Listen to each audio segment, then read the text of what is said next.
Arc 7, Chapter 100, A Myriad of Changes at the Bastions. The Cloud Dragon Mazoya's Senility. The startling revelation of the truth drove Emilia into a tremendously difficult corner. Emilia, I didn't have to beat Volcanica at the time, all I had to do was do my best and complete the trial, but on the highest floor of the Pleiades watchtower, her encounter with the divine dragon Volcanica was concluded by her touching a stone monument at the peak, even further above the tower. As for Emilia, she was still unsure as to whether she had properly resolved Volcanica's trial. However, the ancient dragon had presented to Emilia one of its claws as proof. So, for now she considered this a symbol of approval. However, her fight with Volcanica had fundamentally been a defensive one with no intention of beating him, so it was not a battle at all. And this situation remained the same even if the opponent changed from the divine dragon to the cloud dragon. If anything, Emilia, I have no other choice but to beat it, but Mazoya has lost, As she was saying this, Emilia leapt up from her spot and closed in on the dragon from the air, shaking its long whiskers without revealing what was reflected in its eyes. The dragon mercilessly slashed its claws towards the puny existence flying towards it. It was a simple attack, but just one strike would be more than enough to kill someone if it connected. The dragon's claws were much sharper than any run-of-the-mill sword, and could easily cut Emilia's body right in half. Emilia, soldiers. However, Emilia was able to avoid this attack by jumping even further into the sky. The midair foothold that Emilia used was provided by an ice soldier who had leapt together with her and put up both of its arms for Emilia to jump off. Naturally, the ice soldier couldn't escape in time and fell prey to the dragon's claws, which smashed it to pieces. Emilia, Aya. Keeping this sacrifice in her heart, Emilia's long legs kicked Mazoya in the face. Emilia delivered this kick with footwear made of ice, which each had a large, extremely sharp spike, forming fiercely lethal weapons. Since Emilia had used her foot, she did not pull any punches with this merciless kick, so an absurdly brutal blow slammed into the side of Mazoya's defenseless head. However, Emilia, it's not working at all. Mazoya's huge body did not budge an inch from getting kicked in the face. However, it appeared to be irritated. Feeling a sense of hostility on her skin, Emilia greatly swung her upper body to do a midair flip, using another ice soldier to dodge the incoming thrust from the dragon. Lacking behind the shattered one, another ice soldier had leapt even further up and stretched out both of its legs from above. Aligning both their soles, Emilia launched herself off of them towards the ground below. While the sound of shattering ice resounded in her eardrums, Emilia landed on the white ground with her hand, and then looked up towards the majestic cloud-wreathed dragon that calmly floated in the air. Mazoya, I am Mazoya. In accordance with the voice of mine dear child, I shalt become the wind from the heavenly skies. Emilia, geez. Even after all of that, even after being kicked in the face and smashing apart two ice soldiers with its claws, Mazoya's words and demeanor did not change at all compared to when it had first descended upon the battlefield. Emilia, It must have considered Emilia to be an enemy. It was precisely for this reason that it was brandishing its claws towards the approaching Emilia as it flapped its wings and turned its unfocused white eyes towards her. But she just could not initiate a conversation. Just like with Volcanica, it was incredibly difficult to find common ground. The only potential clue might be, Emilia, Madeline. Just listen to me. Madeline, be quiet. Don't address this dragon so casually. Emilia's last ray of hope faded into the distance as her outstretched hand was violently shaken off. Even though Madeline had lost the flying winged blade she was able to wield with remarkable skill, Emilia's silver hair was still disheveled as she evasively leapt away. A small shadow followed right behind her. It was Madeline Ischart, who let out a white exhale as her golden eyes were set ablaze, and cracked the ground with every step while brandishing her destructive arm. Narrowly avoiding it, Emilia bit down on her molars. The tactic of rapidly lowering the temperature had served its purpose of keeping the rampaging Madeline and Mazoya away from the others on the battlefield, but it was difficult to push it any further. Madeline, human, human, human. With a wicked glint in her eyes, Madeline cloaked her small body in white steam. It felt like she was matching the cloud-wreathed Mazoya, but there was a difference. Madeline's body temperature was so absurdly high that every single snowflake evaporated once they came into contact, before they could even reach her. The same thing was also happening around Mazoya. The puck copycat tactic was not really effective on these two. That being the case. Emilia, icicle line. With the ice wall separating the battlefield still in place, Emilia changed the flow of the cold air. Aborting an ineffective strategy to preserve her strength was not what she was doing. Since she had covered too large of an area, it did not have the desired effect on Mazoya and Madeline. Emilia, how about all this cold?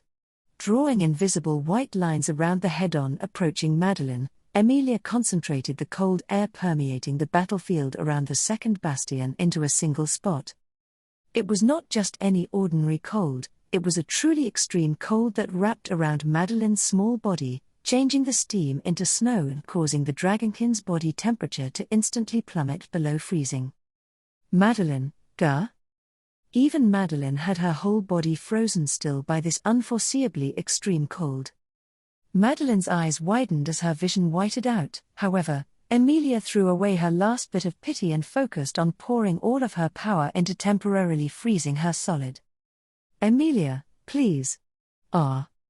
Directing all of her power towards freezing Madeline, Emilia was praying for Mazoya's observed conduct. The participation of the cloud-wreathed cloud dragon in the melee would force Emilia to halt her attack prematurely. However, in the corner of her field of view, she saw Mazoya floating in the sky with an empty expression and no indication of wanting to interfere with Madeline's predicament. Emilia, weird, but... In this situation, Mazoya's standstill helped her out a lot. When Madeline's voice had called out and Mazoya made its appearance from the sky, Emilia realized that she was cornered into an even more hopeless situation. However, by the look of it, Madeline and Mazoya were not cooperating at all, as they were continuously switching between one of them attacking on their own and the other standing idly by. From Emilia's perspective, the situation continued while she alternated between opponents in a one-on-one fashion. Of course, Emilia's stamina was still slowly being whittled away, and she could not think of Madeline, nor Mazoya, as opponents that she could easily take down in a one-on-one fight. Nevertheless, Madeline, you. Emilia, I'm sorry, Madeline. I think it would have been better if I could have properly talked to you. But, since you refused to listen, I'm going to need you to be obedient now. Madeline, gah. Madeline's whole body violently creaked, and she flashed her sharp fangs as her eyes blazed. However, once the inner part of her body was chilled to the very core of its core, even the extremely stout and vigorous dragonkin was unable to avoid her freedom being snatched away. Madeline, .. Her blood and flesh, her bones and skin, all of it was frozen white, and Madeline was imprisoned in ice by Emilia. It had concluded just before Madeline's hand, which she had suddenly stretched out, could reach Emilia's chest. With her hand still pointed at Madeline, Emilia looked at the immobile girl and let out a long exhale. Emilia, that was a close one. Patting her chest in relief, Emilia lowered her eyebrows at the young girl that had been colored white. She did not feel delighted nor regretful for having won or lost. Above all else, this did not mark the end quite yet. Emilia, Mazoya. You may not understand what I'm saying, but you need to stop fighting. If you really can't communicate no matter what, then go home for today. Emilia had considered the possibility that Mazoya would have become incredibly angry the moment she defeated Madeline, so she was slightly relieved to see that Mazoya did not make any movement. However, unable to let that relief slip through to her expression, Emilia glared at Mazoya with a sharp look on her face. She was trying to act like she still had plenty of strength left in her. However, the truth was that Emilia actually did not have much strength remaining. Although she had succeeded in freezing Madeline in ice, she would need to continue keeping Madeline chilled in order to maintain her in that frozen state. That, too, required the continued use of energy. Hence, even though she had stopped Madeline, it would be very difficult to fight Mazoya. If possible, the best thing Mazoya could do would be to turn back from here. That was why? Emilia, in the case that you still want to keep going, then I also have a plan. With a sharp glare in her eyes, Emilia declared such to Mazoya. It was a lie. Even though she said it with immense confidence as she glared at Mazoya, it was an outright lie that Emilia had any kind of plan. She thought that if she insisted, perhaps Mazoya would think Emilia was dangerous and run away. Following the example of Subaru and Otto, it was a rare bluff from Emilia. Mazoya, I am Mazoya. In accordance with the voice of mine dear child, I shalt become the wind from the heavenly skies. To which, a deep, low voice from Mazoya's mouth replied so. Emilia became disheartened by Mazoya's undecipherable behavior, as it was unclear whether or not it could see what was before its eyes, but she was determined not to be defeated and did not decrease the severity of her gaze, and then. Mazoya, I am Mazoya. In accordance with the voice of mine. Emilia, huh? Mazoya, in accordance with the voice of dear child. Mazoya's words, which it had repeated over and over and over again no matter what she said to it, were cut off halfway through, immediately began to falter, and did not continue after.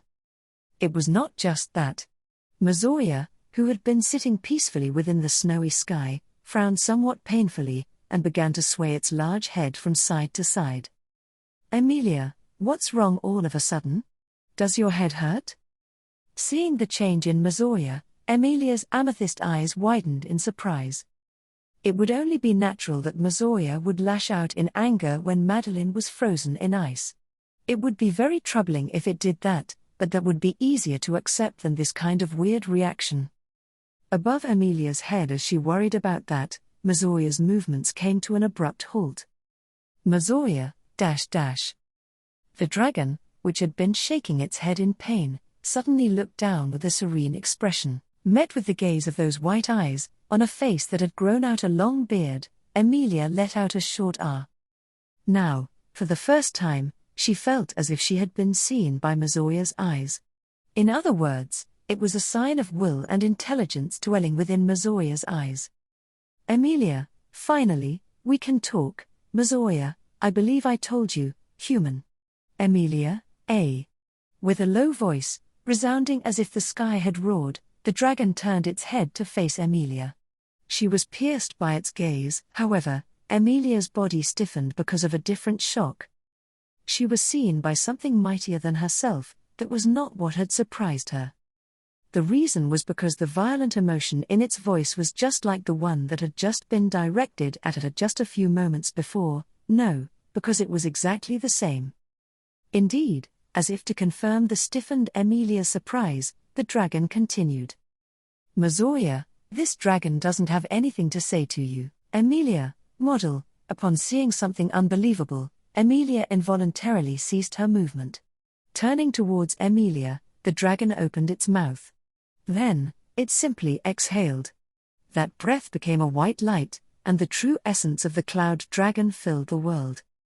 The dreadfulness of when a definite will dwelled within the dragon's power rained mercilessly down upon Emilia. The influence of the battalion intervening from the west had spread across every corner of the battlefield.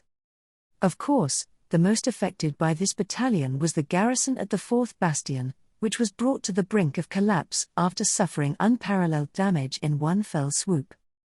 However, even if it was not directly affected, it could be said that the 3rd Bastion was influenced the most by changes the Pleiades battalion had on the state of the battle.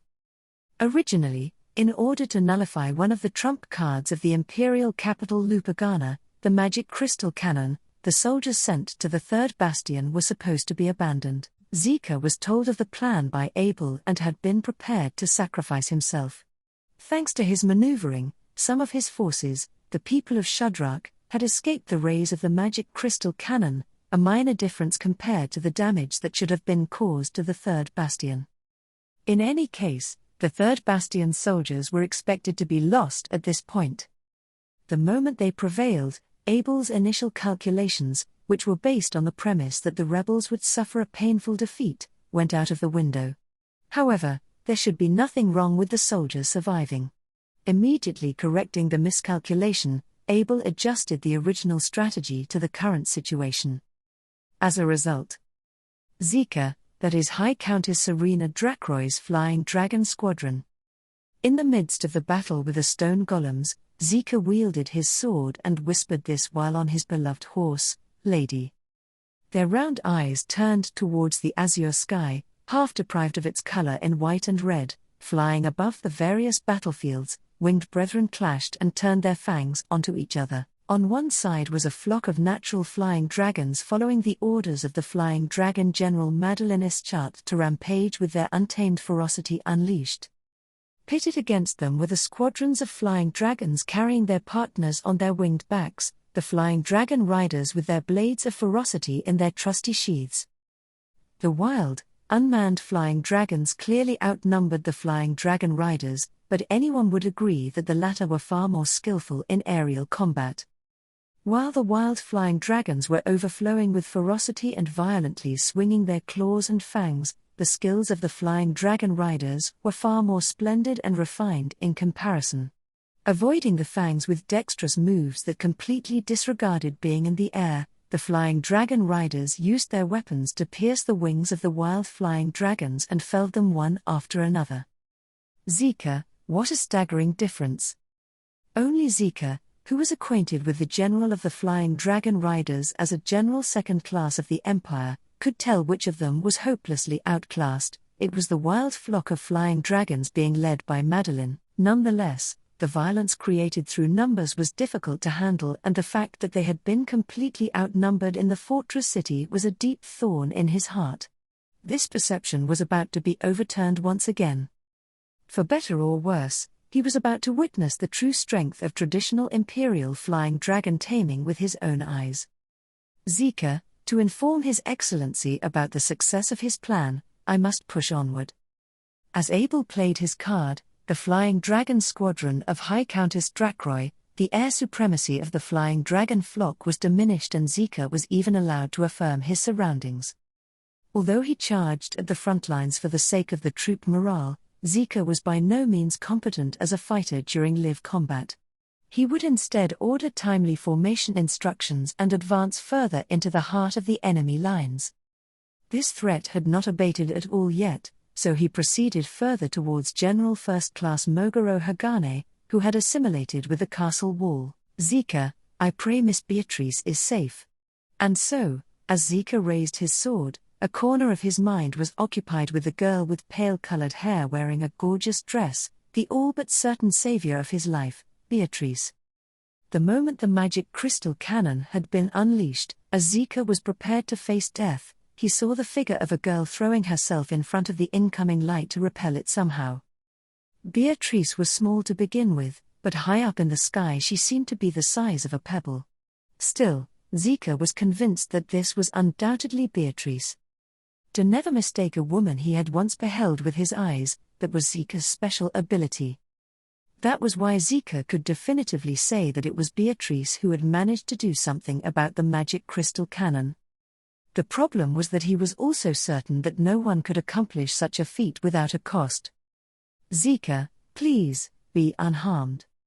He would wholeheartedly raise his voice for Beatrice to be awarded with the greatest medal of honor for rewriting this predicament, but above anything else, he wished for her to be safe and secure. But Zika, who had avoided certain death in the middle of the battle, had a role to play as a general. So all Zika could do was pray that all of his remaining fortune may fall to that girl.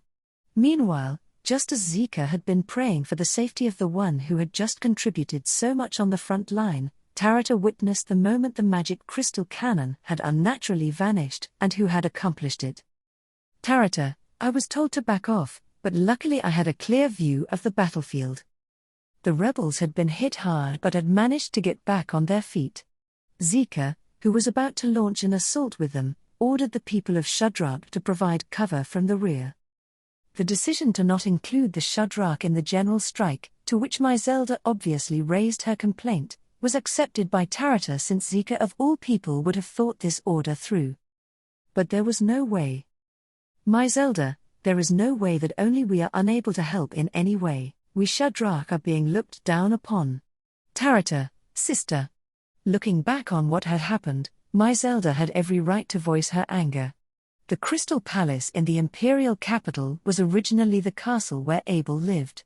It was hard to believe that Abel did not know about the magic crystal cannon, and Zika's unnatural instructions were also hard to accept. Perhaps it had been Zika's own judgment to have the Shadrach stand down. Zika was ready to become a sacrificial pawn, and the Shadrachians were prevented from following suit. My Zelda said they were being looked down upon, but that probably was not entirely true. It had been Zika's compassionate decision. However, Tarata, I too, feel the same way as you, sister. I'm not happy with Zika's concern. Tarata came to the same conclusion as the belligerent My Zelda. Known as the womanizer, Zika knew how to treat women with more than just a certain amount of respect, and neither Tarata nor anyone else had any right to say anything about how he should behave. However, neither Tarata or anyone else from the people of Shadrach had any obligation to let anyone dictate their ways. So, Tarata gripped her bow forcefully and said, Tarata, let's take that complaint directly to Zika. My Zelda, a good response. At this rate, Zika and Jamal will take all the good stuff from us. You hear that, brethren? My Zelda, dexterously thrusting her prosthetic leg into the earth and raising a large machete, called out to her compatriots. All of the arrayed Shadrach responded to My Zelda's words and Tarata's readiness with their eyes, faces, and voices, as if they were of the same mind. Then, with great enthusiasm, they headed towards the front line of the third bastion protected by Mogoro Hagane. Just as the Shadrach's group was about to march on. Seems like there's quite the motivated group here. Hearing a cold, dry voice, Tarata and My Zelda turned around. Tarata instantly grabbed an arrow from her quiver and lowered herself to a ready stance. The appearance of the other party was so abrupt that it made the people of Shadrach raise their vigilance. However, the caution of Tarata and the others quickly melted at the sight of the other person's appearance. Slowly stepping on the grass, approaching from behind Shadrach's group, was a girl with pink-colored hair swaying in the wind, and above all else, a girl with a familiar face. No, that was not accurate either, the reason being that the girl before them was a different person from the one bearing the face that Tarata and the others knew. Somehow you guys are staring in complete wonder? Is it because of the appearance out of thin air? In that case, the answer to that mystery is a jump-off of a flying dragon. Tarata, no. That's not what we're surprised about. If so, then out with it. My Zelda, your face looks exactly like the one of a girl we know. The pink-haired girl tilted her head at the Shadrach's gaze. When My Zelda answered the girl's question, she glanced lightly at the girl's light crimson eyes, then, with a short breath she said, Is that so? Did you get along well with that girl with the same face? My Zelda, at least, we were rather fond of her. My Zelda answered the question of the girl with light crimson eyes with a stern nod. It might have been a statement on behalf of all of them, but Tarata had no objection to it. And all of Shadrach had an inkling of the identity of the girl in front of them. Natsuki Subaru mentioned it once. He had said she had a twin sister. The twin sister with the identical face to the girl Tarata and her group knew muttered once more, Is that so? And then? In that case, Ram is sure she and you guys will get along just fine.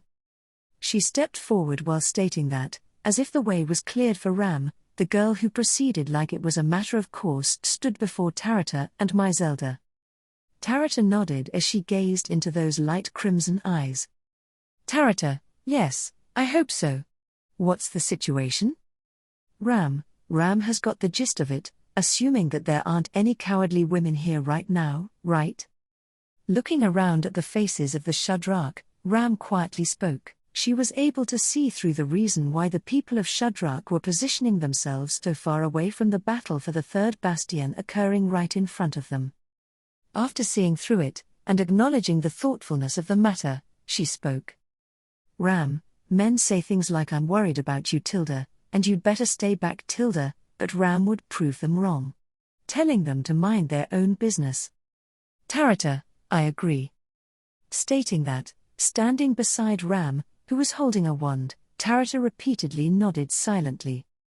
Compassion, care, and concern were not welcome by the Shudrak on the battlefield. Rather, these ways they had once discarded had to be taught to them. With Ram feeling a certain realization, she faced forward with Tarita following suit. Then Myzelda lined up across from Ram, bearing a wild smile on her face. And Tarita, I've never met you before, but I'm convinced. You're a warrior, just like Rem. With a thud, there came a shock that resonated to his very core, as if a heavy weight had been caught in his internal organs. Those out-of-the-ordinary sensations continued once, twice, 3 times, 4 times, while the strain seemingly increased. As the feeling of shackles around his hands and feet impeded his movements, one after another, he gave in to his violent urges to shake them off and step over them. However, your approach is too straightforward. Kafma might let you get away with this, but I'm not haphazardly heading into a fight with an opponent at the outset. Ka.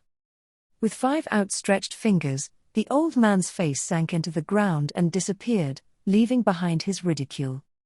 Immediately after looking him in the eye, he registered the presence behind him and splendidly launched a backhanded fist. The tremendous response shattered his opponent's spine, but the rebounding sensation told him that it was something different from the old man. Looking at it, it appeared to be one of the corpses from the battlefield that the old man had flung out from the sunken ground. By the time he realized that he had been successfully duped, it was already too late. Here you go, getting caught again. The body flung over the backhanded fist, as his shoulder got struck from behind. In other words, the vicious old man, Olbart did not move from the ground that he had dove into, but simply leapt to another location. The small old man, lightly touching his shoulder, escaped backwards while showing off his fine set of teeth. He merely touched. Neither struck nor slashed. Was he just playing around? Or insulting? No, Olbart never did things without meaning. There was always a meaning, a meaning, a meaning. Who? The moment his thoughts got heated, an even greater heat combusted on his right shoulder, where he had been touched. Looking at it, Olbart's strikingly red handprint had been stamped upon his shoulder. The handprint seeped blood and spewed smoke, as it attempted to burn skin, flesh, and bone. There was no hesitation. Immediately after he determined that it was poison, Garfield opened his mouth wide to bite off the shoulder that had the red handprint imprinted on it, tearing off the poison eating away at him. The taste of his own poisoned flesh and blood was terrible, as the bone his fangs grazed raged in unbearable pain. However, the pain was only momentary. The deeply gouged-out shoulder wound erupted in a stream of blood, as the wound was restored by a tremendous surge of flesh. Olbart, that might be Thar best move, but you're sure are a reckless one. Garfield, breathing heavily, then got hit squarely in the nose by one of Olbart's kicks. When Garfield's head snapped back from the astonishingly powerful kick of the puny-looking old man, his nose was broken, and he was blown off his feet. He tumbled across the rough ground with a somersault, his whole body sprawled out in a heap. If it were not for Garfield's sturdy neck, the kick could have splattered his head into a million pieces. However, his head and torso stayed connected. Slowly lifting his hand, he placed it on his broken nose, and with one breath, he put it back in place. A harsh sound echoed throughout his nose. Olbart, geez, being hard to kill is a weapon in its own right. Not in the sentimental sense, but in the physical sense. You're too much trouble, you know that? Looking at the painful sight, Olbart sighed in exasperation. Waving his left hand in the air, Just how many times had this vicious old man attacked Garfield with such relentlessness? At the very least, the vicious old man could not count them with the fingers on his only remaining arm. Garfield, shut the fuck up, old man. This ain't over. Garfield slowly rose as a heavy stream of blood spurted from his shoulder. With countless scars on his bare upper body and the aftermath of his fierce battle with Kafma Irelux still fresh in his mind, he clashed with one of the strongest in the Empire, yet his fighting spirit still remained unwavering. Even by the standards of the Empire, many soldiers would recognize his bravery as impressive and admirable, but unfortunately, he faced a vicious old man who didn't care about the values of a warrior in the slightest. Shrugging, Olbart looked at him with an expression devoid of any admiration whatsoever. Olbart, I can't be overly bothered with gesture, can I? Well, the walls I've been slipping through have more of a weird smell to 'em. There are some troublesome people out there, so things might get problematic if I don't head back, you know? Garfield, some troublesome people? Olbart, you can probably hear 'em if you prick up your ears. Don't tell me you can't hear better than an old geezer like me? As Olbart cupped his hand to his ear, Garfield realized it himself as he narrowed his vision. Vexing as it was, when he listened carefully, he understood what Olbart was talking about. Indeed, he was able to feel the sound of many, many extraordinarily powerful footsteps shaking the earth and the very atmosphere of this battlefield in his eardrums and on the soles of his feet. Olbart, no, you can't be serious. How brave do you gotta be to show your vulnerability in front of me? A moment later, explosives thrown by Olbart during this gap in attention erupted on both sides of Garfield's head. A thunderous boom and red light spread with a searing heat, exhibiting a power that would easily reduce a human being to dust, as Garfield's figure disappeared in the resulting blast of flame. Olbart, well, that's a little. Following this, Olbart stared into the burning flames. Garfield, Gar. The moment he was swallowed by the explosion, Garfield rushed towards him shouting, using the flames as a distraction. He imagined that if he showed an opening, Olbart would make a move. He did not know what exactly he was plotting, but he won the bet. Garfield's arms closed in on Olbart, who was blinded by his own attack, and Olbart, you're young, greenhorn. As his outstretched arms were crushed, the surprised Garfield's jaw was kicked straight up from below. The jumping Olbart's foot stamped on his leaping face. Olbart stood on Garfield's upwards-looking face with one leg, and in that position the vicious old man looked off into the distance, as if to tease him. Olbart, the troops Kafma pulled back'll be enough tar to fend this place. No one will get out of here without you. With this deliberate statement, Olbart declared his intent to no longer continue this battle. With bloodshot eyes, Garfield raised his arms despite the broken elbows, and tried to crush Olbart's minuscule frame atop his face. But Olbart jumped just in time to avoid both arms. During his flip, the right sleeve of the vicious old man fluttered in the wind. Olbart, as expected, you'd die too if your head flew off, wouldn't you? Following this cold death sentence, Garfield felt the sensation of a drawn blade running down his spine, so he put all his strength into his neck muscles and leapt off this spot too. The chest. The next moment, guided by the voice he heard, he unconsciously clenched his fists together in front of his chest. New, a hoarse voice faintly groaned, followed by a chain of violent sounds of steel being shattered. Instead of the joined fists in front of his chest, it was the thrusting blade that was shattered. In front of Garfield, Olbart's unleashed thrust through the heart was a hidden blade replacing his lost right arm. With the tip of the blade shallowly buried in his chest, Garfield's body fell backwards. If he had been even slightly slower to react, Garfield's heart would have been ripped out, undoubtedly taking his life. No matter how much he could regenerate, even he could not replace a missing heart. If he had not followed the advice to keep a guard over his neck, he would have died. Even though he knew that. Garfield, fuck off. Oh, that is so disheartening to hear. I thought I'd at least get to hear some words of thanks. As Garfield clicked his tongue, his back was being supported by someone standing behind him. When he entrusted his weight to him, he felt a hint of a wry smile coming from his aide's hands.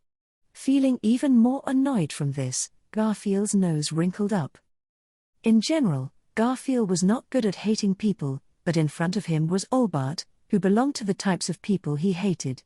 However, the person he unmistakably despised the most was standing right behind him. Being caught in between two hated people, this was the worst possible situation for Garfield. Garfield, after I crush Thar, old man, you're next. ?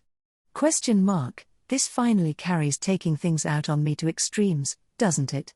In a way, isn't me being the one coming here a stroke of luck? You wouldn't want Ram to see you in this state, would you? Garfield, Gar. HK. Garfield's throat growled frailly as a nerve was struck. Garfield's aide behind him chuckled at his reaction. Olbart, whose hidden blade had been shattered, watched this back and forth from a short distance away. Olbart, just let me tell you that you're going to die if you come this way from that line on Thar ground over there. ? Pardon me, old man. I didn't quite catch that point. After all, I came from the sky. Olbart, from Thar sky, you say? Glancing skyward, Olbart closed one eye. Even his seemingly lethargic appearance was just part of the vicious old man's trickery to lead his opponents around by the nose. Garfield exhaled as he restrained himself from inadvertently leaping forward. He pulled the tip of the blade out of his chest, filling in the wound as he did so. Garfield, if you're here. ? Ram is on a different battlefield. I told her to back off, but she didn't listen. Garfield, to no one's surprise. And you went out of your way to come here? ? Of course, I also intend to be somewhat useful. You should consider yourself fortunate.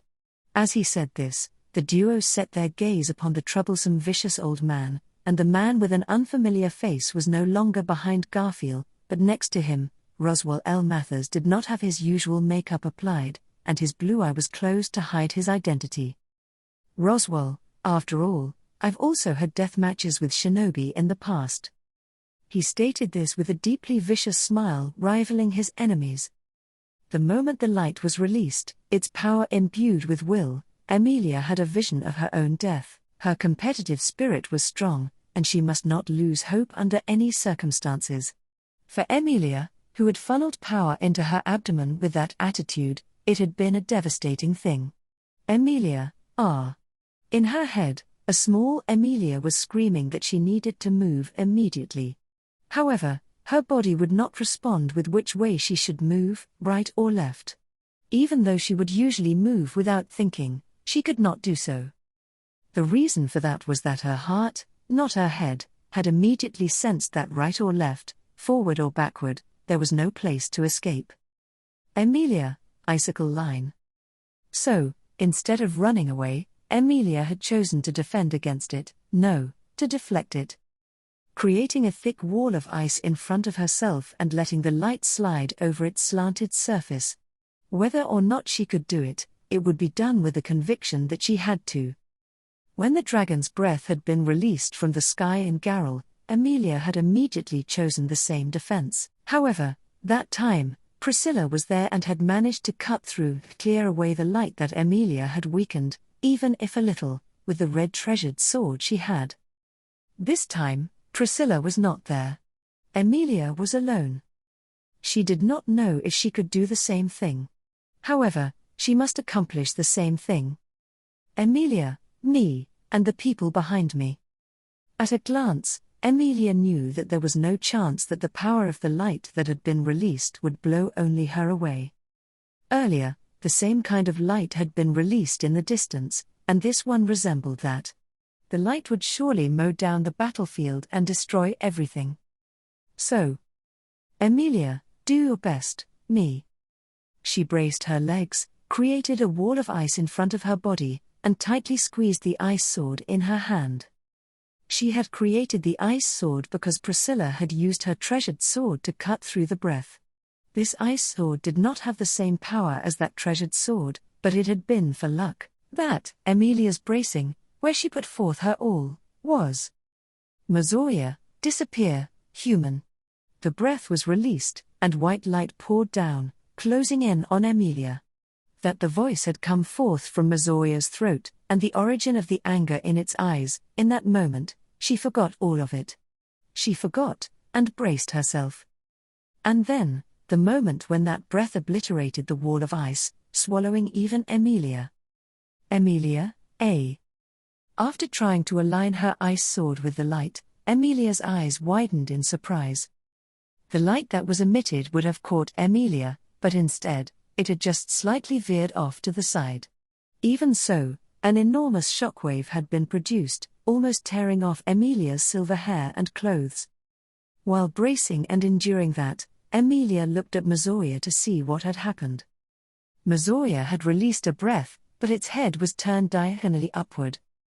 It was not that it had changed its mind right before it happened, the orientation of its neck had been forcibly changed. By the impact of the flying winged blade, the deadly weapon that had struck it in the face from the side. Emilia, that has to be the one that I held over there. It was Madeline's weapon of choice, the flying winged blade, which Emilia had accidentally hurled far away when she had tried to throw it back at her. It had slammed into Mizoya's face. No way, Emilia said, her eyes widening. Emilia, could it be, I threw it and now it came back? Question mark, ha ha ha ha ha. That's a really dreamy and wonderful thing to imagine. But unfortunately no. It was stuck over there, so I just kicked it off. Emilia, kya? Having imagined a miraculous coincidence, Emilia was greatly surprised by the voice of her smooth-talking companion. When Emilia turned around flustered, the owner of the voice was crouching down right beside her, staring fixedly at the ice sword in Emilia's hand. Question mark, this is wonderful with quite beautiful craftsmanship. I've been thinking that if it's for carrying around with me, a legendary sword would be appropriate, but if it's just for looks, I'd want to put this on my list of candidates. Emilia, thanks. Question mark, no, if anyone should be saying thank you, it should be me. The person to whom that voice belonged, a boy with blue hair tied back, he smiled cheerfully at Emilia, who had not expected to be praised in such a situation and reflexively thanked him. He straightened his bent knees and stood up, then. Blue-haired boy, a white and red light divided the blue sky. I was wondering which way to go, but when I came rushing in, I found a big dragon and a beautiful woman waiting for me. As expected of me. Don't you think my pull is too strong? Emilia, Blue-haired boy, don't you think it's too strong? After being asked once more by those sparkling eyes, Emilia felt compelled to answer, and replied, I think it's really strong. At Emilia's answer, the boy's smile deepened into a satisfied smirk. Blue-haired boy, right. Saying that, he took a step forward from beside Emilia, into the gaze of the cloud dragon. Emilia hesitated in saying that's dangerous and trying to stop him. It was a sense of pressure. But it was not caused by the gigantic dragon, but by the small back in front of her. Because of what that out-of-place, cheerful boy had caused. Blue-haired boy, the grand stage has come around. Come on, everyone, watch. Don't blink and miss out on the big moment of the Blue Lightning Cecilus segment, or you'll regret it for the rest of your life. Not taking even a single step back in the face of the transcendent dragon, the boy, Cecilus segment, thus loudly and majestically proclaimed. Arc 7, Chapter 101, Love is a Flame. Among the battlefields that painted the struggle for the imperial capital, two places had transformed into scenes that particularly stood out.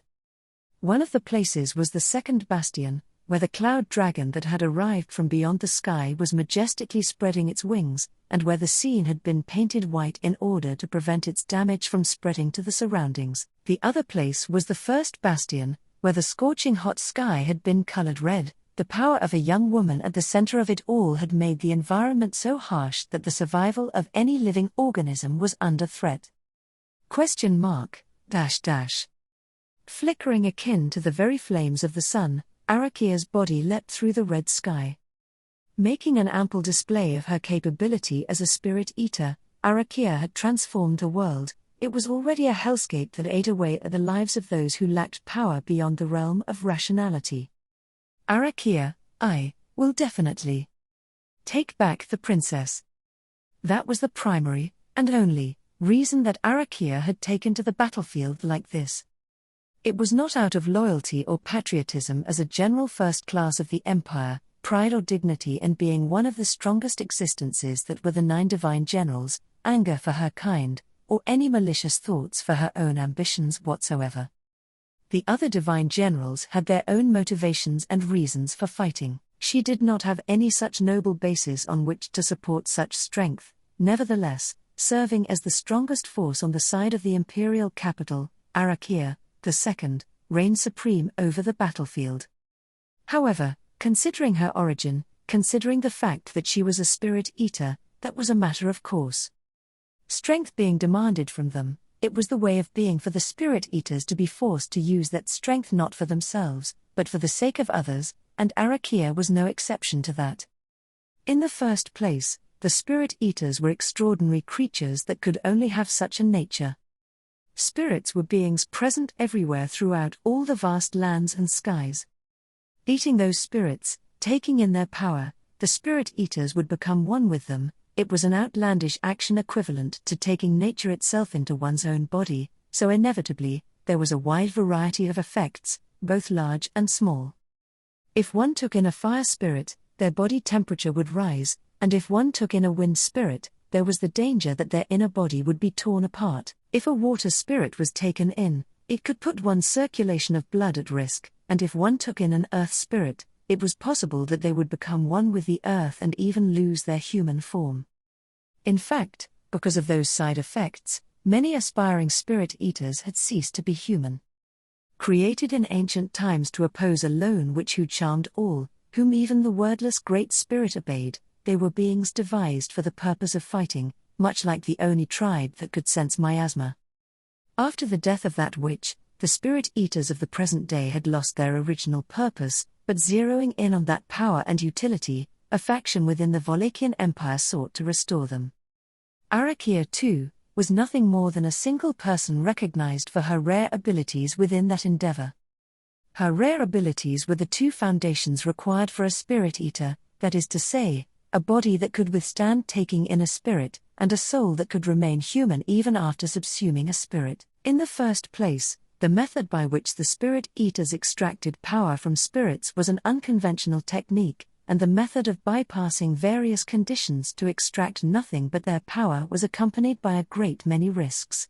That was their big difference to the spiritual arts users who borrowed the power of spirits, and to the acolyte knights from the Holy Kingdom of Gusteco who gained their power through a system of vassalage.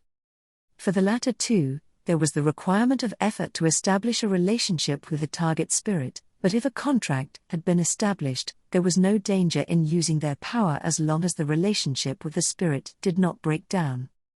On the one hand, even just to maintain their power, spirit eaters needed to constantly replenish themselves with new spirits, and they continued to be frightened by the possibility of losing their physical and mental selves with each replenishment. If their mind and body succumbed to the spirit even once, their body would permanently lose its original form, and their mind would assimilate with the spirit, dragged into a non-human dimension. On the other hand, an overly strong ego would greatly hinder one's affinity with spirits, making it impossible to achieve the full potential of a spirit eater in the first place. Therefore, in order to be in harmony with the power of the spirit they had taken in, a spirit eater would be required to have an almost diluted sense of self and ego.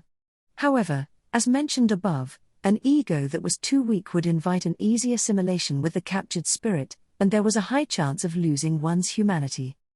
To prevent that from happening, the spirit eaters were bestowed a pillar, that is to say, taking over from their weak ego and sense of self, a core to keep them from losing sight of themselves. The function of imprinting, akin to when a newly hatched bird thinks of the first one it sees as its parent bird, was deeply rooted into the instincts of the spirit eaters, forming their foundation, just like a pillar. The tremendous power of a spirit eater was wielded for the sake of that pillar, and the naive mind of a spirit eater was then made up for by that pillar. Doubtlessly, a spirit eater's precise reason for existence was their pillar. Without any ambition for betrayal, a spirit eater would continue to selflessly pledge service to their pillar. After many sacrifices, which were so numerous as to make one feel depressed if they were counted, the spirit eaters of ancient times had been resurrected in the present day. Even the people of the empire could not possibly justify this success considering the number of lives that had been paid. Therefore, the girl who had become the sole instance of completion, as an existence with invaluable abilities, was presented to the emperor of the time, Drzyn Wallachia, and Drzyn bestowed her as a foster sister to one of the daughters that had inherited his own blood. It was unknown what impression the Emperor Drzyn Wallachia harbored for the girl that had been presented to him, or for what reason he had bestowed her to his own daughter. If there was one thing that could be said, it was that the girl functioned exactly as the faction that had planned to revive the power of the Spirit Eaters had desired, so Drzyn had decided on the pillar for the girl who was presented to him, and above all else. As a Spirit Eater, Arakia had been perfected as an existence that was more obstreperously powerful than any of her predecessors who had once been called upon to fight against the witch. After the world had begun to overheat in a complete mockery of common sense, just breathing flared the lungs, as blood vessels running through one's body swelled due to the heat, while even the teardrops to moisten the parched eyes evaporated. In an environment where life was being consumed moment by moment, any half-hearted approach would not even get one close enough to check the color of Arakia's eyes. No matter the kind of life, it would be left behind, thirsting, withering away and dying, unable to keep up with the altered world. For that reason, except for Arakia, having been at the center of this world alteration, only two people stood on that vast land overlooked by a red sky, Yorna and Priscilla. Even Yorna and Priscilla could not escape the feeling that their lives were being slowly eaten away. Yorna, HK. Yorna's cheeks stiffened at the sense of loss, after her fourth hairpin noticeably broke apart.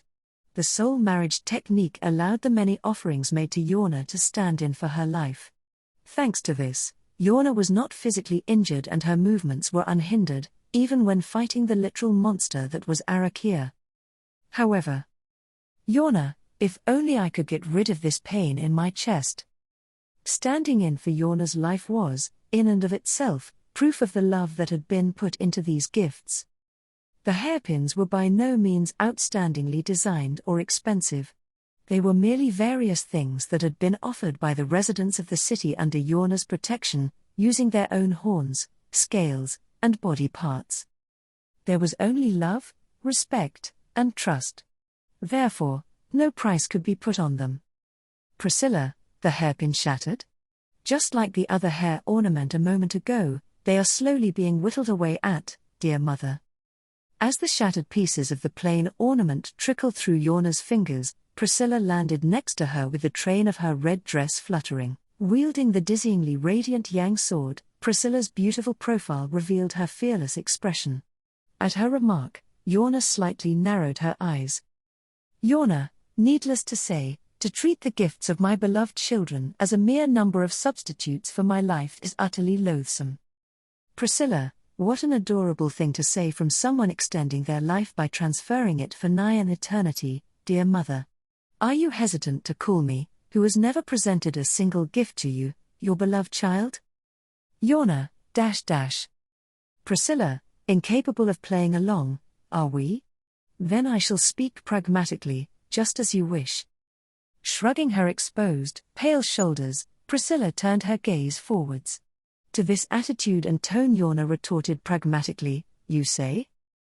In response to this, Priscilla slightly raised her chin. Priscilla, how much longer can we fight with that thing, I wonder? Priscilla turned her crimson eyes up towards the sky.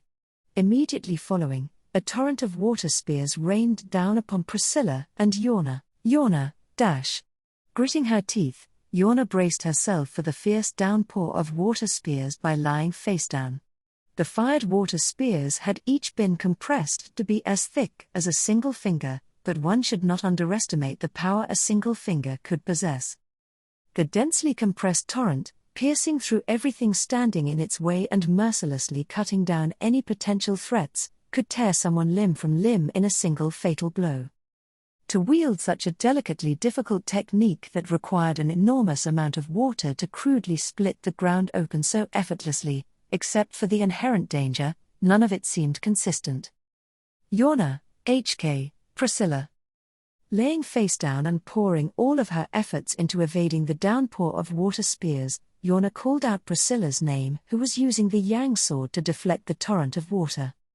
As she brandished this radiant treasured sword, Priscilla successively cut through the torrent of water, rendering them completely ineffective, even though double the number of water spears were aimed at her in comparison to Yorna. Between Yorna and Priscilla, it was easy to guess which one Arakia attached more importance to based on the sheer volume of water. Yorna, the dance-like swordsmanship of Priscilla whirling the crimson blade through the air was a mesmerizing sight of gracefulness. However, one could hardly say that she fully repelled Arakia's assault. Just like how she had alluded to the remaining ornaments on Yorna's body a moment ago, Priscilla had also had much of the jewelry adorning her beauty shattered over the course of the battle. It was not only Yorna who had a limited time remaining. Priscilla, even if you blow off my limbs, yes. What a macabre hope to be entranced in. As Priscilla received a piercing attack in her ample bosom, the jewel of her necklace exploded. Priscilla's crimson eyes did not bat at the fate of the jewel standing in for her life, but instead they were fixated solely on Arakia's figure in the sky. However, seeing Priscilla's profile looking at Arakia, Yorna could not believe her eyes. For a moment, it was hard to believe what was wrong with those crimson eyes. It was. Yorna, do you regret it, Priscilla, the way Arakia is? Priscilla, nonsense. Everything in this world is made for my convenience. Priscilla snorted at Yorna's question and leaned forward to run. The way she left her mother behind to rush to her estranged foster sibling made it seem like she hid her feelings for both of them in order not to look into their eyes. Yorna, I am also full of regrets. Yorna did not know what kind of encounters and partings there had been between Priscilla and Arakia. Even though she had been in a position to know, the opportunity to learn about it had been snatched away with her life. In her previous incarnation, Yorna lost her life during a difficult childbirth whilst delivering Priscilla. In the aftermath, the imperial selection ceremony took place, and the daughter of Wallachier's royal family, Prisca Benedict, was also defeated in battle and had lost her life. That should have been the entire life of the daughter known to Yorna's previous incarnation, Sandra Benedict. Yet, Yorna, for some reason, time passed, and circumstances unfolded in such an implausible way that Yorna and Priscilla were reunited. They were reunited not as Sandra and Prisca, but as Yorna and Priscilla, and through a miracle that originally should never have been possible, mother and child were going through this red hell together. Yes, they would go together. Arakia, princess. Muttering this word briefly, Arakia's entire body literally overflowed with power. Whether it was fire or water, wind or earth, light or shadow, the being of infinite transformations that used the entire composition of the world, poured all of her energy towards the approaching Priscilla. Responding to Priscilla's demeanor, who was about to take on the streams of water and lightning rushing toward her with nothing but her body and sword, she was met with the sound of a thunderous roar. Yorna, I love you. A moment later, Priscilla's raised yang sword was about to collide with attacks of water and lightning directly above her as they suddenly disappeared. No, they did not disappear like smoke. Undoubtedly, they were cut away by the slash of the yang sword. However, the sword flash drawn by the treasured sword of crimson was even more refined and blindingly fast than before. Priscilla, this is. With a slight, surprised exhalation in her voice, Priscilla's well-shaped brow furrowed. Winds of reddish flame approached her from all directions. But Priscilla did not hesitate to slash away the scorching winds with a strike, easily cleaving them away. As if to reaffirm, Priscilla then adjusted her grip of the treasured sword and gently touched her own face.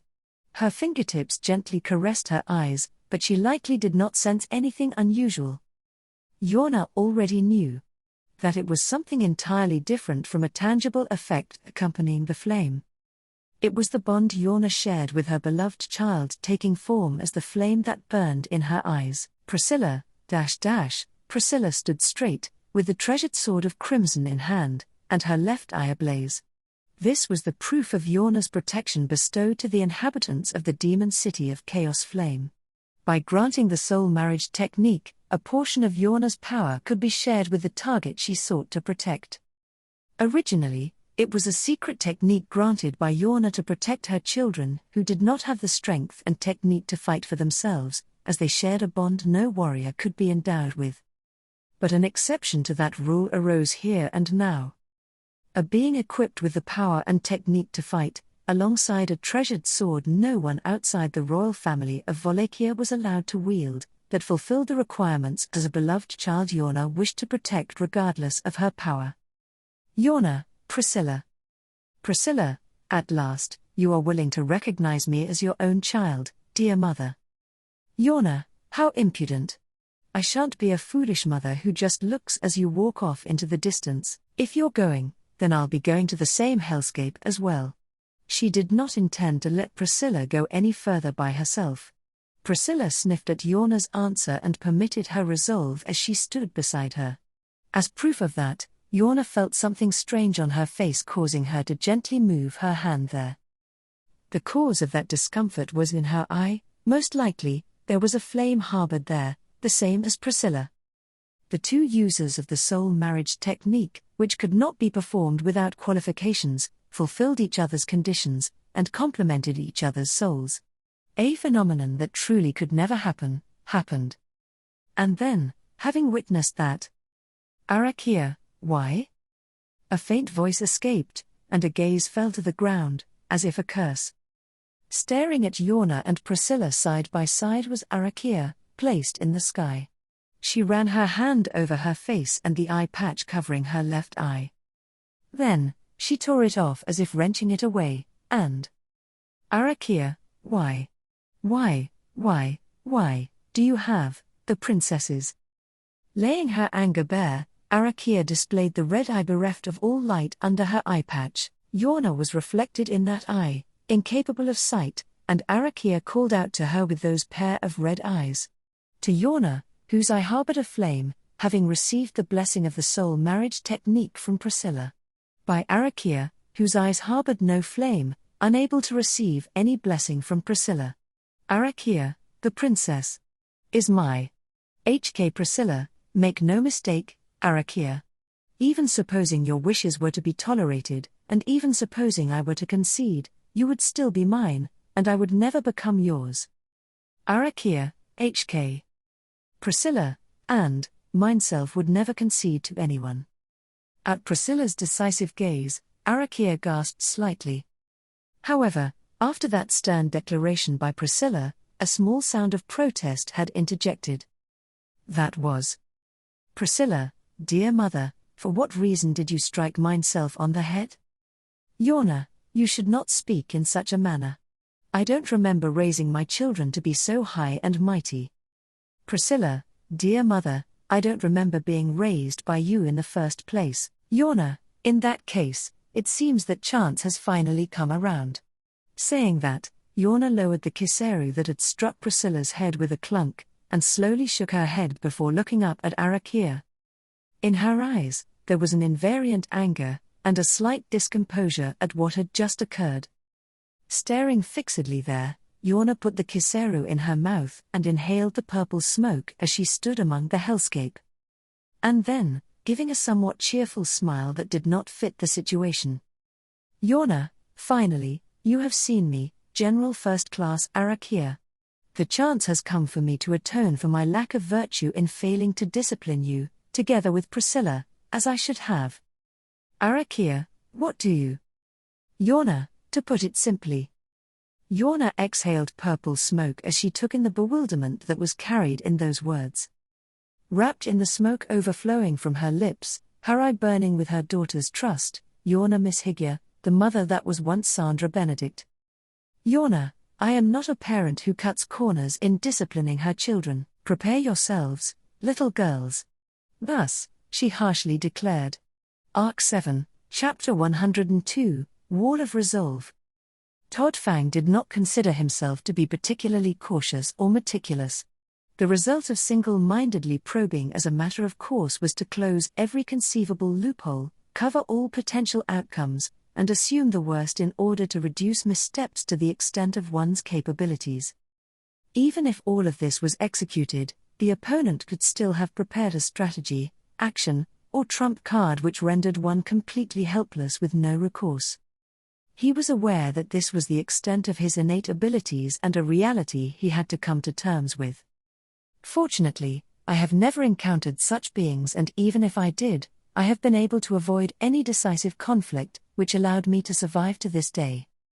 However, Todd, at any rate, I've been quite unlucky as of late.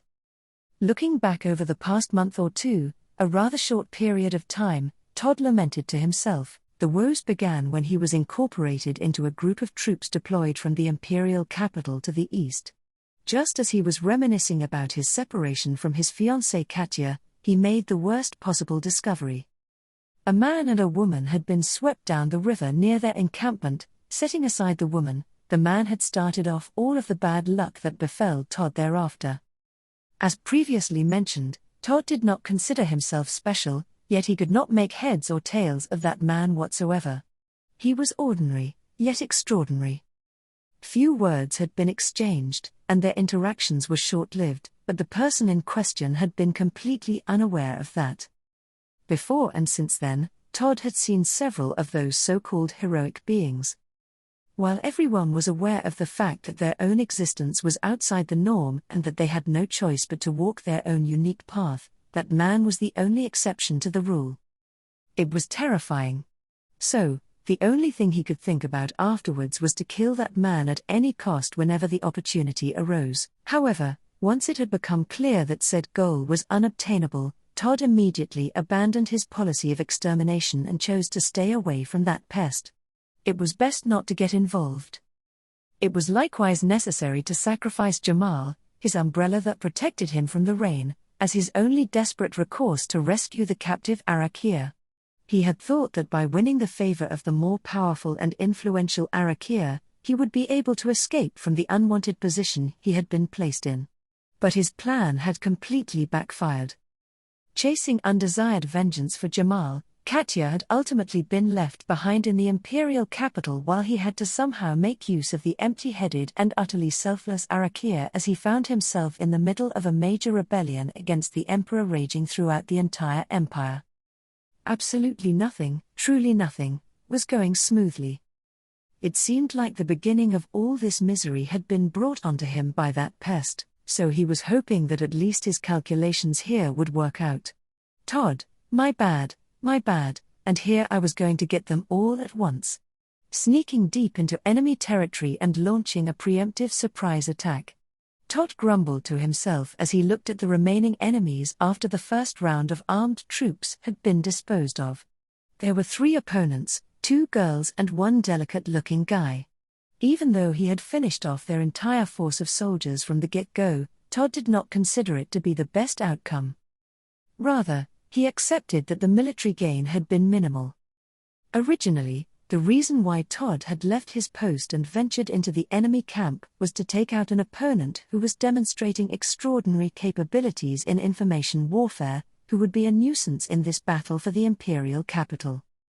In a large-scale battle of this magnitude, the accurate dissemination of information was a critical factor which could be the difference between life and death. Frankly, Todd believed that this was the main reason why the rebels could keep up with the imperial army's solid defenses and one-man armies, being the 9 divine generals, despite their only boast being strength in numbers.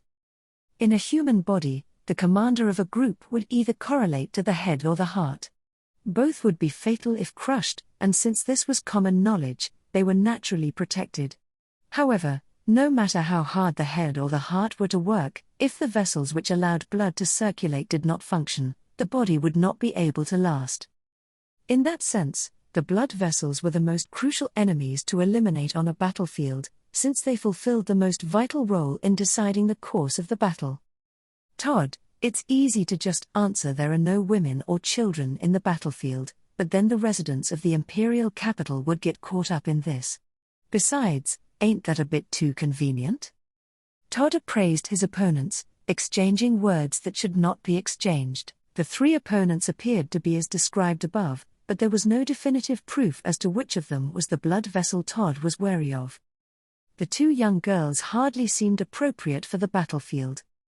They appeared to be in their early teens, much like the flying dragon General Madeline Ischart, but while she was instantly recognizable as a being on a higher level, both these girls were likely human.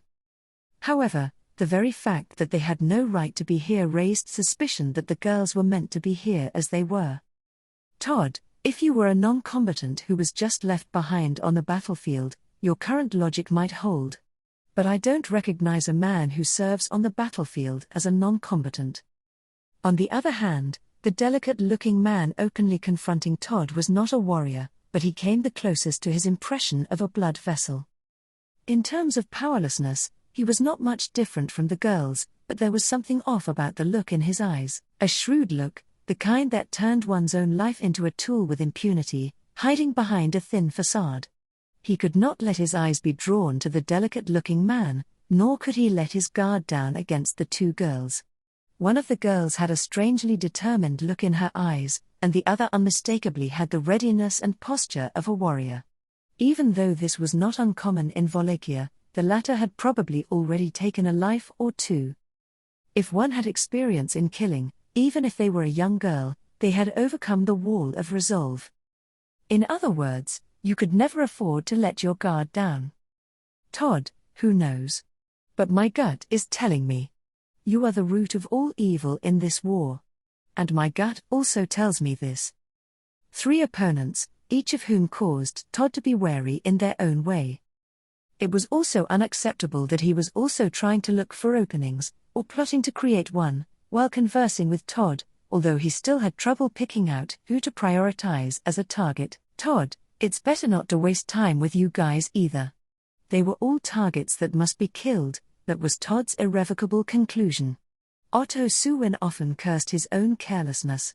Although he wound up in the stickiest of situations coming to the Wallachian Empire as a result of both Natsuki Subaru and Rem disappearing, there were also many outside factors to consider. The part Petra had just rebuked him for was one such matter on which he needed to reflect deeply. Using the divine protection of the soul of language, he dominated the battlefield in this siege of the imperial capital. This policy, which he had declared confidently and carried out with the help of Petra, changed the shape of the battlefield without prejudice or conceit.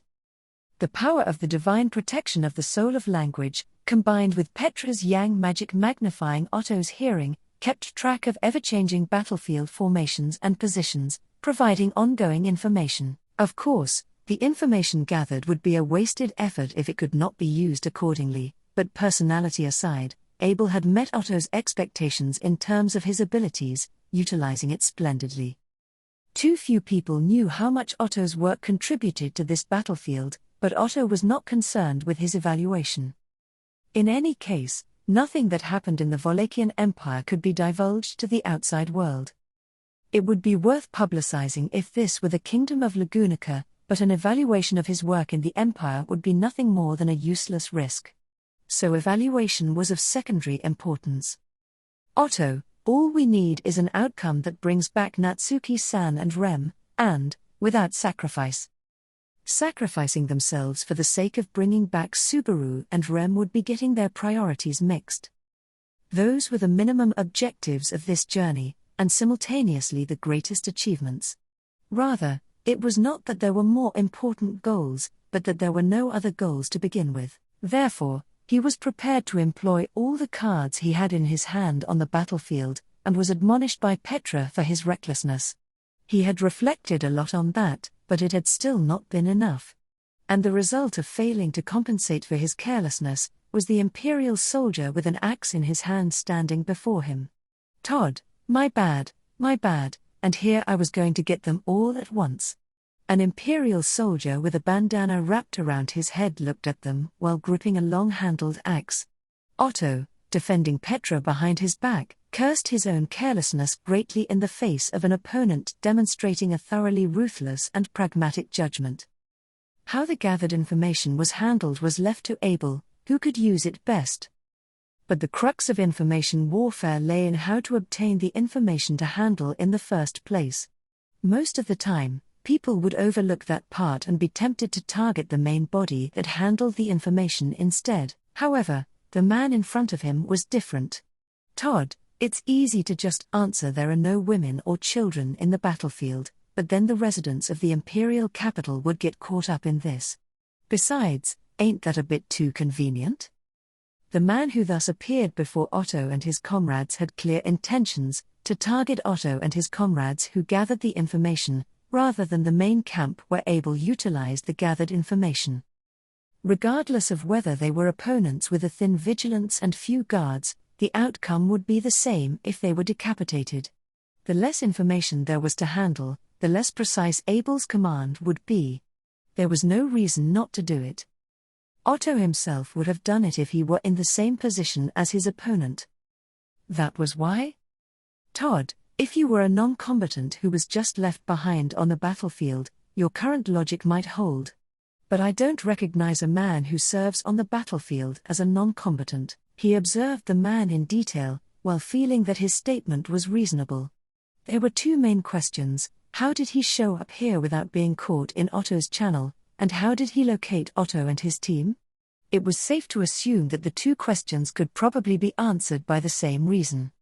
That this man's peculiarities of some kind had allowed him to bypass the channel and locate the source of the transmission. Todd, who knows? But my gut is telling me. You are the root of all evil in this war. And my gut also tells me this. Otto wanted to find clues to this from the conversation, but the man was thorough, as per his initial analysis. He understood that not saying much would allow him to defend himself. Unlike the kind typical of the Empire, who used overwhelming force to subdue their opponents, the man had a cunning attitude. These enemies were formidable. An opponent who assessed himself as weak was a threat. Because of that, Todd, it's better not to waste time with you guys either. The man leapt straight at him, swinging his long-handled axe. In response, Otto gritted his teeth whilst pouring all his energy into avoiding the first blow. He poured it in, then braced himself. He wondered how far he could get against the man with minimal preparation. Petra Lete regretted her lack of discipline whenever she was put through adversity. Due to her young age, Petra was often spoiled by her peers in the camp, but she had decided that it would be a different matter to resign herself to her position as a child and accept her own immaturity. If this were because of a mistake she had made in her daily life at the mansion, in the course of her duties as a maid, she might not have had to take it so seriously. However, depending on the situation, such complacency would eventually lead to a serious mistake. Not to mention the constant nervousness. However, she must at all times achieve what was expected of her. That was Petra's approach to thinking about things, or at least that was the immature ideal she aspired to. That was why? Todd, it's better not to waste time with you guys either. Trembling from head to toe, she looked up at the Imperial soldier who swooped in with an axe in his hand. At the edge of her vision, which was soaked with welled-up tears, she could see the charred corpse of the messenger who had been burned by raging flames. If Otto had not frantically pulled her out of the way, she too would have lost her life. That fact left a crack in Petra's spirit, and at the same time, Otto, Petra-chan. As he called out her name, Petra was moved by the great faith Otto had in her. Abandoning his attitude towards the role of a young lady that Petra had provisionally played, Otto's voice jolted the actual Petra and broke her free from the fear and regret petrifying her. Thereupon, Otto, number 7. At Otto's signal, Petra reflexively lifted her arm. A moment later, Petra's mind was filled with anxiety. She had been entrusted with this role after proclaiming that she could do it, but there was no denying that it was a spur-of-the-moment course of action. She had practiced the whole time. So she was aware of her own strength to fight when it came time to perform. And then there was Petra, Subaru. Calling out the name of her loved one to scatter the surplus of anxiety, she simply grit her teeth. Petra, Jewald. A ray of white light shot out from Petra's fingertips as she chanted this. It was one of the few offensive spells within Yang magic, a spear of light that pierced anything in its path, but only when wielded by a first-rate master, and the inexperienced Petra did not meet that standard. Petra's Jewald inflicted a burn at best, rather than killing a living target. Nevertheless, that was fine.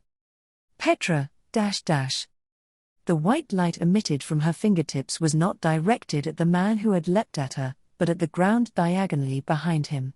It was their rehearsed move number 7, disguised as to not look unnatural. The goal was not to burn the man. The aim was to ignite what had been prepared. Todd, war Otto's specialty, a ground trap using fire magic stones. 10 traps had been prepared in case Otto, who searched for enemies using open channels, and Petra, who assisted him, were targeted. Because of the number of magic stones he could carry and the fact that he had to move around while searching for enemies, he could hardly be perfectly prepared. Even so, Otto had said you never know what might be useful, and his almost insidiously meticulous preparation now came to fruition as the ground behind the man exploded. Todd, HK.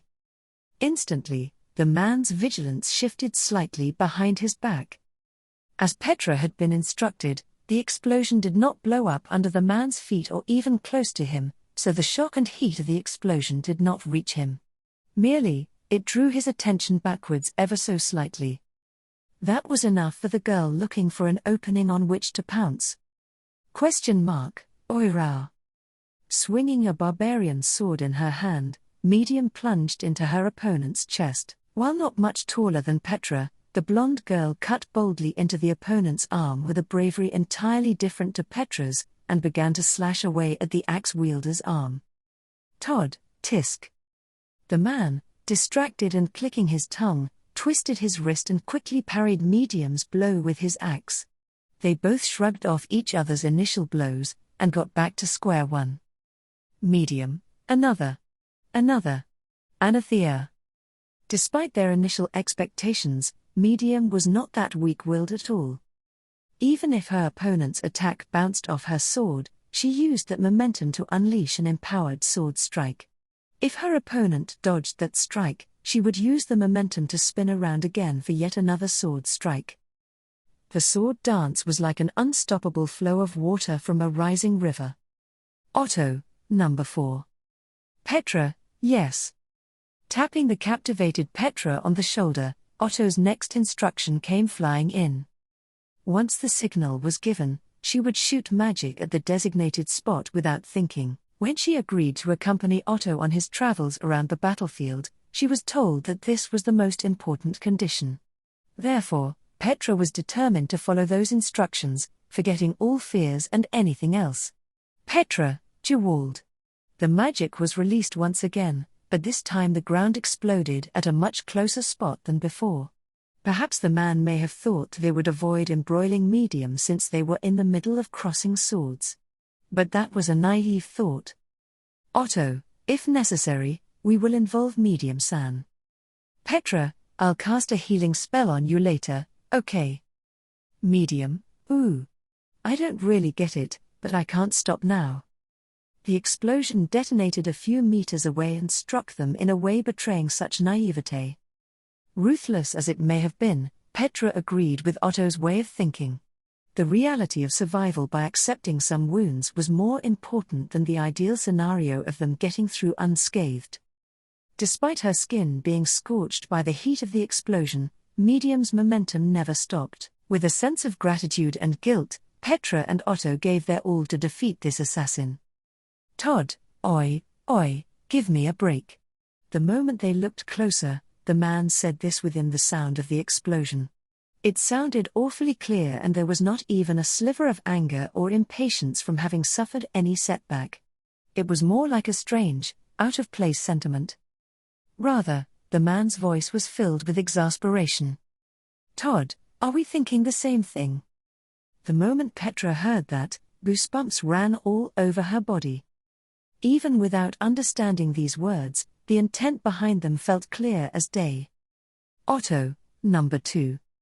Just when Petra was about to realize the true nature of the shiver in a little more detail, At Otto's scream she promptly abandoned all thought and immediately obeyed. The jewel she fired off transferred heat to the magic stone hidden in the ground, just as before.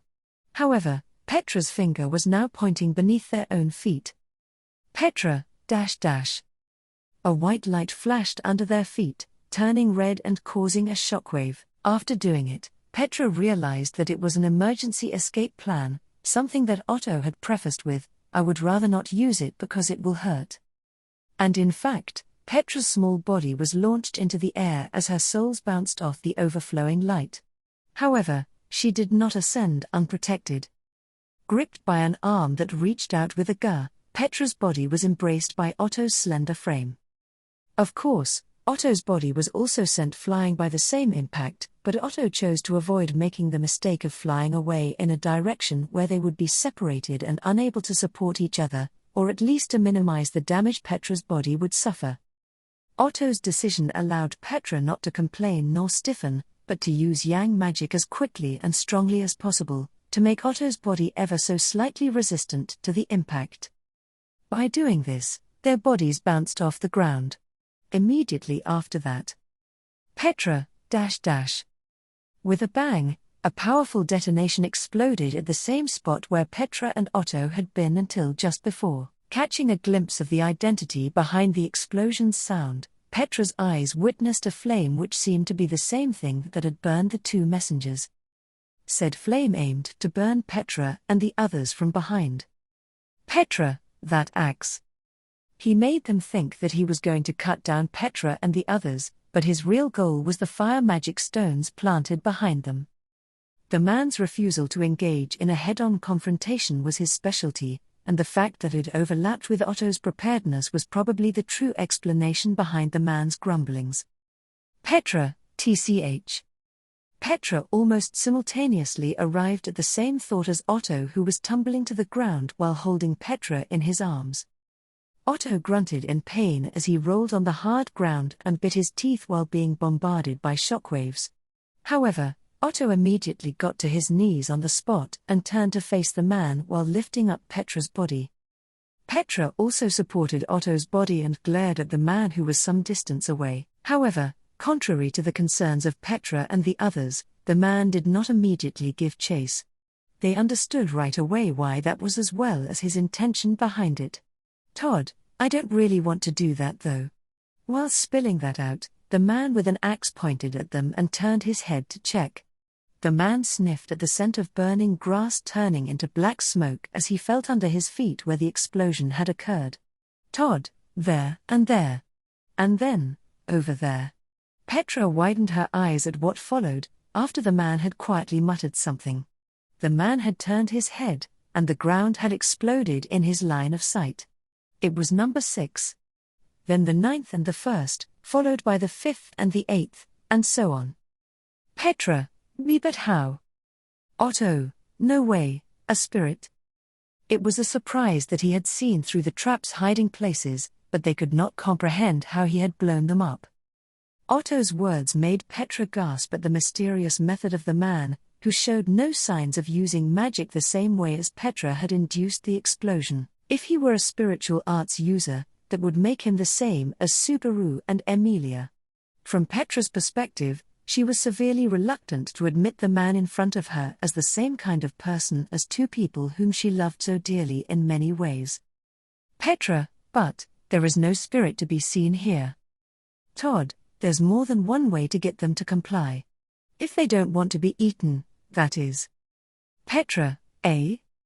Otto, I'm not just saying this out of spite, but it's probably for the best if we don't listen to him. Petra, who couldn't understand his reply, froze with wide eyes. And then, with a tap on her shoulders, Otto immediately brought her back to her senses.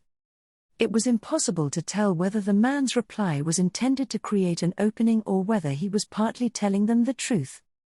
However, one thing could be said for certain. Petra, I despise you. Medium, I feel the same. In response to Petra, a small shadow flew, clenching her fists tightly whilst shouting. It was Medium, who had been wary of the mysterious man's peculiar skill, so she chose an opportune moment to strike. She slipped into the smoke created by the series of explosions the man had set off, and aimed at her opponent's back by lunging her barbarian sword all the way from the other side. After patiently enduring for a long time, her bold blow went straight for the man's back. Todd, of the three of you, you're the easiest to read. Medium, ah. Leaning his body to the side, the man had escaped the downward trajectory of the barbarian's sword. Just like that, the man turned himself around and thrust his axe towards Medium, who was behind him. Todd, you're the only one who does things the Imperial way. It's absolutely sickening. Petra, Medium-chan. The sight of the man's relentless axe was absorbed by the screaming Petra, who was trailing behind, and Medium's wide-eyed face. Medium O'Connell did not put too much thought into all of this. Strictly speaking, Medium had a lot to think about on her own. She was always worried about her brother, Flop O'Connell, and at the same time she trusted him. When she heard that he had been taken away from the fortress city, the surprise and worry were enough that her chest was about to burst, but her brother would have probably panicked if he had known her body had shrunk while she was on her own. So she thought that they were about even in terms of worry and trust. Flop, dear sister. Rather than racking our brains, we arrive at way better solutions when we think with our hearts. That seems especially the case for you, so keep that in mind. Those words that her brother had said considerably earlier served as an important guiding light within Medium, irrespective of her chest being shrunk or not. Since thinking about things with the heart tended to be linked to completely nonsensical, outrageous statements, it was also detested by some. Abel in particular seemed to find it quite disagreeable, but what her brother said was great. In fact, that approach had worked out great for Medium. Medium, as expected, Big Bro is awesome. Of course, if that made everything go well, she wouldn't have become smaller, her brother wouldn't have been taken to the capital, Rem wouldn't have disappeared, Natsumi wouldn't have been flung away, Chaos Flame wouldn't have been destroyed, and Emily and the others wouldn't have been all over the place, probably. There was no way everything would go well. However, as far as Medium's actions were concerned, it was the best way to achieve the optimal outcome. For that reason, the moment an axe had swung violently at her defenseless face after her surprise attack from behind had failed, Medium did not panic, even while thinking, I'm dead. It was similar to feeling no regret after taking the best possible action and fulfilling one's role to the end, but one would still end up losing because the outcome was inevitable. Of course, she hated the thought of dying here since it would leave her heartbroken after being unable to reunite with her brother, and she was full of regret for not being able to help her new friends like Rem and Natsumi. However, after thinking through things with her heart, Medium took the best possible bargain she could. The results came down, for want of a better word, to luck. If it didn't work out, her life was forfeit, as the way of the world was within Wallachia. However, Medium, Just before it slashed her face, the thick axe blade sparked and was repelled. While just barely feeling the scent of steel in her nose, Medium exhaled slightly. Medium, as expected, Big Bro is awesome. I haven't even died once doing things this way. ? Oh, I'm jealous of that. I've completely lost count. Medium, expressing how the method her brother had taught her saved her once again, was answered by the person who had bounced away the axe that should have taken her life. What had been swung was the blue dragon's sword that was as thick as the axe that was repelled. The person gripping it was quite strange, with his appearance earning high marks from Medium's perspective. Todd, you're... Todd turned his gaze to the person that had stepped in, the man who had protected Medium when she should have been sure to have been killed, and moved his lips in displeasure. The man who interrupted him, a one-armed wanderer with a jet-black helmet hiding his face, said, "Sorry to interrupt your good mood. One-armed man, I was wondering where things looked worst, but as people say, it's darkest right below the lamp post. But man, is it seriously troubling when the future is this dark?" Todd, The man who had quietly come to kill the non-combatants assumed a cautious stance. However, it was not the stance of a lion cutting corners against a rabbit, but that of a hunter who was wary that the rabbit had disguised itself as something else, and seeing that, the wanderer, Al shrugged.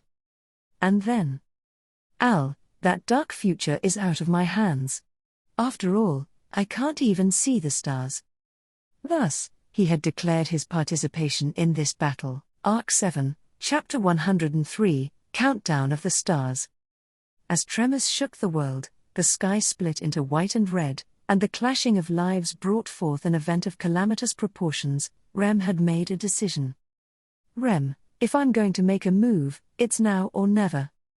In the imperial capital, where a battle of unimaginable scale was likely taking place, Rem was still imprisoned in Bastets's mansion with her freedom greatly restricted.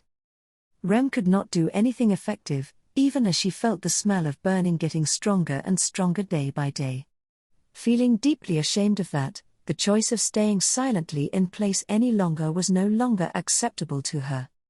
In the end, Rem had not once come face to face with Bastets, the lord of the mansion and the perpetrator behind her confinement, since their first chance meeting. For that reason, there was no way to examine what that old man, who had been concerned about the future of the empire because of his own philosophy and deposing the then Emperor Abel, thought how all of this led to the great battle engulfing the entire empire. However, even supposing there had been an opportunity, he and Rem would probably not have understood each other. Rem, after all, Bastet-san and I stand on entirely different sides. Even if it sounded cold, that was the conclusion Rem ultimately came up with. Only the strong, or those with the leeway to do so, could sympathize with and take into account the circumstances of those in a different position. Since Rem was neither, she was forced to make a decision.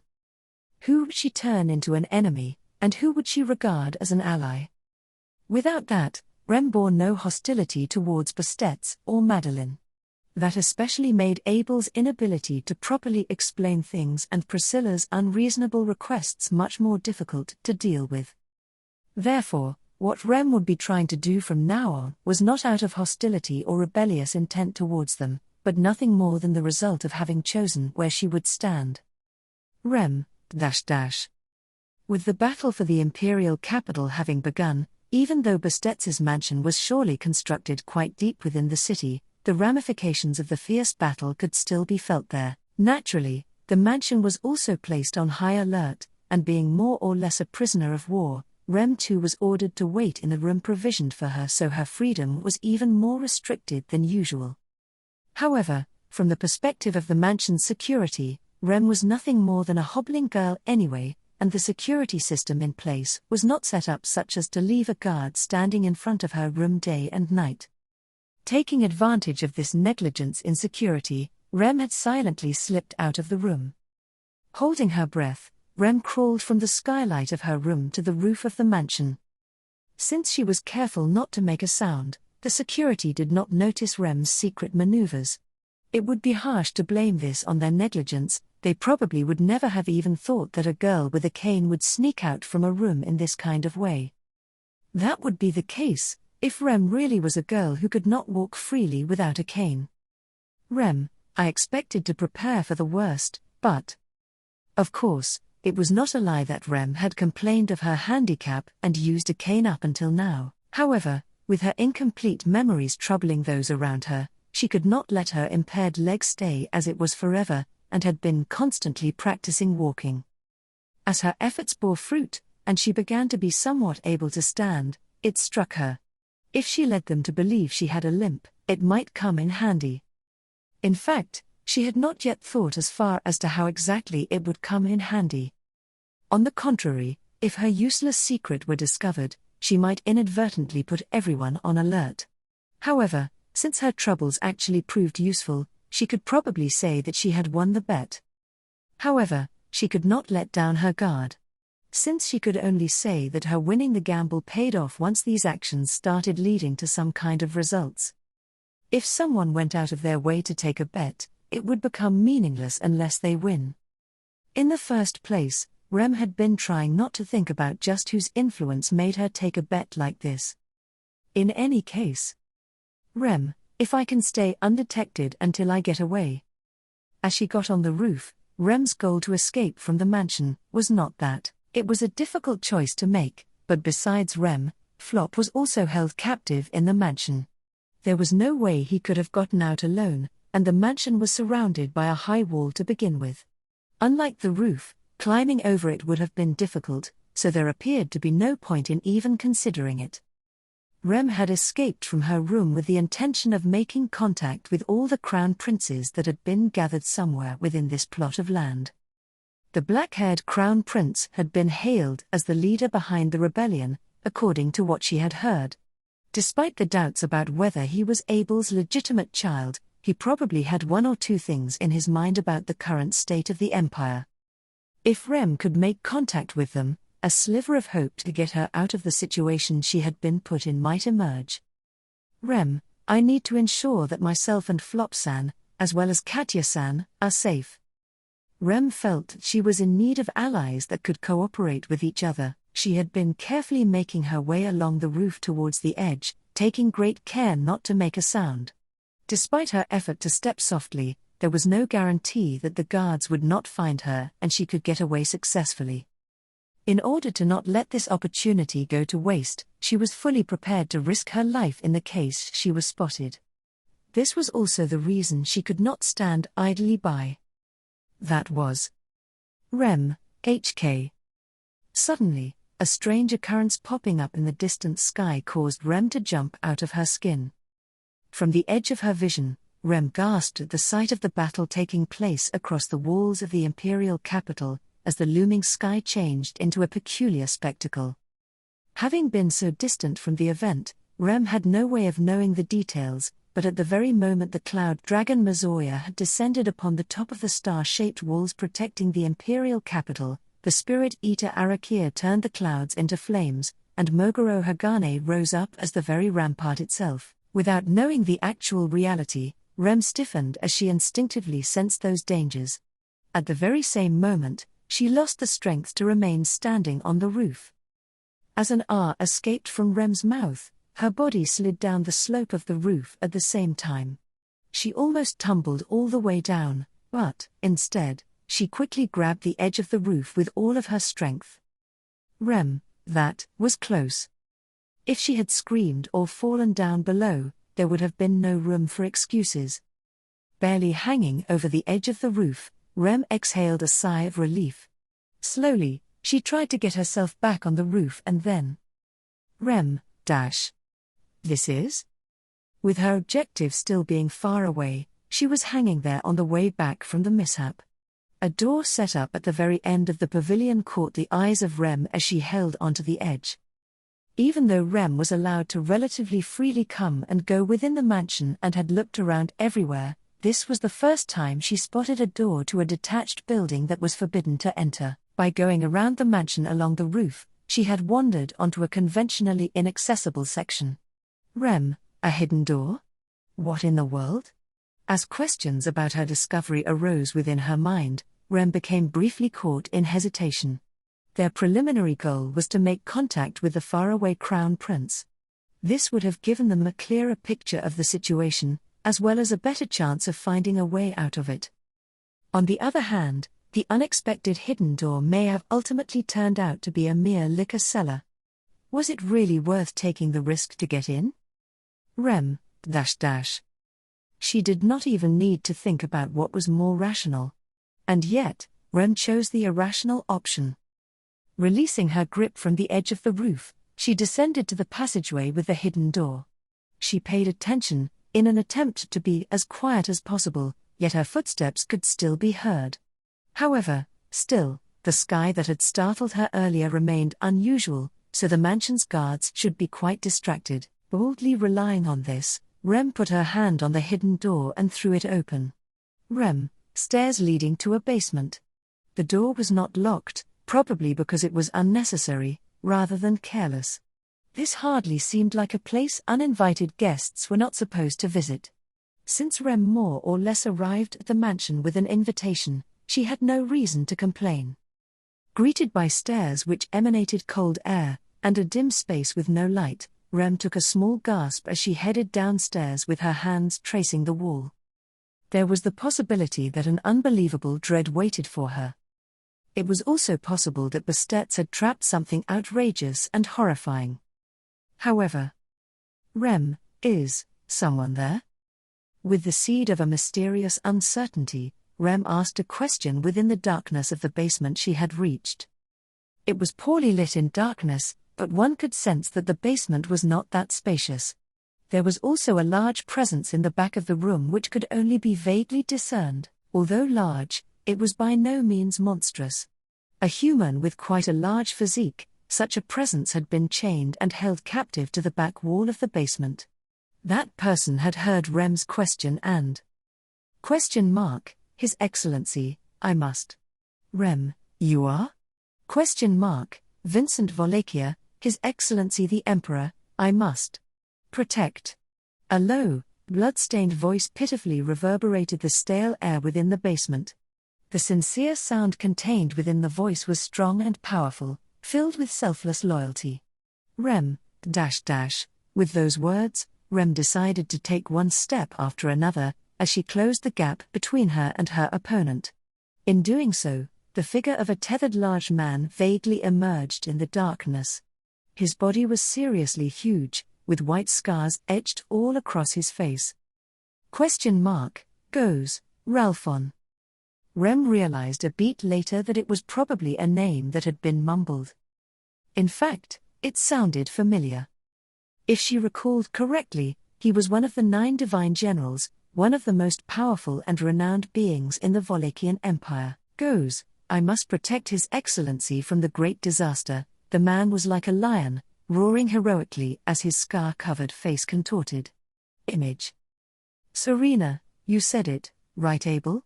You're the one who spread the rumor about the Crown Prince, aren't you? Serena Drakroy, a woman of character who was overlooking the state of the siege of the imperial capital from the main rebel camp, standing there with her arms crossed, asked Abel this question. He slowly raised his face covered by the Oni mask. Serena's Flying Dragon Squadron appeared from the far west as reinforcements. With the participation of first-class Flying Dragon riders who possessed the skills of taming flying dragons, the battlefield's air superiority suddenly tilted towards their side. Of course, there were some battlefields where the Flying Dragon riders were at a disadvantage because of the presence of the Cloud Dragon and the Spirit Eater, but it was not necessary to have the entire battlefield under their control. All it took was a single breach, and even the walls of the imperial capital, which were renowned for their solidity, would begin to collapse from that point onwards. There were measures in place to achieve this, at least, Abel thought so. Hence, knowing that there were situations of weakness and stalemate on the battlefield, he continued to intermittently issue orders. Abel, does it look like I have time for your idle chit-chat now? If anything, should you not be keeping an eye on the movements of your subordinates? Serena, yes, of course. But it's disheartening that you dismiss this as chit-chat. I took a stance because of your letter and swiftly joined your side. Since me coming was so vital to your strategy, treating me with a little more care wouldn't make you lose your face. Abel, spoken like a good-for-nothing commoner. Serena, even if I spoke like a Philistine, I would rather not act like one. I'm just too curious about the response from before. Shrugging her shoulders, Serena took her gaze away from the sky and looked towards Abel. The response she referred to was probably the reinforcements from the west, as well as the response to the war potential outside of Serena's Flying Dragon Squadron. Although she had an idea about the unforeseen reinforcements and who was leading them, she regretted the carelessness of her earlier words and actions. Hence, it led to the words Serena started her idle chit-chat with. Serena, the black-haired Crown Prince, you are the one who spread that story. And isn't this Crown Prince the one who is leading that group in the midst of their glorious rampage? Abel, in short, you believe that this turmoil spreading across on the battlefield was orchestrated by the illegitimate offspring of the Emperor? Serena, no, my apologies. It's a figure of speech. I don't believe that the black-haired Crown Prince is really His Excellency's son. In all likelihood, His Excellency has no children. Shaking her head at Abel's words, Serena replied with a rather confident tone. When Abel raised an eyebrow at her confident answer, she continued, in any case. Serena, His Excellency never took a queen, and there is no mention of him ever getting intimate with a woman. I've tried to seduce him before, but he completely ignored me. This should serve as strong evidence. Abel, Are you sane? Serena, of course, I'm entirely serious. Abel, I did not ask if you were serious, I asked if you were sane. Abel's gaze grew stern as he was presented with a rather unconvincing reason to base her argument on. Serena was one of the more prominent high counts in Wallachia, and because Abel held her abilities and ambition in such a high regard, he counted her as one of the necessary forces in this decisive battle. However, if Abel judged matters based on incomprehensible standards, that in itself meant there was room for consideration. Serena, who was trying to see matters through Abel's eyes, said, "Wait," as she uncrossed her arms and raised one hand. Serena, I'm not kidding, that's just the most significant reason. The point that His Excellency was not seduced by me is frustrating, but that also hints at something at the same time. Abel, Serena, that His Excellency has no interest in women. To put it more bluntly, he has no intention to bring forth an offspring. The speechless Abel looked at Serena, who continued with, "That has to be it, right?" Serena, I'm not saying he is a philanderer, but His Excellency hasn't begotten a son. At the very least, not at this point in time. But even if His Excellency were homosexual, he could still have children as long as he has the inclination. There's two possibilities: he's sterile, or Abel, he is intentionally not procreating. Serena, exactly. In any case, I don't think there is such a person as a crown prince. That's why the story of an illegitimate child is dubious in the first place. But if mere dubiousness can spark such a civil war, our country splendidly lives up to its name. With a small twist of her cheeks, Serena's smile was genuine and joyful. Abel made no mention of her attitude nor of the speculation she made. Notably, Serena did not need Abel's opinion either. People like her are capable of confirming their own ideas without the affirmation from others. In other words, it was not an affirmation that she sought from Abel. Serena, for what purpose have you made up the existence of the Crown Prince? After our side is victorious in this battle, who will sit on the vacant throne, and what will you do with your empire? She asked if they were going to leave the future of the Wallachian Empire in the hands of the Crown Prince. Abel, At Serena's quiet question, Abel softly closed one eye. Some people might wonder if this was the right time to be asking and answering such questions, as the battle was just about to reach its climax. But as they fought, it would be too foolish not to think about what would happen after they won. Naturally, since they were fighting with the intention of winning, they needed to plan for the post-war period as well. Abel, why are you asking me? Serena, I don't mean that the Crown Prince is the illegitimate son of His Excellency, but I believe that he is your truest representative to lead this great civil war. After the war, if you and the Crown Prince are going to join forces, isn't it obvious who we should ask regarding the future of the empire? Abel, As Serena continued her thoughts, a breath escaped Abel's mouth after hearing them. Meanwhile, he himself was impressed by the effectiveness of the recognition-blocking effect of the mask covering his face. It was impressive how well it could conceal his identity and true feelings. Serena, what's wrong? Did I say something wrong? Abel, I am not laughing at you. Rather, I admire your insight. It is just that when the conclusions differ, the process is simply even more disconnected. Not unreasonable, mind you. Serena, mew. Serena's lips curled in frustration at Abel's comment. But as stated, her insights were impressive. It was only natural to think that Abel's goal was to win this rebellion and seize the imperial throne of the Wallachian Empire. He put a person calling themselves the Crown Prince in place who would seize control over the throne. If possible, the emperor might even murder his puppet at some point and take the throne for himself. But Abel, no doubt, I have no intention of handing over the throne. Your assessment is misguided. Serena, so you're saying all my conjectures are completely off? Abel, Not all. You are right, I spread the word about the existence of the black-haired crown prince with the intention of finding him rampaging on the battlefield.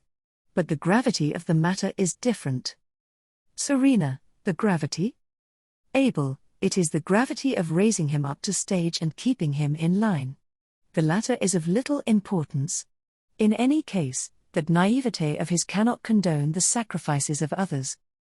Serena twisted her head and was perplexed beyond comprehension. However, Abel was not obligated to explain everything to her either. For the time being, he should have provided her the answers she wanted and resolved her post-war concerns. In some cases, Serena could even end this rebellion by beheading Abel here and now and taking his head with her to the Crystal Palace. Everything would be nipped in the bud, but to a certain extent, at the expense of Abel's gratifying sacrifice.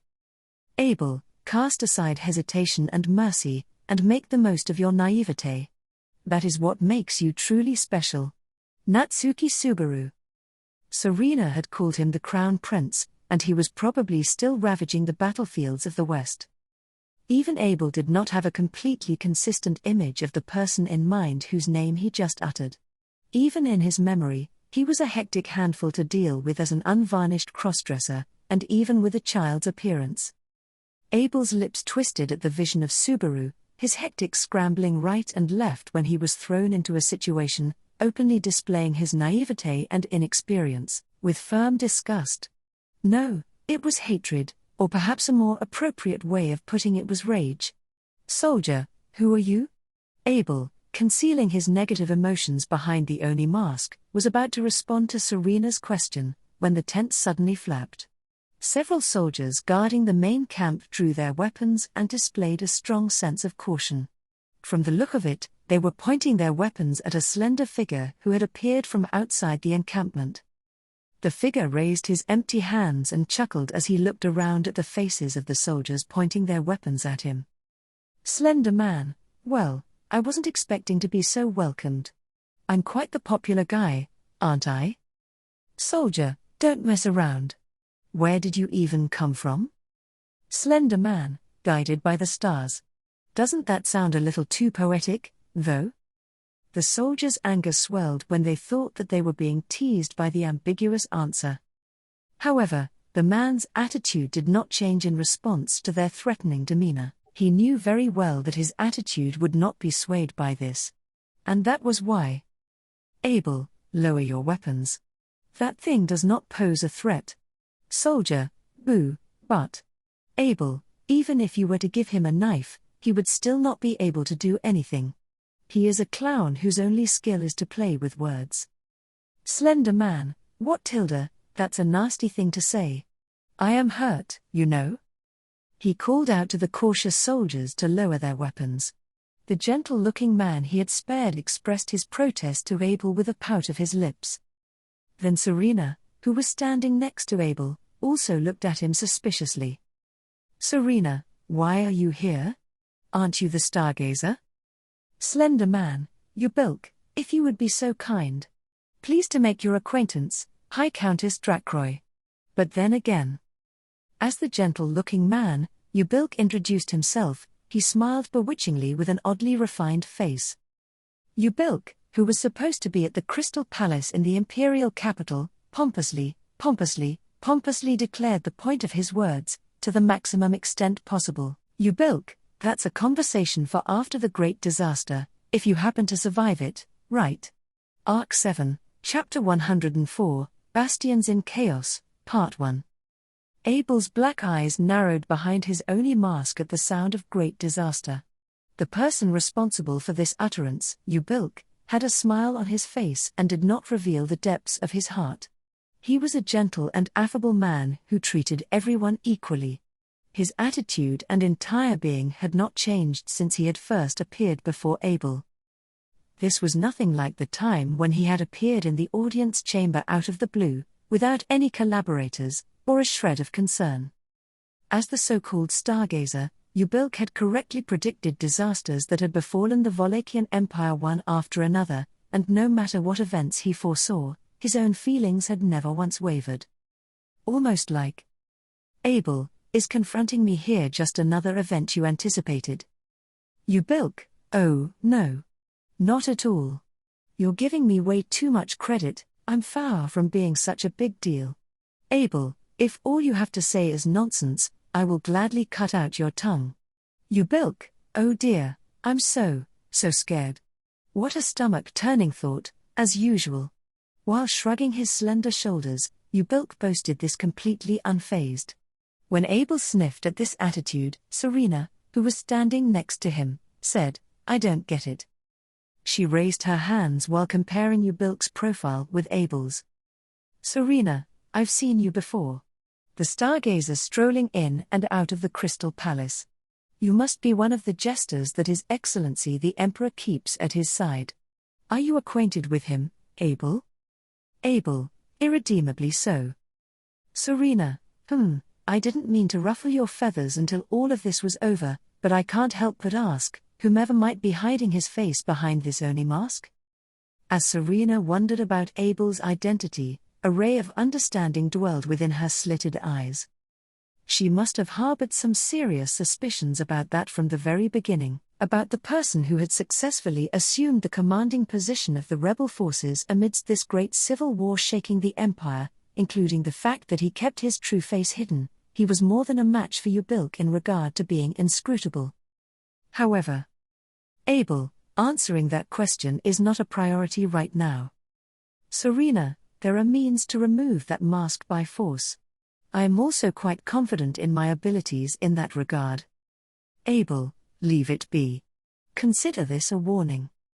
Serena, oh, you're warning me?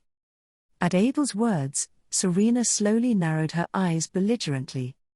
Serena Drakroy, giving free rein to what earned her the moniker of the Scorching Lady with a fierce stance, had made it to this point because she had burned down all the scorn and provocations hurled at her.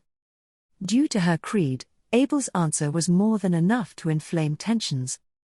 Ubilk, wait, Tilda. Let's calm down a bit. How can me just showing my face like this create such a tense atmosphere?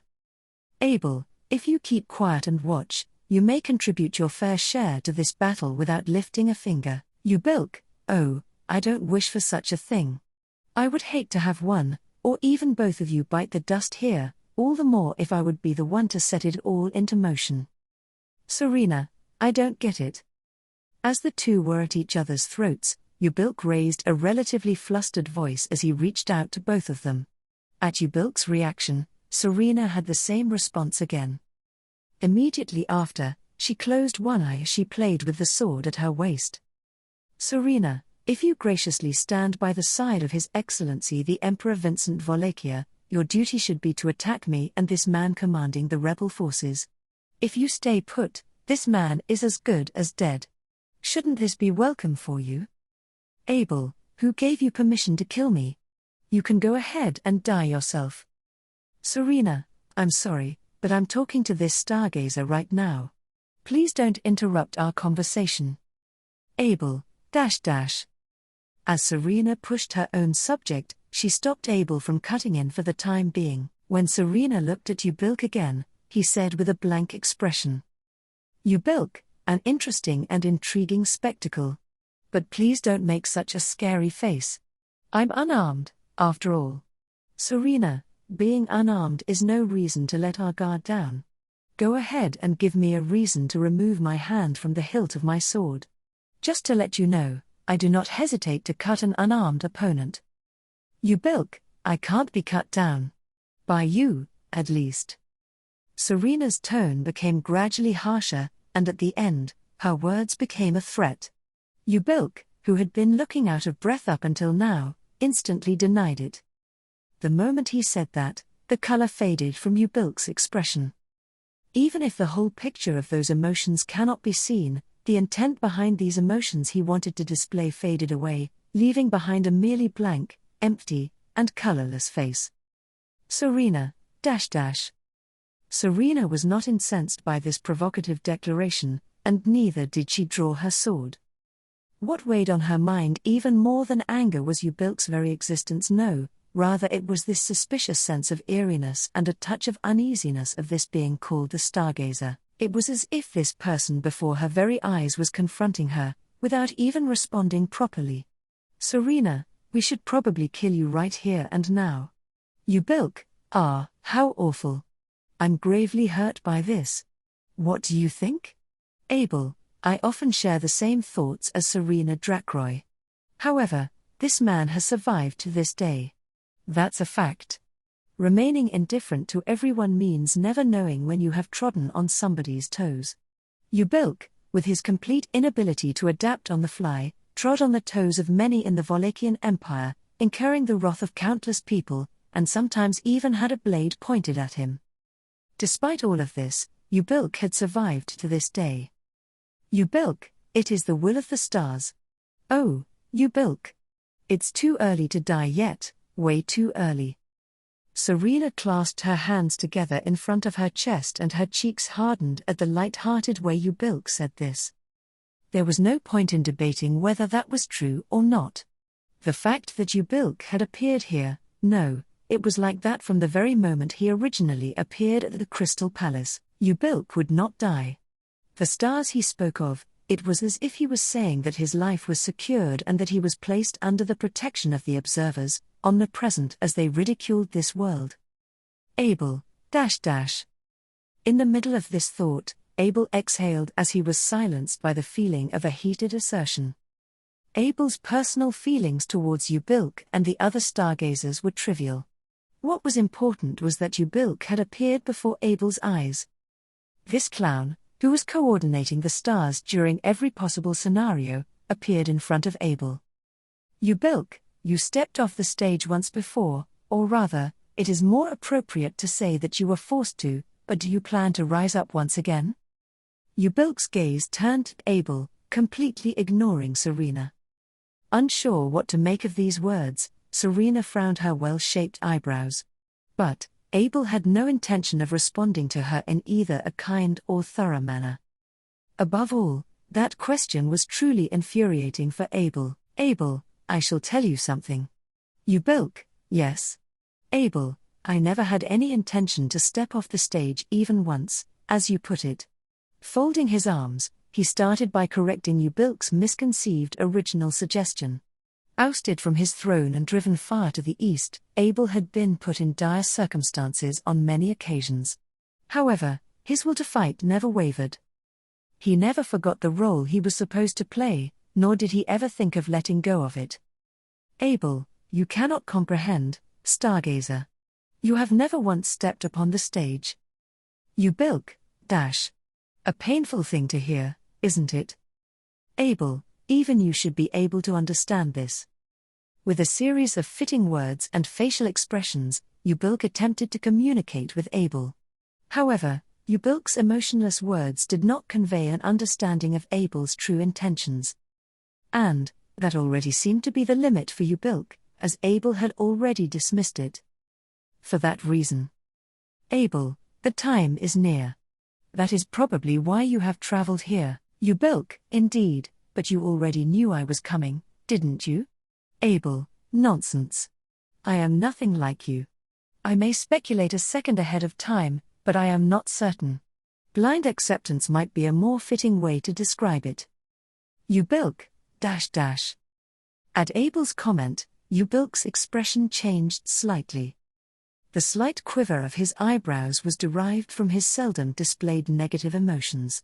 Anger or discomfort, either way, it was nothing short of a rare response. Unfortunately, there was no such thing as a calm satisfaction to be found in Abel's mind. Serena, what a predicament, you must be at His Excellency's side one way or the other. Shall I send your decapitated head? Abel, the Emperor wouldn't even bat an eye. If anything, he would be a bit aggravated that he didn't issue the order himself, but that would be the end of it. More importantly. Serena, more importantly. Even though Serena did not understand the details of the dialogue between Abel and Ubilk, she nodded her head as she saw it heading towards a conclusion. Abel briefly paused as he saw her wavy brown hair sway over her shoulders in the corner of his eye. And then, he declared. Abel, I leave you with a great role to play. A role that no one but you can fulfill on this battlefield." Kicking off the white snow that had piled up, a shadow raced unhindered across the battlefield.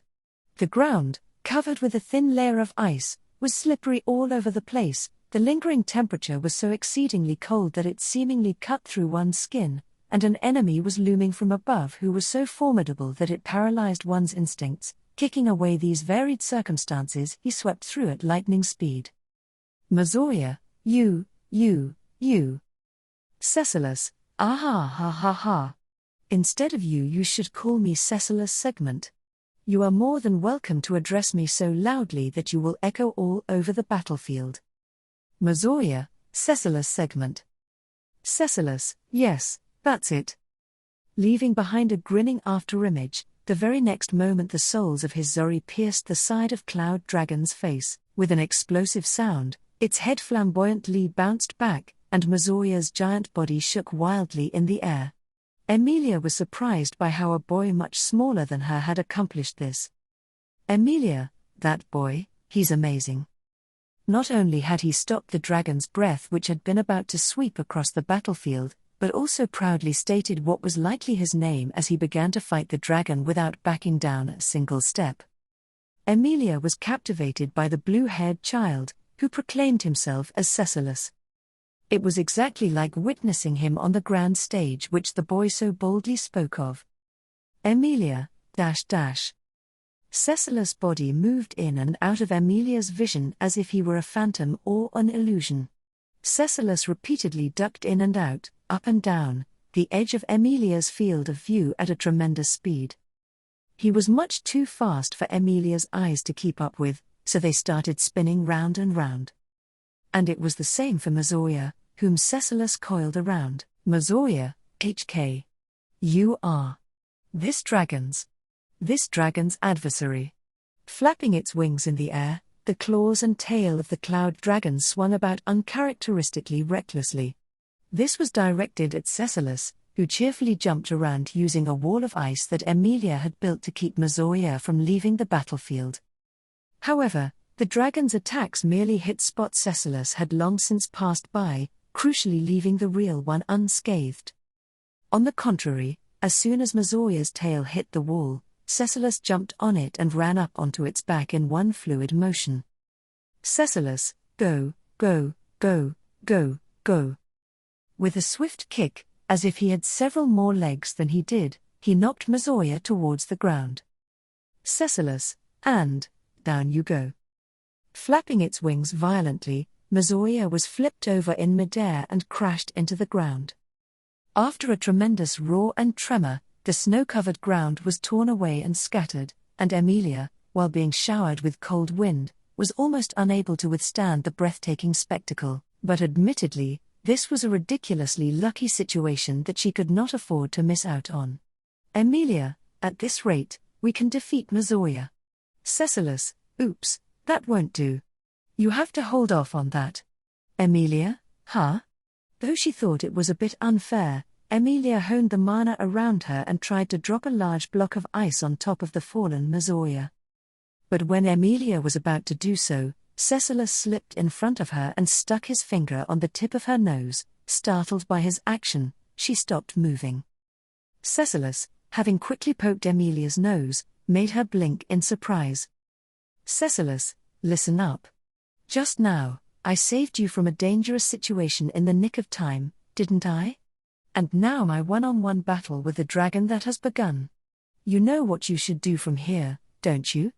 Yes, you should have faith in my victory and nobly pray for me. That's the role of a princess." "Emilia, but I'm not really a princess. Even though I'm not entirely unrelated to the throne." "Cecilus, princess is just a figure of speech. More precisely, it's the flower of the story falling madly in love with me, the hero who came to her rescue. The perfect role for someone as beautiful as you, don't you think?" "Emilia, I'm sorry. I've already decided on the person I'll fall in love with." "Cecilus, is that so? Then there's no helping it. Please continue." Despite being incessantly spoken to at a staggering pace, Emilia had not missed anything essential. Accordingly, Cecilus also immediately understood and backed away. Since he had pulled back, Emilia once again raised her hand out towards Mazoya. "Emilia, here." And with that, a giant block of ice fell at full speed from the sky, aimed at Mazoya, who had fallen to the ground. A thunderous roar echoed after it stabbed Mazoya's belly, who had been lying face up on the ground. While hearing the dragon's low cries of pain, Emilia readied the next one, saying one more time, "Cecilus, excuse my impoliteness." Right after that, Emilia had her legs swept out from under her as she braced herself, and as she screamed "Awe," her body was softly lifted up and withdrawn with a momentum that seemed to pull her out of her spot. The next moment, a strong wind raised up where Emilia and Cecilus had been, and the impact that the dragon had transmitted through the ground had gouged and shot out all the earth in a circle in that spot. If they had moved to the side any slower, they would have died. Cecilus, as expected, with a dragon as an opponent, nothing is straightforward, but at least I got a chance to show off every second. But this came just in the nick of time because of all of my pent-up frustration from being paired up with all those extras. Emilia, thank you, for saving me. Cecilus, no, don't worry about it. Beauties who already have a loved one just need to be charmed in a different way. Just remember to invite me to the wedding. Cecilus, who had picked her up and saved her just in time, smiled heartily at Emilia's gratitude. Strictly speaking, Emilia did not have a loved one, but rather someone whom she might fall for, but right now was neither the time nor the place for quibbles. What was important was, "Emilia, use these, Cecilus." "Cecilus, use what? Even if I'm told that, I don't know what I'd use." "Oh." When Cecilus tilted his head, his eyes sparkled at Emilia, who had lowered herself to the ground to place her hands on it. In his vision were swords, spears, axes as well as various other weapons of ice which were growing out of the ground. Ice brand arts, which created weapons out of ice, created a row of weapons in front of Cecilus all the way to Mazoya. "Cecilus, this is quite spectacular.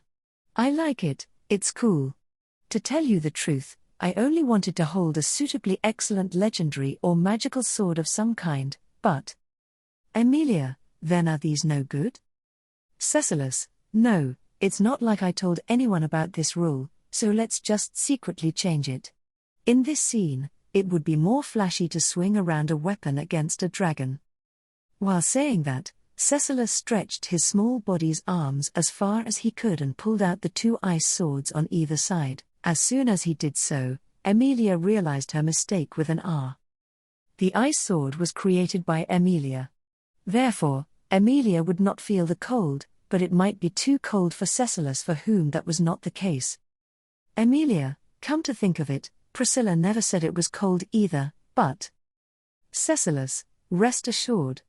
I can make up for this inconvenience with the flow method, so both myself and the people in the battalion are fine. Well, I tend to get out of my flow when the boss and the others are involved, but it's a fact that I'm especially special for handling it naturally. Emilia, special. As unfamiliar words were let out one after another, Emilia could not help but ponder. This abnormal sensation reminded Emilia of talking to Subaru, and when she thought about it, she realized, maybe. "Emilia, hey, Cecilus. Did you learn those words from Subaru?" Cecilus, "From Subaru-san? Nope, sorry, but you're mistaken. It was the boss who taught me these words, but his name is not Subaru-san." Emilia, I see, my bad. Looks like I jumped to conclusions. Due to her hastiness, Emilia was disheartened by Cecilus's answer. However, not wanting to be discouraged, Emilia quickly slapped herself on the cheek to cheer herself up. Then, like Cecilus, she picked up an ice spear herself. "Emilia, I pulled myself together. Let's fight Mazoya together." Cecilus, that's a really nice change of heart. Come to think of it, I haven't even heard your name yet. Emilia, me? I am Emilia. No, I mean, Emily. Emily. Cecilus, I see you have your reasons. But I think it's best if I refrain from saying anything thoughtless here, so I'll do you a favor and leave it at that, Emily-san. This might be sudden, but I would ask you for one in return. Emilia, a favor? From me? Cecilus, yes. When you are in the middle of dealing with that dragon, could I ask you to move that thing out of the way? After they exchanged names, Cecilus asked Emilia for a favor in a hushed voice. Having said that, he pointed to the ground a short distance away from the spot on which Mizuya had dropped onto the ground. Seeing Cecilus's finger pointing at the snowy ground, Emilia's eyes widened with an ah. And then, Cecilus, then please do, Emily-san. I'll do my job. And how about I do it so flamboyantly only the star actor of this world could manage it? After saying this, Cecilus kicked off of the ground without waiting for Emilia's reply. The snow scattered, and Cecilus' body, gripping two ice swords, ran straight for the dragon. Mizuya's scales instantly sensed the danger of the small threat rushing at it. Mizuya, don't push your luck. A shudderingly enraged roar rose up, and Mizuya clawed at the block of ice that was about to crush its torso. In an instant, the gigantic mass of ice, which was as large as a small mountain, could not bear it for even a second, and cracks ran through its entirety with tremendous force, shattering it all at once. Once the weight of the ice block was gone, Mizuya immediately rolled over to face the ground, ready to unleash an attack on the leaping Cecilus. Emilia, hiya! Emilia threw her brandished spear at Mizuya and struck it squarely on the nose. The sharp ice spear did not bury a sliver of its tip into Mizuya's scales, but the force of its impact was enough to repel the dragon's head and delay its attack on Cecilus. Then, Cecilus dove in at a speed that nearly matched that of the thrown spear. Cecilus, no blinking allowed, or you will miss offering up the well-deserved applause. As he presented his spirited lines, Cecilus's twin ice sword surged with white light. With a light sound, the cloud dragon was struck through its scales and bounced to the right and left while being blinded by the sword dance, deprived of its freedom as well as any opportunity to counterattack. Despite being comparatively tiny, Cecilus's skills were still absurd. Both in terms of handling her body and weapons, Emilia thought she had become quite respectable herself, but this was a dimension incomparable to her. Perhaps he even had the potential to become as absurdly strong as Reed, whom she had happened to meet at the Pleiades watchtower. Emilia, but please don't become a meanie like Reed. Setting aside his ability with the sword, Reed had a terribly nasty personality, so she hoped that Cecilus would not turn out that way. With that wish in mind, Emilia rushed to a point a short distance away from the battle, with a sidelong glance at Cecilus, who was attracting Mizuya's attention. The favor Cecilus had asked of Emilia earlier was quickly drawing near. Emilia rushed to the destination, and there she found Emilia, Madeline. This is no time to sleep. Wake up, and persuade Mizuya. Emilia held up Madeline Ischart's motionless body, which was buried in the snow, and desperately called out to her. Arc 7, Chapter 105, Bastions in Chaos, Part 2. Pressing his fists to the ground, he stood up overexerting his shaking knees. The force of the heavy blows reverberated to his very core and his internal organs screamed as if they had been scrambled. Lacerations and bruises could be reliably healed by simply sucking up the power of the earth via the souls. However, the unfamiliar techniques used by his opponent overcame such rough protection. The enemy was one of the strongest in the Empire with an abhorrent attitude and a loathsome nature. His techniques, perfected through training beyond human knowledge, toyed mercilessly with the foolhardy Garfield. However, there was no reason to cower due to lack of experience or age. Garfield, who was incapable of anything dexterous, simply required victory. He was unable to choose any other answer, and above all, as if I could you stay cowerin' next to ya. Gritting his teeth, Garfield looked up and let out a guttural groan from his throat. His gaze remained fixed directly in front of him, while his attention was not on his unquestionable enemy, but the man standing beside him, his personal enemy. Oh dear. Your unrelenting spirit is a virtue, but isn't it more reasonable in this situation to direct it at the old man over there, rather than at me? Garfield, it's the shelved Kagrakan, you're the one blabbin' nonsense. You did it long before I did. That was about 1.5 years ago now. Except for the things you already know about, and it admittedly doesn't end there. Shrugging his thin shoulders, the man, Roswell, responded curtly. Without his makeup and clown costume in order to conceal his true identity, he retained the aura of a proper nobleman. It was a masterful disguise that did not show how twisted he was at his core. It was true that without the advice of the detestable Roswell, this would be a life-threatening situation. Because Garfield was aware of this, a feverish anger rose from the pit of his stomach. On the other hand, I'm a bit confused about you saying that you've been in a fight with a shinobi before. This was muttered by an old man of small stature who could easily have been mistaken for a dwarf. Waving the sleeve of his right arm that was missing below the wrist, and with an expression that made him look like a good-natured old man, it was completely unfathomable how terrifying this old man actually was. Garfield was painfully aware that it was also part of the shinobi's techniques. Everything about him, his gestures, words, actions, and even his feeble appearance were tools to bring nothing but death to his opponents. Shinobi utilized their entire being as a deadly weapon to finish off their targets. As the chieftain of the shinobi, this old man was staring at Garfield and the other man, or rather, at Roswell. He was not accusing him for rudely intruding into a one-on-one fight, but he was concerned about something else.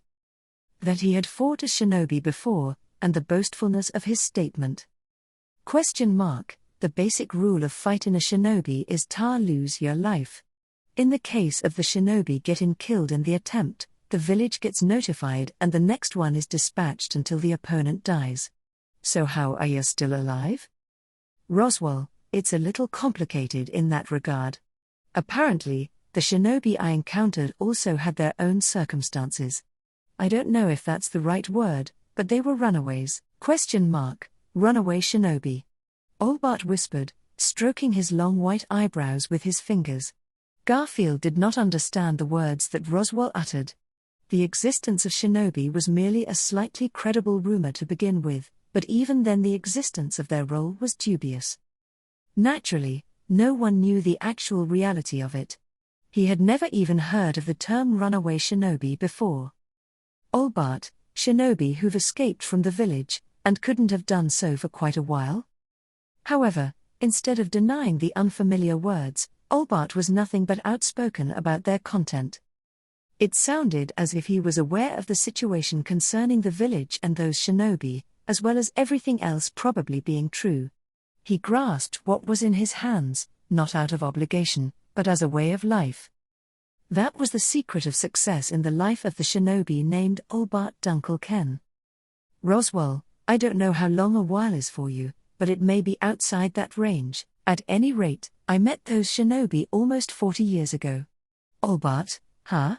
With a shrug of his shoulders, the vicious old man, Olbart, questioned Roswell's response. The same question arose in Garfield. Rather, it was more likely that everything he had said so far was just a casual utterance, and he admired the nerve of the man. Although he never bothered to ask Roswell's age, he was at most around 30 years old, which was different from Emilia or Beatrice. He was not even born 40 years ago. And with this ridiculous, last-minute prank against Olbart. Olbart, Shazuk and Raizo, right? You're talking about those runaway shinobi. Roswell, ho ho. Olbart, they left the village 40 or 50 years ago, and the only ones who are still alive are their brothers. The others have been killed off, so there ain't any other candidates. At Garfield dismissing his story as a joke, Olbart played along even more tenaciously. Next to Garfield, who was staring bewilderedly, Roswell closed one eye, looking back at Olbart with his eerie yellow eye. Roswell, well, I assume I'm obligated to answer whether you are right or not. Olbart, nah. It's also valid to hold your opponent in suspense when a killing match is on a knife's edge. You might have talent as a shinobi. Roswell, I appreciate the compliment, but I decline. The talent I desire and the path I want to walk have been decided long before 40 years ago. Olbart, kakakaka. I see. Well then, it can't be helped. Roswell, shaking his head, ignored Olbart's praise. Olbart laughed without paying heed to that, and immediately afterwards his figure became hazy. In the blink of an eye, the distance between the two disappeared. The vicious old man's foot leapt and struck his target in the neck. However, Garfield, HK. With a gentle breeze on his neck, Garfield held his breath. A deadly shock scattered at the nape of his neck, barely scraping his skin. Olbart's kick was unleashed, only to be stopped just in time. Roswell, following the conversation just now, you aim not for me, but him. Olbart, diminish your enemies. Easiest ones first. Pretty textbook, ain't it? With the strength and sharpness one would not expect from such a small stature, even Garfield's well-trained neck could not have taken a direct hit from Olbart's kick unscathed. What stopped that reckless clash from becoming a reality was a distinctively shaped dagger cutting between Garfield's neck and Olbart's kicking foot. No, rather than a dagger, it was a weapon with parts to strike with. Called the sai, it was an unknown weapon used in the western country of Kararagai, and even Garfield was now seeing it for the first time. It had just saved Garfield's life. The owner of the sai was Roswell, with the humiliating fact of adding a second consecutive rescue of Garfield. Garfield, ooh! The moment he was scorched by this humiliation, Garfield's right arm launched up, killing the wind. Naturally, the target was the vicious old man, who remained suspended in midair on the axis of his kicking leg. Since he had no way to escape in midair, he would smash through his torso and make him unable to fight. Olbart, whoa there! However, just before the strong arm struck him, Olbart ducked with an unusually deft body movement and leapt diagonally downward with only his toe hooked in Roswell's sai. Evading the unleashed fist by diving under it, Olbart pulled out of range in a crawling position. Immediately, Garfield stepped in for the follow-up. Roswell, how about we calm down for a bit? Garfield, Gar. The body that planned to jump in was pulled backward at the waist to take the wind of his sails. Garfield noticed Roswell had hooked the tip of his sai onto the waist of his clothes. He wondered what he was trying to do, and the moment he tried to snap at him, he figured out his intention. Because a rotating black blade grazed Garfield's nose as it came flying by. Garfield, HK. Roswell, the moment you separated, he threw a flying blade at your blind spot with his hands behind his back. Putting the spin on it is just a petty trick, but shinobi have a whole treasure trove of that. Not to mention, our opponent is at the top of their class. Olbart, if you think something so pompous as being on top of a narrow space, people all point and laugh at ya. Being at the top of the shinobi ain't something to brag about. Unconcerned with missing the attack, Olbart closed one eye and looked at them vigilantly. Garfield once again bit his teeth in humiliation at this exchange he was left out of. Roswell had saved his life not once, nor twice, but 3 times already. In the fight against Kafma, there was a response to overcome a singular wall. In spite of that, he could not do a single thing against these guys who were making a mockery of his fight with Kafma. This was a disgrace to Garfield himself and to Kafma who had lost to him, but Roswell, Garfield, do not misjudge his type of strength. Garfield, huh? Roswell, you are strong. So, your opponent tries to avoid fighting within your arena. Once you see through his wiles, most of the weakness you harbor should disappear. Roswell pulled out another sigh as he said this to Garfield, who was clenching his fist. With short strike weapons in both hands, Roswell was no longer the head magician of the court that Garfield knew, but rather he was trying to maintain the appearance of a mere warrior. There was a moment of confusion, but after a pause Garfield understood his intention. Roswell had to abide by the restriction of not being able to use magic in this situation. If Roswell were to use magic, his true identity could be revealed. If that happened, this civil war within the Empire could unfold into a war between the kingdom and the Empire. Thus, Roswell, all I can do is provide cover. You are the key to this battle against this Imperial General First Class, Garfield. Garfield, Roswell, it's true that we have bad chemistry. You are straightforward and honest, after all. That being the case, I will find a workaround for the deficiency that creates, so, I have. Garfield, a nasty personality. Roswell smiled wryly at Garfield, receiving these twisted words out of Garfield's mouth. Roswell, yes, I have a nasty personality. Quite reliable, isn't it? Garfield, quit talkin'. With this response to the winking Roswell, Garfield wiped his mouth with the back of his hand. He wiped the blood off that was still flowing from the earlier beatings and exhaled deeply. From the rumbling sky came the feeling of scorching heat and extreme cold, each no less threatening than the other. Just the thought of these tingling sensations being directed at my comrades is enough to numb my entire body. However, Garfield, only for now. If I don't focus on the enemy in front of me, there won't be a next time or one after that. Olbart, now that it's 2 against 1, it's gettin' annoying. Garfield took a deep breath, and Olbart sighed at the situation. And at the old man's words, Garfield frowned with an O. What's so strange about it? It may be annoying, but it's been 2 against 1 since Roswell showed up. Garfield, you just have 2 opponents, so there's no point in complaining about it being 2 against 1. In response to Garfield's suspicion, Olbart bent his neck. The vicious old man grabbed his long white eyebrows. Olbart, it's only 2 against 1 if 2 people are cooperatin'. What was just a couple of cheeky young'uns until now has started being annoyin'. Garfield, then, how about you surrender, since you're at a disadvantage? Olbart, kakakaka.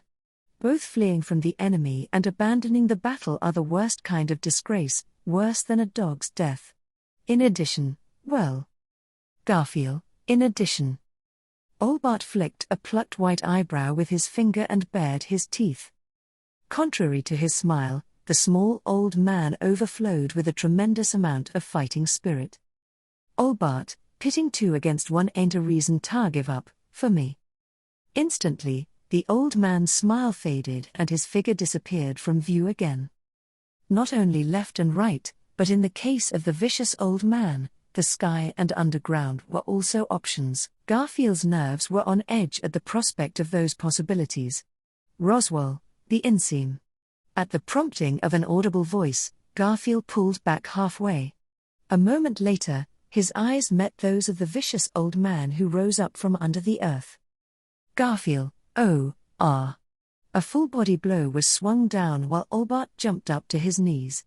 Garfield's fist slammed into the old man's knees, which were like withered branches. Shockwaves rippled through the ground, causing it to crack and spread terrific destruction. With that first direct hit, a deadly battle in the truest sense with the shinobi had begun. The hero arriving late. Although there was something fateful about it, Subaru did not like that.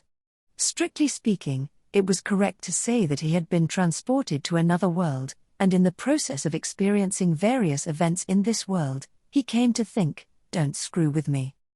Subaru, if this were a game, a manga, or within a story, it might be fine. Events in a fictional world needed such developments to liven things up. However, for Subaru, who actually lived within this turbulent world, the sooner a hero, heroic figure, or person with abilities beyond human understanding appeared on the scene to resolve the conflict, the better. It is best to have the hero show up as quickly as possible, and swiftly pull out the root of the problem. If people said that it was not interesting from a narrative point of view because it was not about the story, that would be fine. One could discuss whether this was fun or not, only when they had the presence of mind to do so. Subaru, and yet it's pathetic that we're the last to arrive. Swaying on the back of a vivid cherry galewind horse, Subaru looked to the front in regret. This battle all around the imperial capital would decide the fate of the empire. It was hard to say who to complain to, but for now, Subaru burned with rage at his own block-headedness. Even though he thought about how much he hated it, he ended up the same as a hero who arrived late, after all. Subaru, Isn't this exactly like those heroes with a tendency for being late, being the ones most eager to achieve the best possible outcome in a fight? The reason why late arriving heroes put in so much work was surely because the heroes themselves were extremely regretful for being late. The hero was painfully aware that his friends, the people he had to protect, or someone he did not want to lose, had been through hard and painful times in the meanwhile. That was why? For the first time, Subaru learned the basis for the hero's struggles that followed from not being able to make it to the battlefield in time from the beginning. That they had blamed themselves, too. Subaru, let's do this, Beatrice. Beatrice, El Shamak. With this understanding, the shadow magic of the little girl clinging onto Subaru's chest was unleashed. Black clouds appeared out of thin air, one after another, and shrouded the heads of the lined-up Imperial soldiers. Depriving people of their vision to diminish their fighting strength was not the case here. The soldiers with these shrouded heads were not being robbed of their sight, but rather, of their fighting strength itself. Pleiades Battalion, Ra.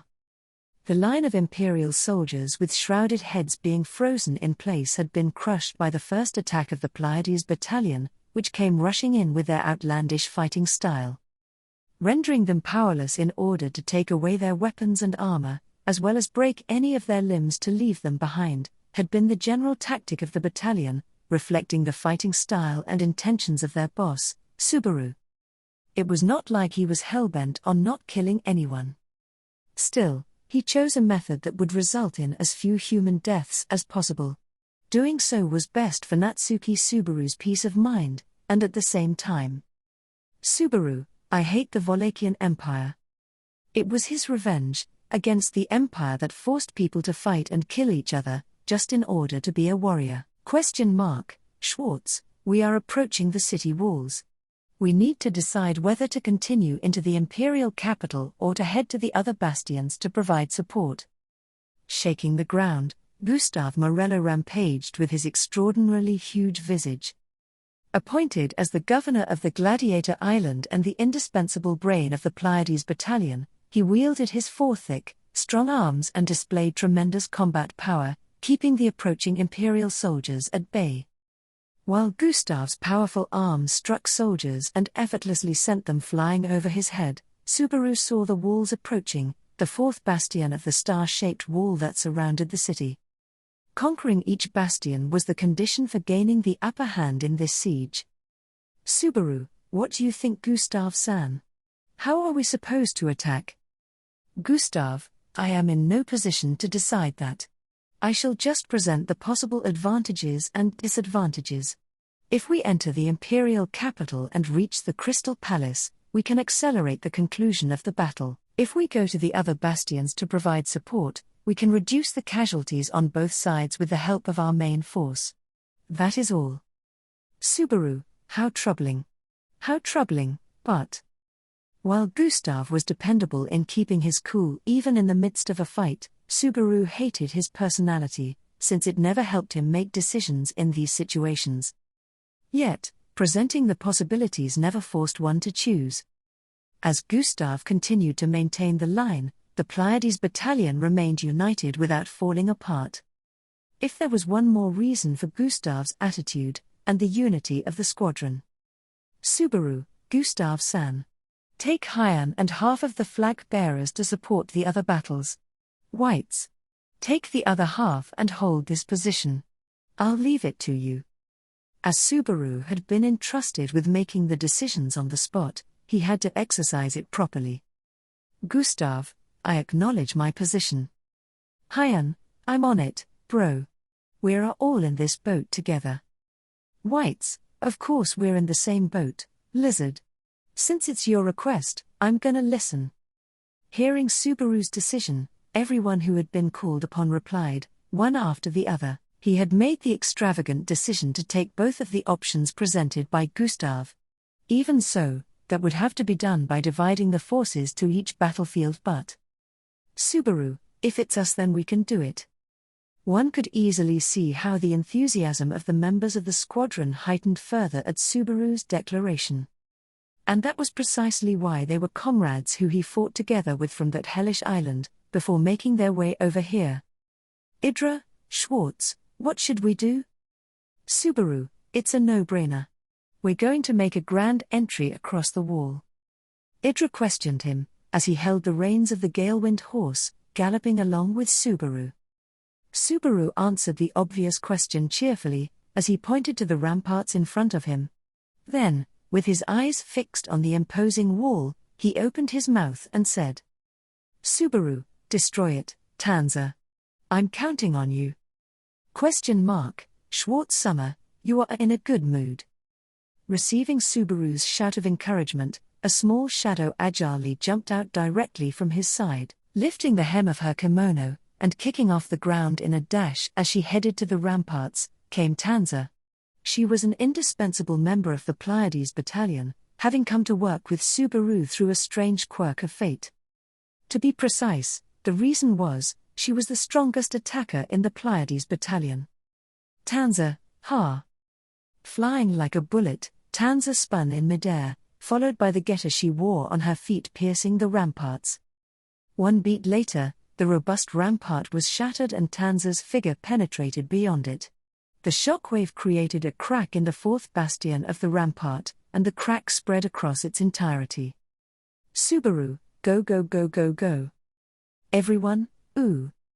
Then, with Subaru's order, the momentum of the Pleiades battalion crashed directly into the spot where Tanza had struck the first blow.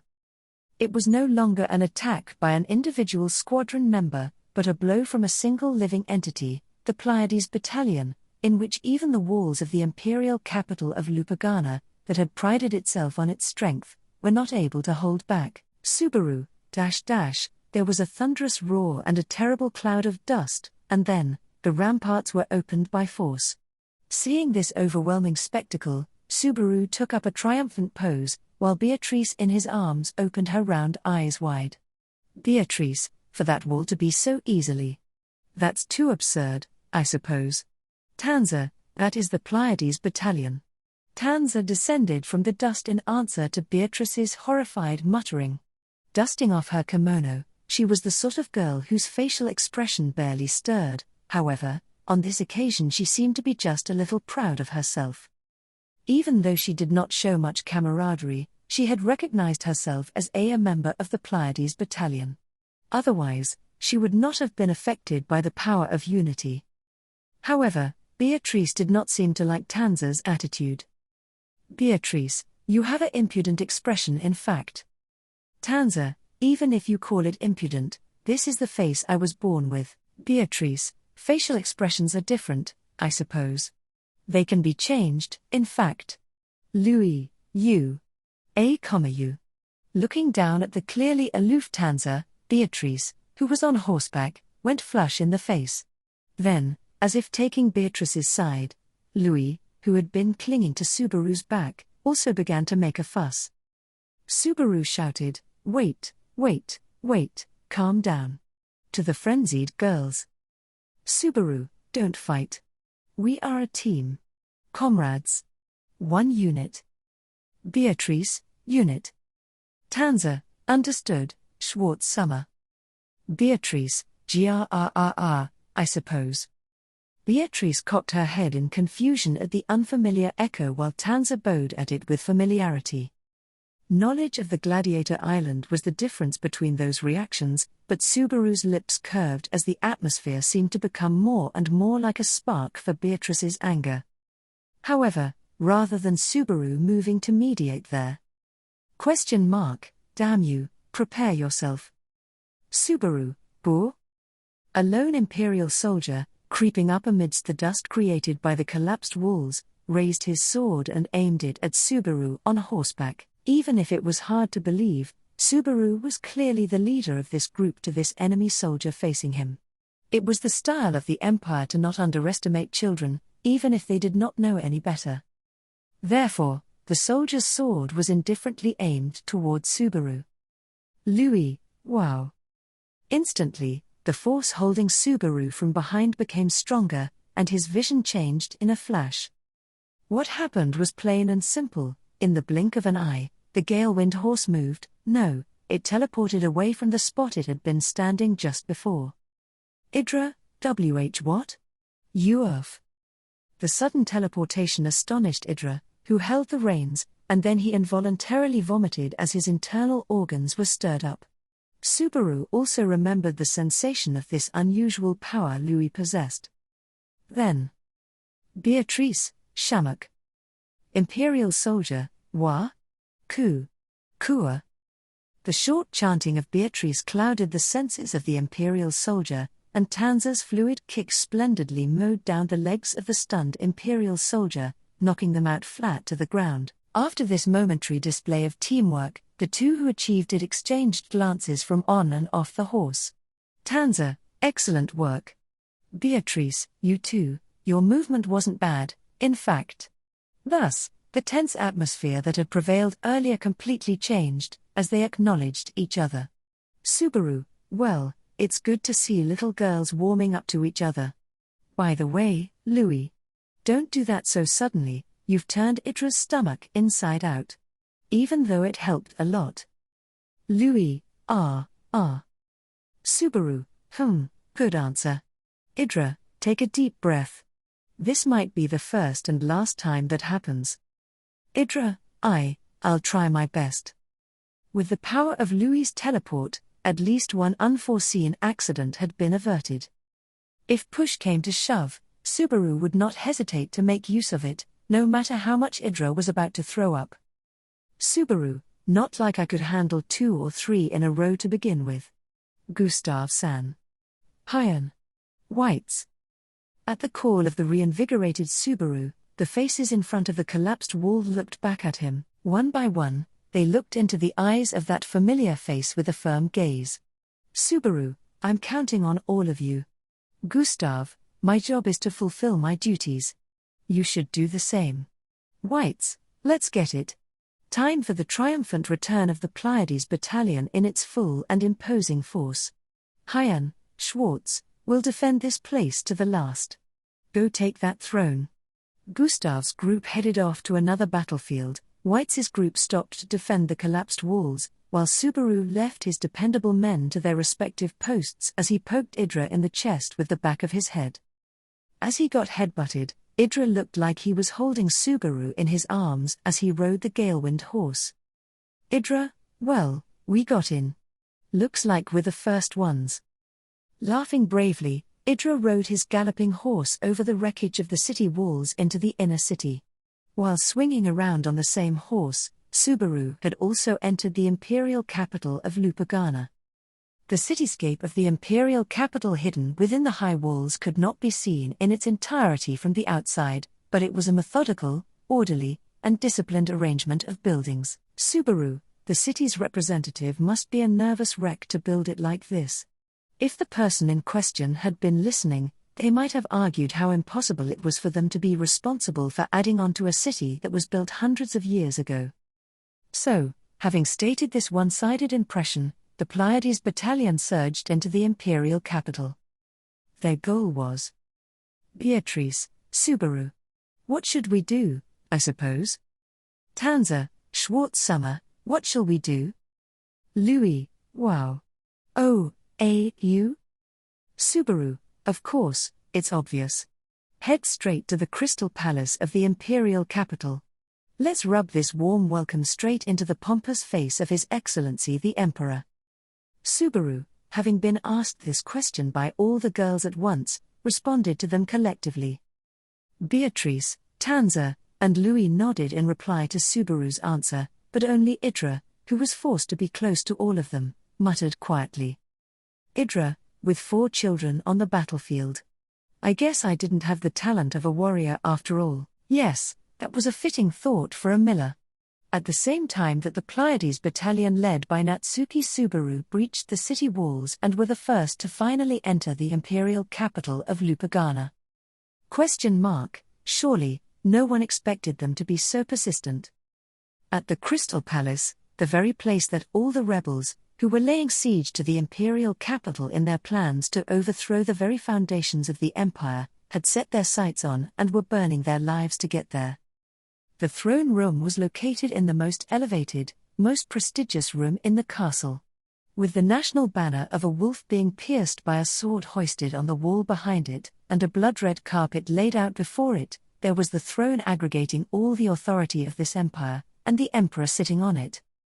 Young, intelligent, and as ruthlessly beautiful as a finely sharpened blade, the emperor did not change his complexion even as the masses came flocking in with their swords pointed at his throat. Despite what he himself had said, the situation nevertheless surpassed his expectations. Even though. Out of the countless threads you have laid out, up to which layer were you referring by that? As this was the throne room, those words were too irreverent to be uttered to the emperor who was seated on his throne.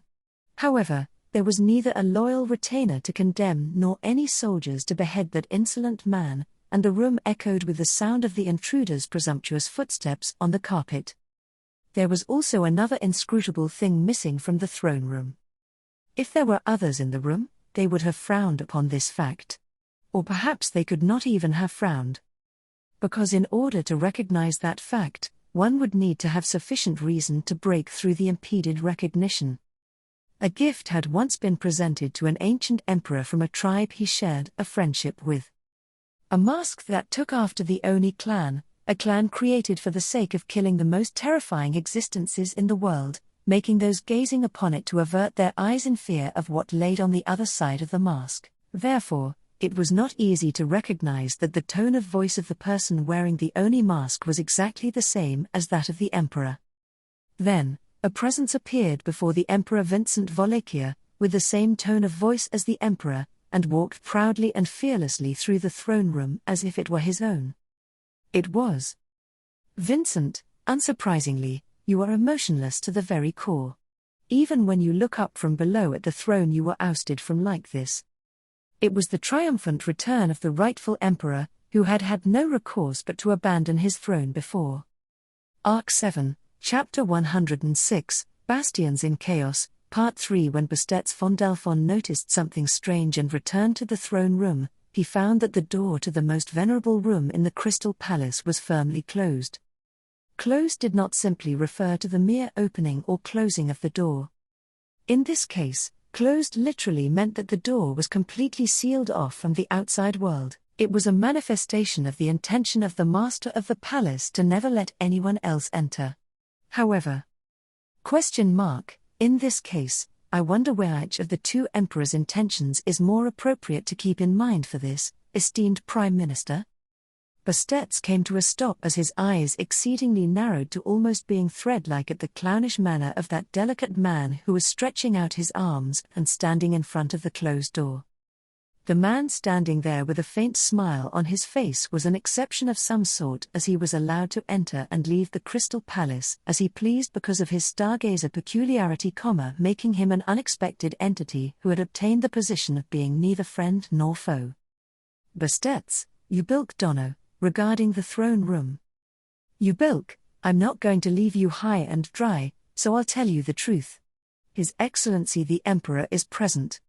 Both the real and the fake, so they should get their face-to-face meeting. Bastet's, I do not understand. Even though he had an inkling, Bastet's chose to respond like this as he placed his hand on his chin. Since he said, I do not understand, there was no doubt that the situation was difficult for him to accept. At Bastet's reaction, Ubilk tilted his head, saying, You don't understand? Ubilk, what's so hard to accept? Are you wondering how the real emperor was brought here? If that's the case, I was guided by the whisper of the stars. Bastet's, even on the battlefield, you can manage to walk down a path that is free from falling arrows. Even if soldiers are slashing at each other in close quarters, you are able to step through without a splatter of blood reaching you, let alone their sword blows, correct? Ubilk, yeah, that's how it is. But that's not all. Ubilk nodded with a smirk, making no pretense of hiding anything.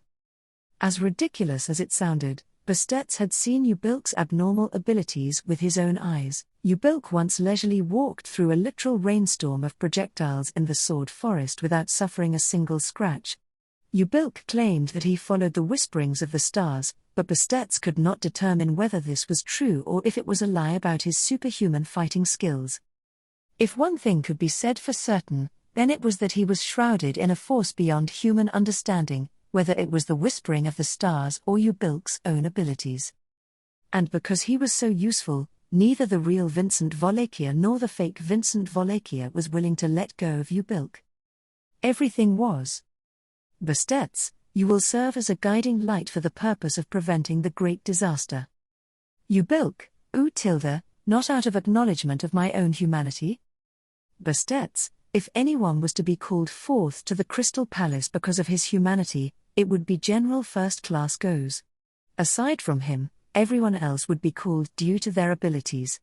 I am no exception. From the perspective of running a nation, personal attachment was nothing more than the sounds of insect wings that should be ignored.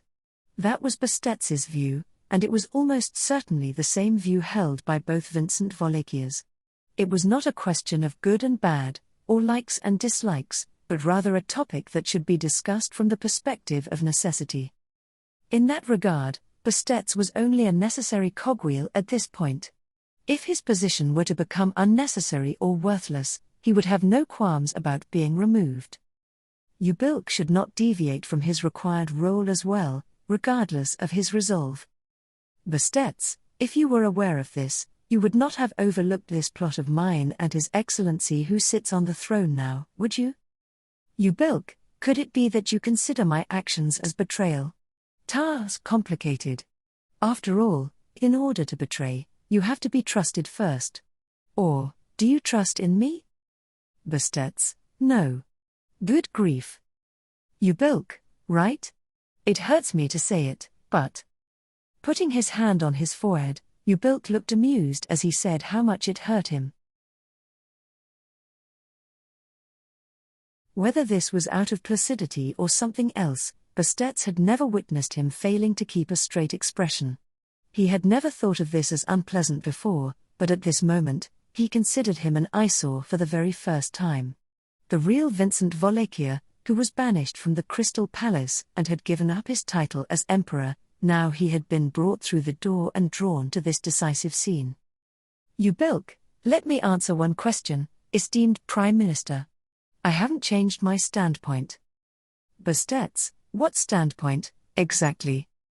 Bastet's asked whether he purported to be a friend or foe.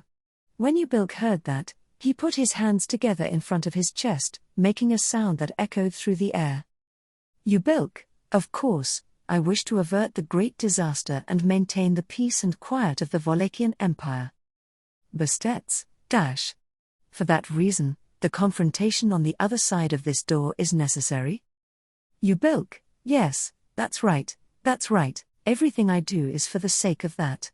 The beating of my heart, the breathing that inflates and deflates my lungs, the flow of blood through my body, everything.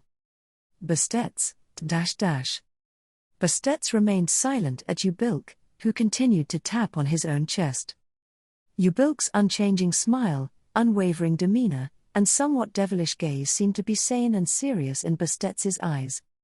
He could not say for certain whether that sanity and seriousness was a peek into the other side of madness. Bastet's, Your Excellency, what will you do? As Ubilk stood guarding the great door and the two emperors faced each other on the other side of it, Bastet's muttered to himself, thinking of the person he had banished. Bastet's did not care if he was beheaded, if his soul was scorched, or if he was subjected to any other kind of brutal execution. If Vincent Volakia, one of the wisest emperors in the history of the empire, truly wanted to be emperor, so be it. Therefore, a man always quick to act, always light in words, I would not count on something of the ilk of the stargazer, who placed his faith in the skies above. Firstly, I expect no sort of loyalty from that thing. If hierarchy were to be established based on loyalty, Volakia would not have been preserved as it is till the present day. But then again. Had my ruin come as a result of being unable to question the upsides and downsides of the ambitions you have hidden, then one could easily say it is but natural that the prospect of me stepping through the palace floor like this would be one so far off in the distance. Treading upon the blood-red carpet, Abel began to ask a question of the one before his eyes, the former's gaze fixed on the latter, arms crossed. There was no room for debate as to whose hand had aided Abel in this instance of arriving here. That man, who read through the peculiarities of that which was outside the norm, pouring heart and soul into realizing the wishes of the observers, was without peer in regard to the act of treading the outside of the game board, much akin to a loose cannon. However, a cannon that could not be divested of its station, unless the conditions were to be met. Identifying the conditions for forcefully divesting that loose cannon of its post had been a particularly difficult task to the extreme, being that making it stir was a double-edged sword. Yet, he had done it. The fact that he was now once more setting foot on the throne room from which he had been ousted, was proof of that. The scheming, the concealment up until this moment, it was no exaggeration to state that it had all been done in order to wrestle back this opportunity. Abel, The face of the man sitting on the throne he had his eyes set on, the one to whom he was about to pose a question, was one Abel had seen many times. His own face, it was. It went far beyond logic, like mere intimate familiarity or whatnot. It was a visage that to others would appear like that of Vincent Vollecchia himself. However, to Abel, who had known the man who had mastered the art of disguising himself with that face for years, it appeared to be a poorly crafted mask. A mask would remain a mask, however, even if poorly crafted. A mask over one's face concealed their true visage, accomplishing the role of covering up their real thoughts, making them invisible. Henceforth, Abel posed his questions not with his eyes, but with his words. And in addition, he posed straightforward, piercing questions, ones devoid of any smoke and mirrors. Abel, have your wishes in ousting me, thus joining Bastet's, come true? The query spoken by Abel, had anyone heard it, was one that would surely have caused outrage. The aftermath of the banishment drama that had begun in a room in the Crystal Palace had already spread throughout the entirety of the empire. Even now, imperial soldiers and rebels were clashing by the walls surrounding the imperial capital, their lives continuously being scattered to the wind. The people living in the imperial capital, too, were entrusting their lives to the outcome. Against this backdrop, Abel's question was the sort that could not escape being criticized as leisurely. Still, Abel had voiced so. The rebel, who preferred not wasting a single thing, who had worked out so many wily schemes to get to this point, had voiced so. Because it was necessary. To determine what Abel, nay, the real Vincent Vollecchia, ought to seek in the forthcoming dialogue with the fake Vincent Vollecchia. Finally, after pausing for a time too long to even be hesitation, yet too short to be dubbed contemplation. Vincent, no, not yet. I have not yet obtained the result I seek. In a voice imitative of the one that had cast the voice, thus was the answer from the false emperor to the true emperor. Abel, For that reply, Abel likewise needed a moment of time. He paused for a breath, putting neither hesitation nor contemplation betwixt. And then, Abel, have yet to obtain what you seek, is it? As that spilled from him, he closed both his eyes, going against the natural habit he had. Never did Abel close both eyes simultaneously. He was forced to keep one eye open at all times, lest his preparations be too deficient as an emperor who ruled his empire lifeless after the blink of an eye. The point here was not that for Abel, who by product of training and self-awareness was capable of keeping one eye open even when sleeping, his consciousness remaining half awake. This marked the first time in several years in which darkness came as a result of closing both his eyes. It was that by doing so, by possessing the very capability of doing so, Abel had made an assertion of his own intents. In other words, Abel, that is deceit. From the moment he had set foot into the throne room, no anger, no disappointment had been present within Abel's voice and gaze both. The same applied even when it came to being before the man who had performed an act of treachery, stabbing him in the back. His steely self-control had allowed him to do so.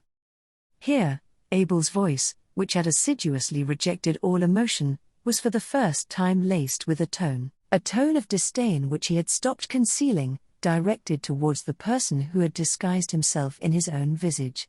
Vincent, with those words spoken, the false emperor, warming his throne, kept his silence. Silent, he kept. Though, it would have been somewhat helpful had his silence been out of trifling pride. Abel, ousting myself from the throne, he removed that damned goes from the equation as he had gained knowledge of the situation, schemed to anticipate and crush my plans after my escape, and took part in the destruction of the demon city.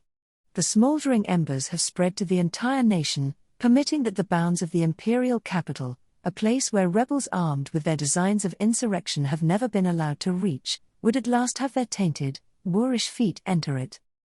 Vincent, do you believe it would have not come to pass, had it been yourself on the throne? Abel, to begin with, had I been on the throne, all this now would not have come to fruition. As a result, the conflagration you have brought upon has scorched the empire. However, thereupon cutting off his sentence, Abel extended his hand towards the only mask that covered his face. And then, Abel, a way to immediately snuff out these flames exists. Having spoken so, he ripped off the mask affixed to his face, thus exposing his real face to the outside, within eyesight of the other person. With his countenance looking down upon him and both of them alike in every way, like two peas in a pod, the two emperors faced one another.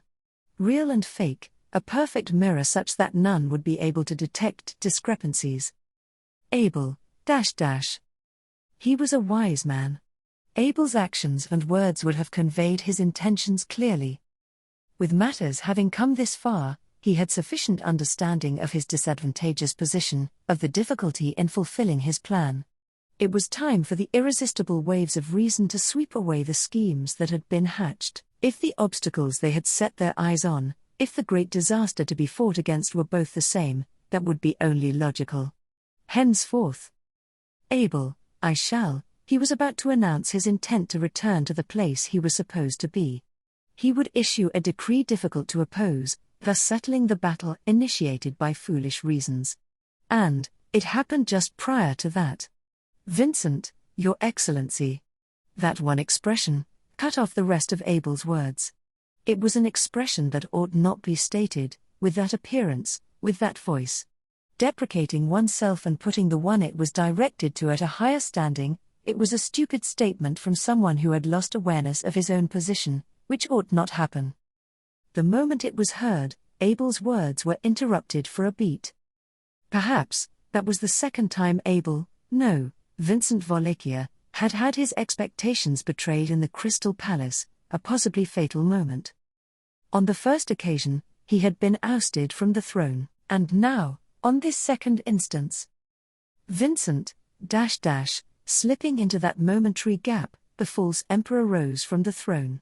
Raising himself from his sitting position, the difference in their heights, which had been only that of one looking down on the other, once more increased for a smidgen.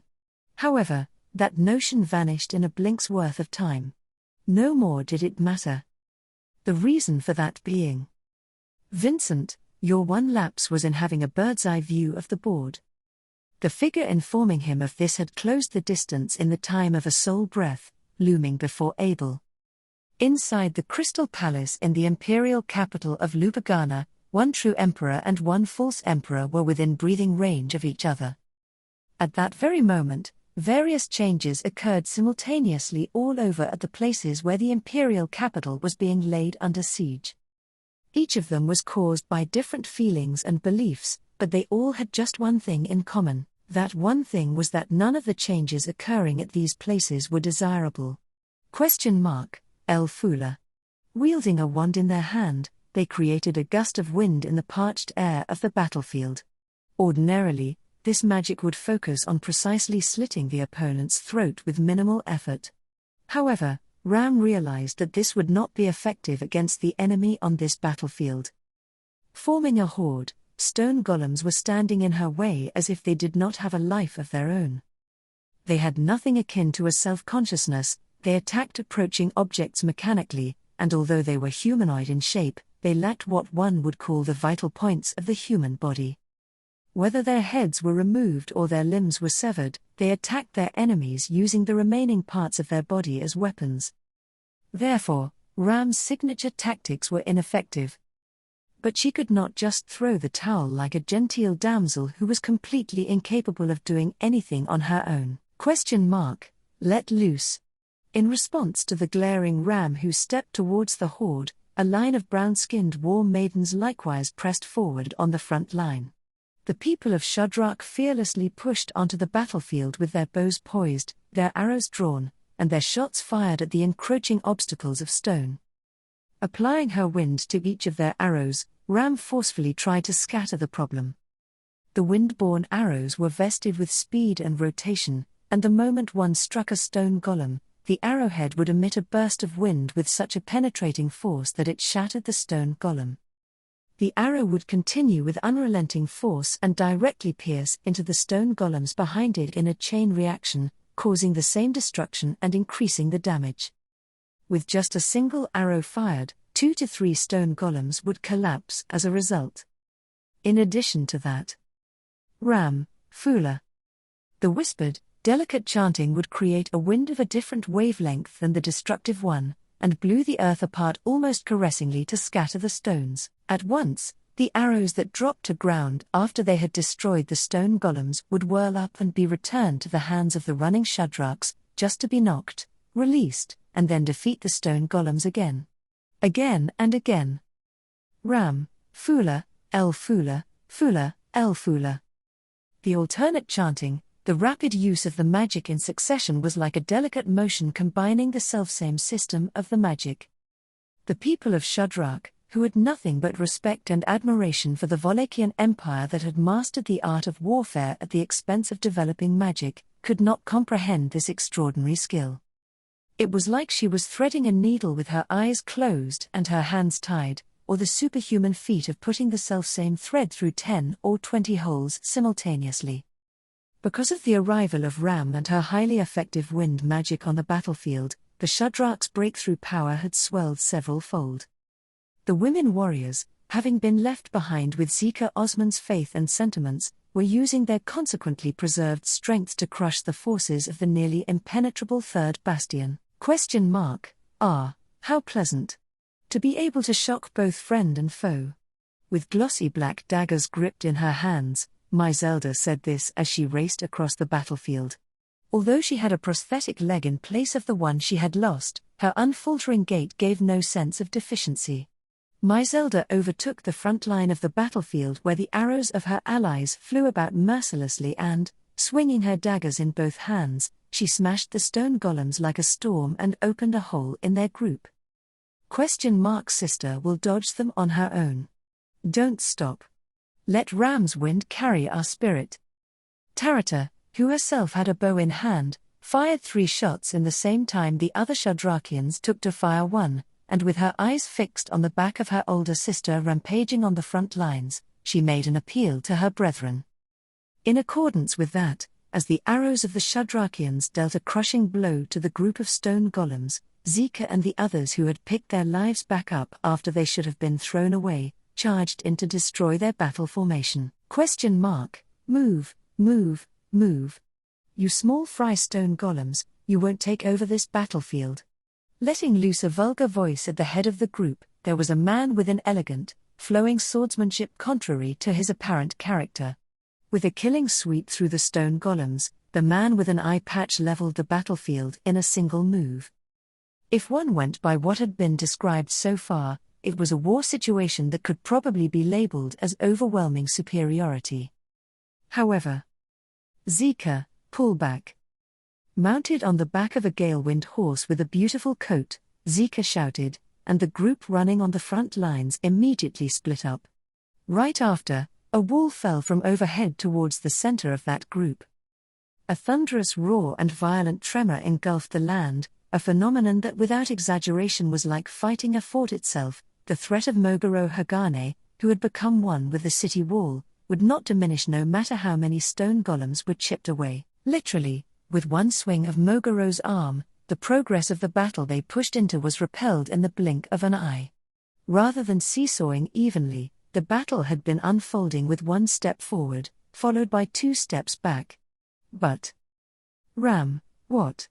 Ram, who had been concentrating on advancing forward onto the battlefield, as well as delivering arrows to the Shudrak and having their arrows pierce through the enemy, narrowed her light crimson eyes and pondered the changes that had taken place. It was only Ram at first who noticed the signs, but gradually it became a change that caught everyone's attention, a change in the battlefield over the third bastion. A change, namely, Jamal, fuck you. Don't turn your back on your enemy. You're still a general first class. Moguro Hagane, who had become a huge figure of unbelievable proportions, was struck in the back by Jamal's vulgar swearing. Yes, to their back. Moguro Hagane, who took a giant step toward the imperial capital, turned their back on Ram, the Shadrakians, and the throngs of warriors they encountered on the battlefield. It's no good. She won't wake up at all. Shaking her shoulders, shouting at her, and lightly tapping her cheeks did not awaken the limp dragonkin girl in her arms, Madeline Ischart. Emilia, after retrieving her from the snow, where she lay motionless, was trying her best to make the hectic battlefield a little better, but she was unable to get any results. Emilia, Mizoya is. Emilia, her silver hair fluttering in the cold wind, held Madeline, still locked in a stubborn sleep with her eyes closed. When she turned around, she saw that a battle was taking place between 2 extraordinary beings. On one side was a dragon clad in clouds that was separated from ordinary creatures by its very existence. And, while the one on the other side might have looked and talked like a small child, the blue-haired boy was flying around the battlefield with a fighting style that would put any adult or Emilia to shame. The battle between the cloud dragon Mizoya and Cecilus segment was now a legendary one. Cecilus, sure. With the soles of his Zori on the icy wall without any apparent aid, Cecilus's body ran through the air at an angle parallel to the ground. Without anything to hold on to, the human body would normally fall to the ground. Yet, Cecilus ignored such natural principles and made use of the towering ice wall as a foothold from which to approach the dragon above Emilia's head. Taking one last powerful step, Cecilus's body caught up to Mizoya with lightning speed.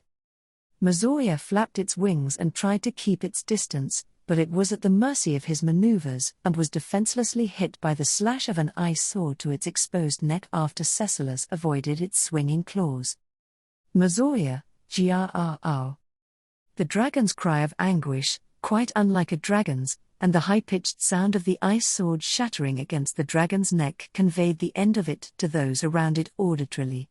Was it the robustness of the cloud dragon's scales that had shattered the ice blade, which had been hardened like iron, or was it the speed of Cecilus' sword that had shattered the ice blade? In any case, the shattered ice sword had done its job, leaving the airborne Cecilus unprotected. Cecilus, I'm spoiled for choice with this many options to pick and choose from. There are no limits, no petty tricks. The high-pitched voice, comparable to the sound of the ice sword shattering, was an indication of Cecilus' natural voice and the excitement of his feelings. Cecilus's words, spun in a pleasant tone, were followed by a second sound of ice shattering, no, not 2, but 3 and 4 in succession. Cecilus, sage. Cecilus, who leapt up, not unprotected in the air as one might think, had not been outdone.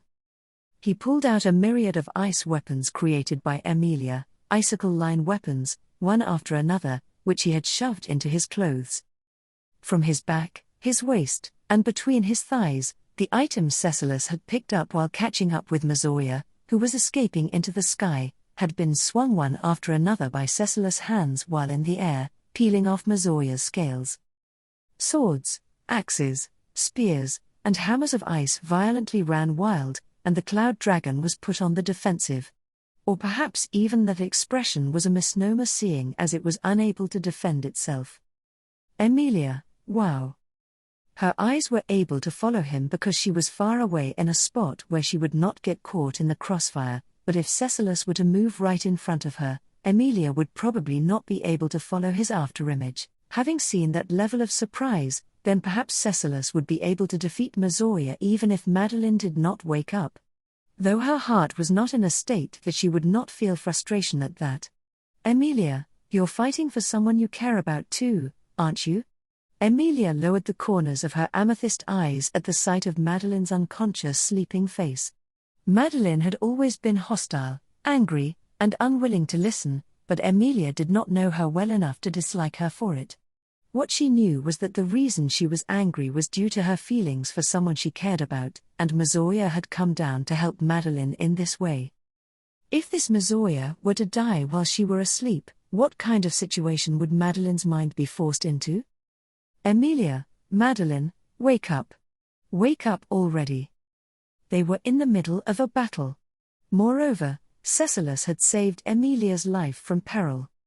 It was impossible to be so selfish as to ask him to back off or not to kill Mazoya, therefore, that only left Madeline. Only she could end the battle without losing the life of Madeline herself or Mazoya, who had come to her aid.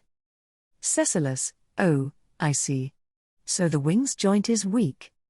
Despite Emilia's hopes and considerations, the analysis from Cecilus, who had been cheering for battle, proceeded. Looking back at her memories of fighting Volcanica, Emilia had had no idea of what the weaknesses of the creature known as a dragon were, but Cecilus seemed to be different.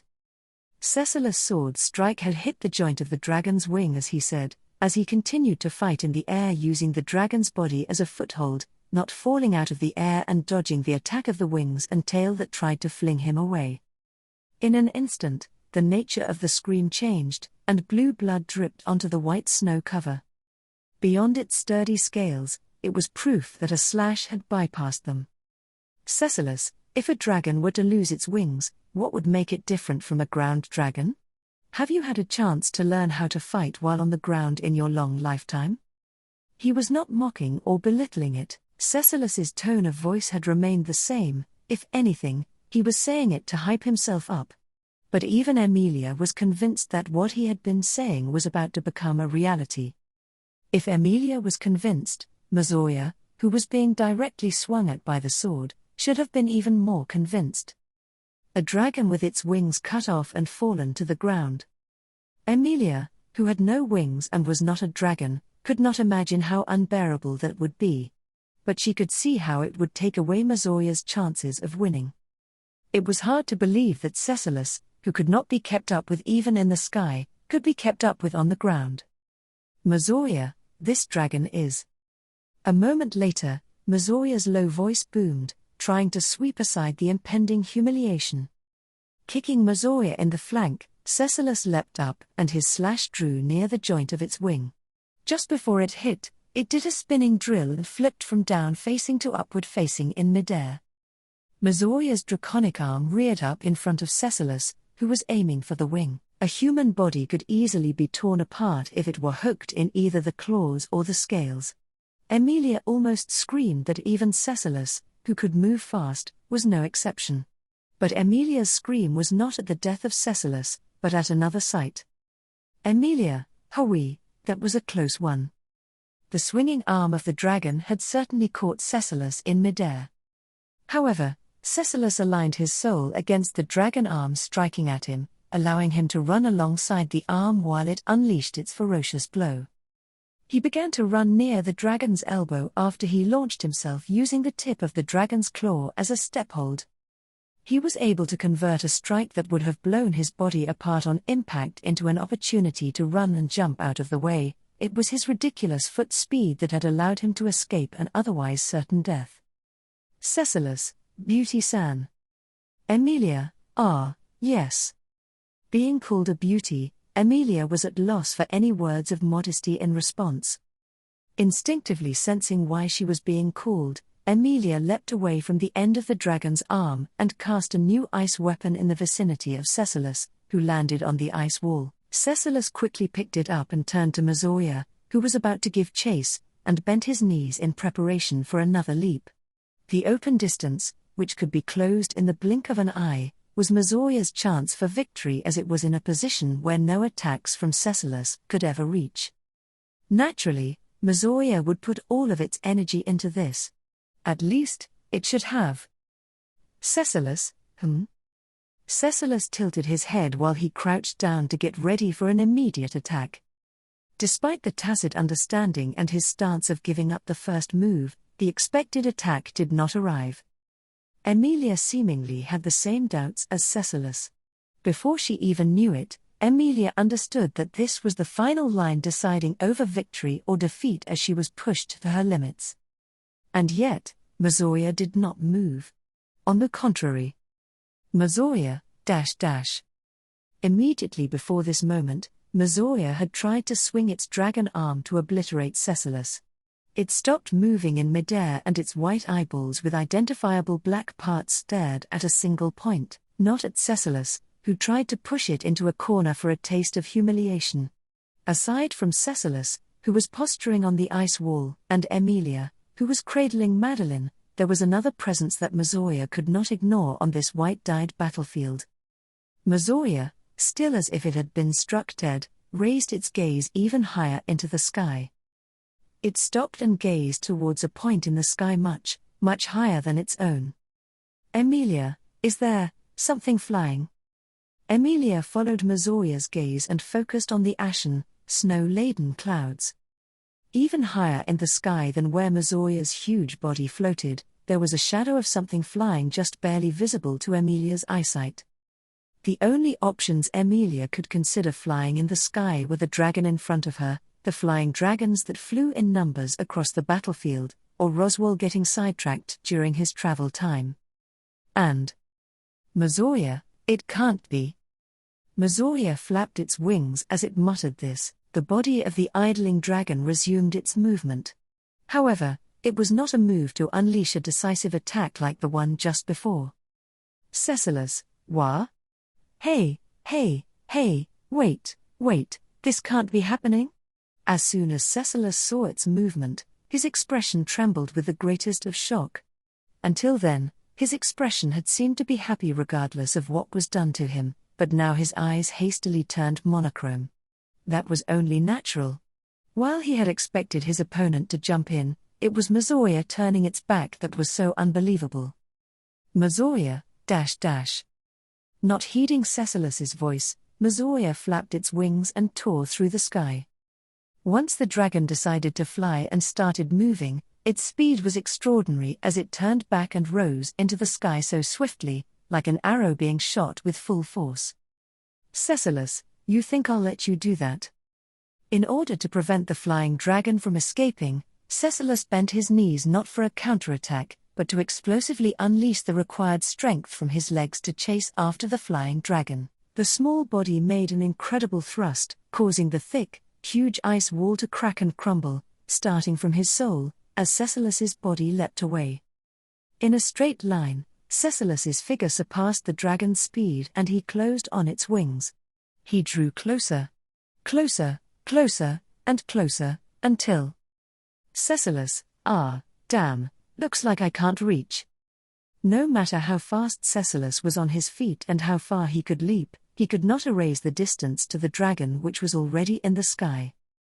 Alas, Cecilus's body could not keep up with the eluding Mizuya, and at the limit of his leap, he lost momentum and dropped back down. If the cloud dragon had shifted its aim and gone for Cecilus, even he might have been in danger. But Mizuya did not retaliate. Instead, it rose steadily and ripped through the sky.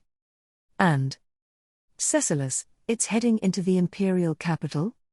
Changes had taken place in multiple places in the siege of the imperial capital. Amongst them, the developments that had occurred in two places were of particular importance. At the same time these had transpired outside of the Crystal Palace, within the throne room, two emperors met face to face, their gazes so close together that their eyelashes could have touched those of the other.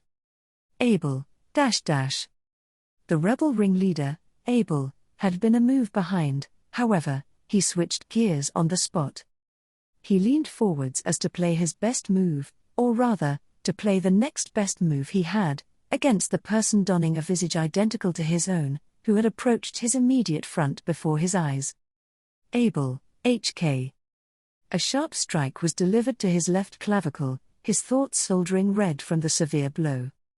Taking a look, he saw that what had struck the base of his neck was being held by the hand of the one right before him, an iron fan, the preferred weapon of the person wearing the same visage as his own, an object he knew from sight.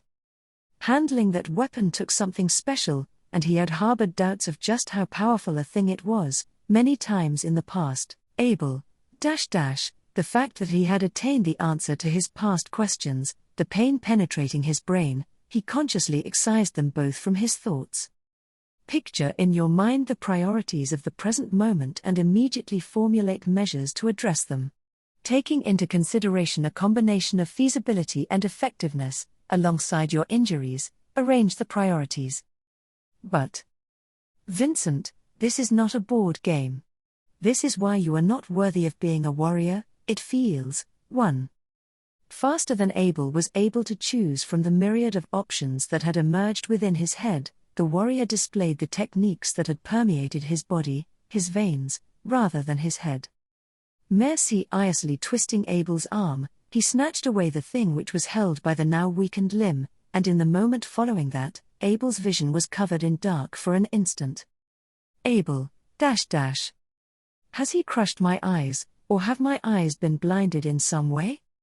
A moment's pondering, negated by the fact that his blocked vision returned immediately afterwards. If so, what had been the true meaning behind the other party's actions? And coincident with those thoughts, he realized that again, his own face was covered with something that felt familiar. Abel, you, and thus his lips, moving faster than his hands or feet, let out a sound as he glared into the black eyes before him. With those words from Abel, on whom he had put the only mask that had previously been snatched away, the false emperor before him, no, Chaisha Gold, twisted his lips, the lips on a face that was not his own. Recognizing that upon his own face was an awfully decadent smile, Abel's eyes widened. A moment later, Abel, A white light came rushing in, piercing a wall of the throne room, and perforated the chest of the one at the apex of the empire, Vincent Volakia, from behind. 2. Arc 7, Chapter 107, Chaisha Gold. The Oni masked did not obscure just how the man's face stiffened as he was pushed away.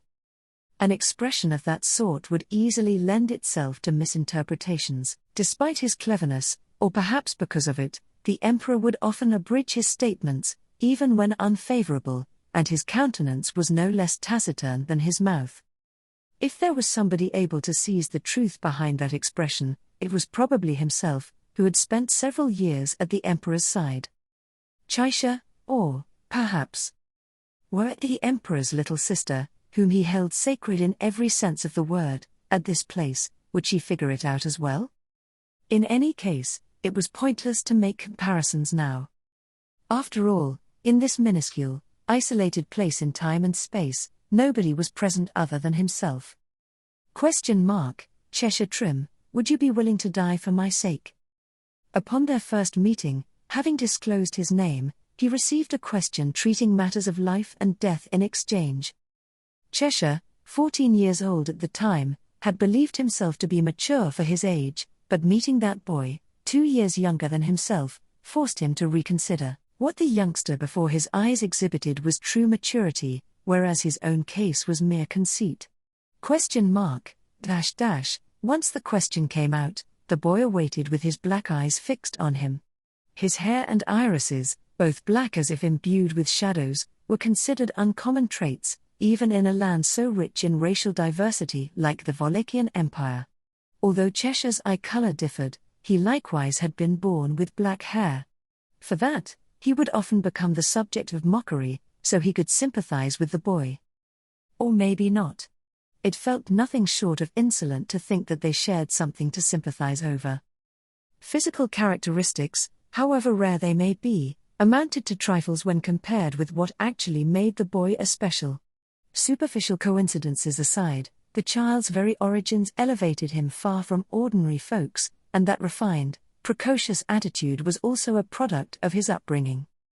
He stood in a unique position, where he must grow this way, lest he would not survive. To be precise, Cheshire, Prince Vincent Abelux, his name was accompanied by a title, his role acquired at birth.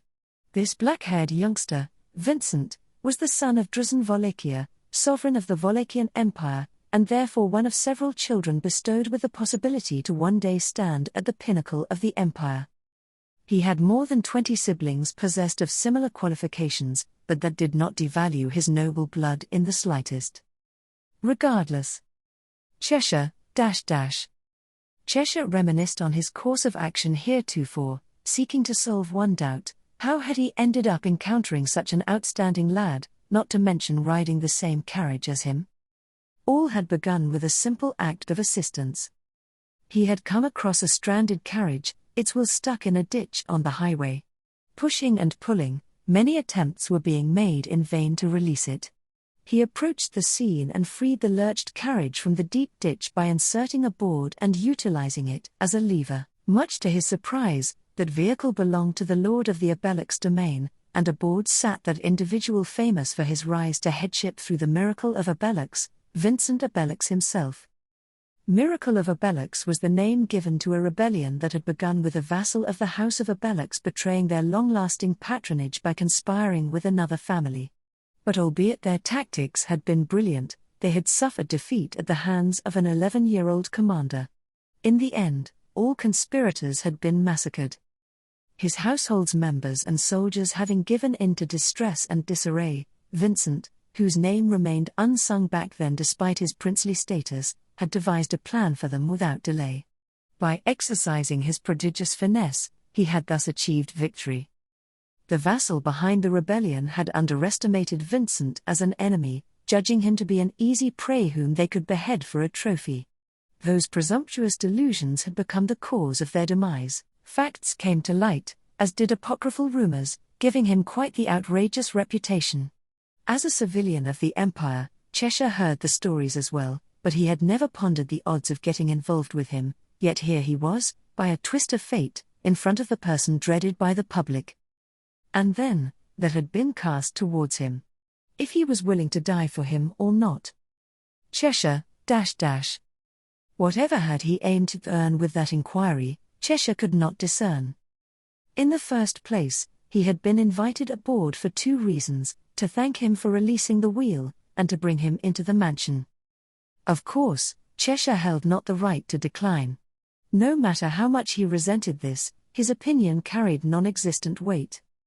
Hence, he had resigned a fraction of his time and stepped into the carriage. Once he had set foot onto the vehicle, Vincent had begun the interrogation. It was inappropriate to start that interaction with an acquaintance who only helped him resume his journey, but this boy was a prince by birth, thereby accustomed to having people heed his wishes. Notwithstanding, he bore a relatively recent record of annihilating an entire family and its retainers, out of fury towards the vassal who had committed treachery against him. Nobody would blame a 12-year-old for developing an extreme distrust of people after an experience of that ilk. Perhaps his mind would not be at ease unless he managed to confirm everybody's allegiance, even that of a casual passerby. The silence had already extended for 10 odd seconds, more than enough for it to turn disrespectful. The issue at hand concerned a figure not simply superior, but supreme. Still, he understood what answer he ought to give, and what answer the other wanted. Obviously, the other wished to hear a single phrase: "I would." This was a test for Cheshire, as a citizen of the empire. Either he pledged unwavering loyalty and eternal servitude to the prince, or he would incur the forename's wrath, knowing that within him, potentially, lay the seed of a tyrant. Enduring the improper distance between them, Cheshire bowed his head deeply before the possible sovereign. "Cheshire, my apologies, but I am afraid I would note." And so, he spoke the one reply that he should have avoided. Cheshire, his head still lowered, Cheshire cursed himself for committing such a gaffe on impulse. Moreover, he felt the urge to grab his own head in embarrassment at his lack of self-control. With his impatient nature as the reason, he had gotten in trouble with a powerful individual and ended up banished from his hometown. Time after time he would tell himself that his behavior could ruin his prospects, yet he had never been able to mend it. And at last, he had addressed the worst possible answer to the worst possible addressee. He would soon perish in one of the most stupid ways, falling victim to his own idiocy.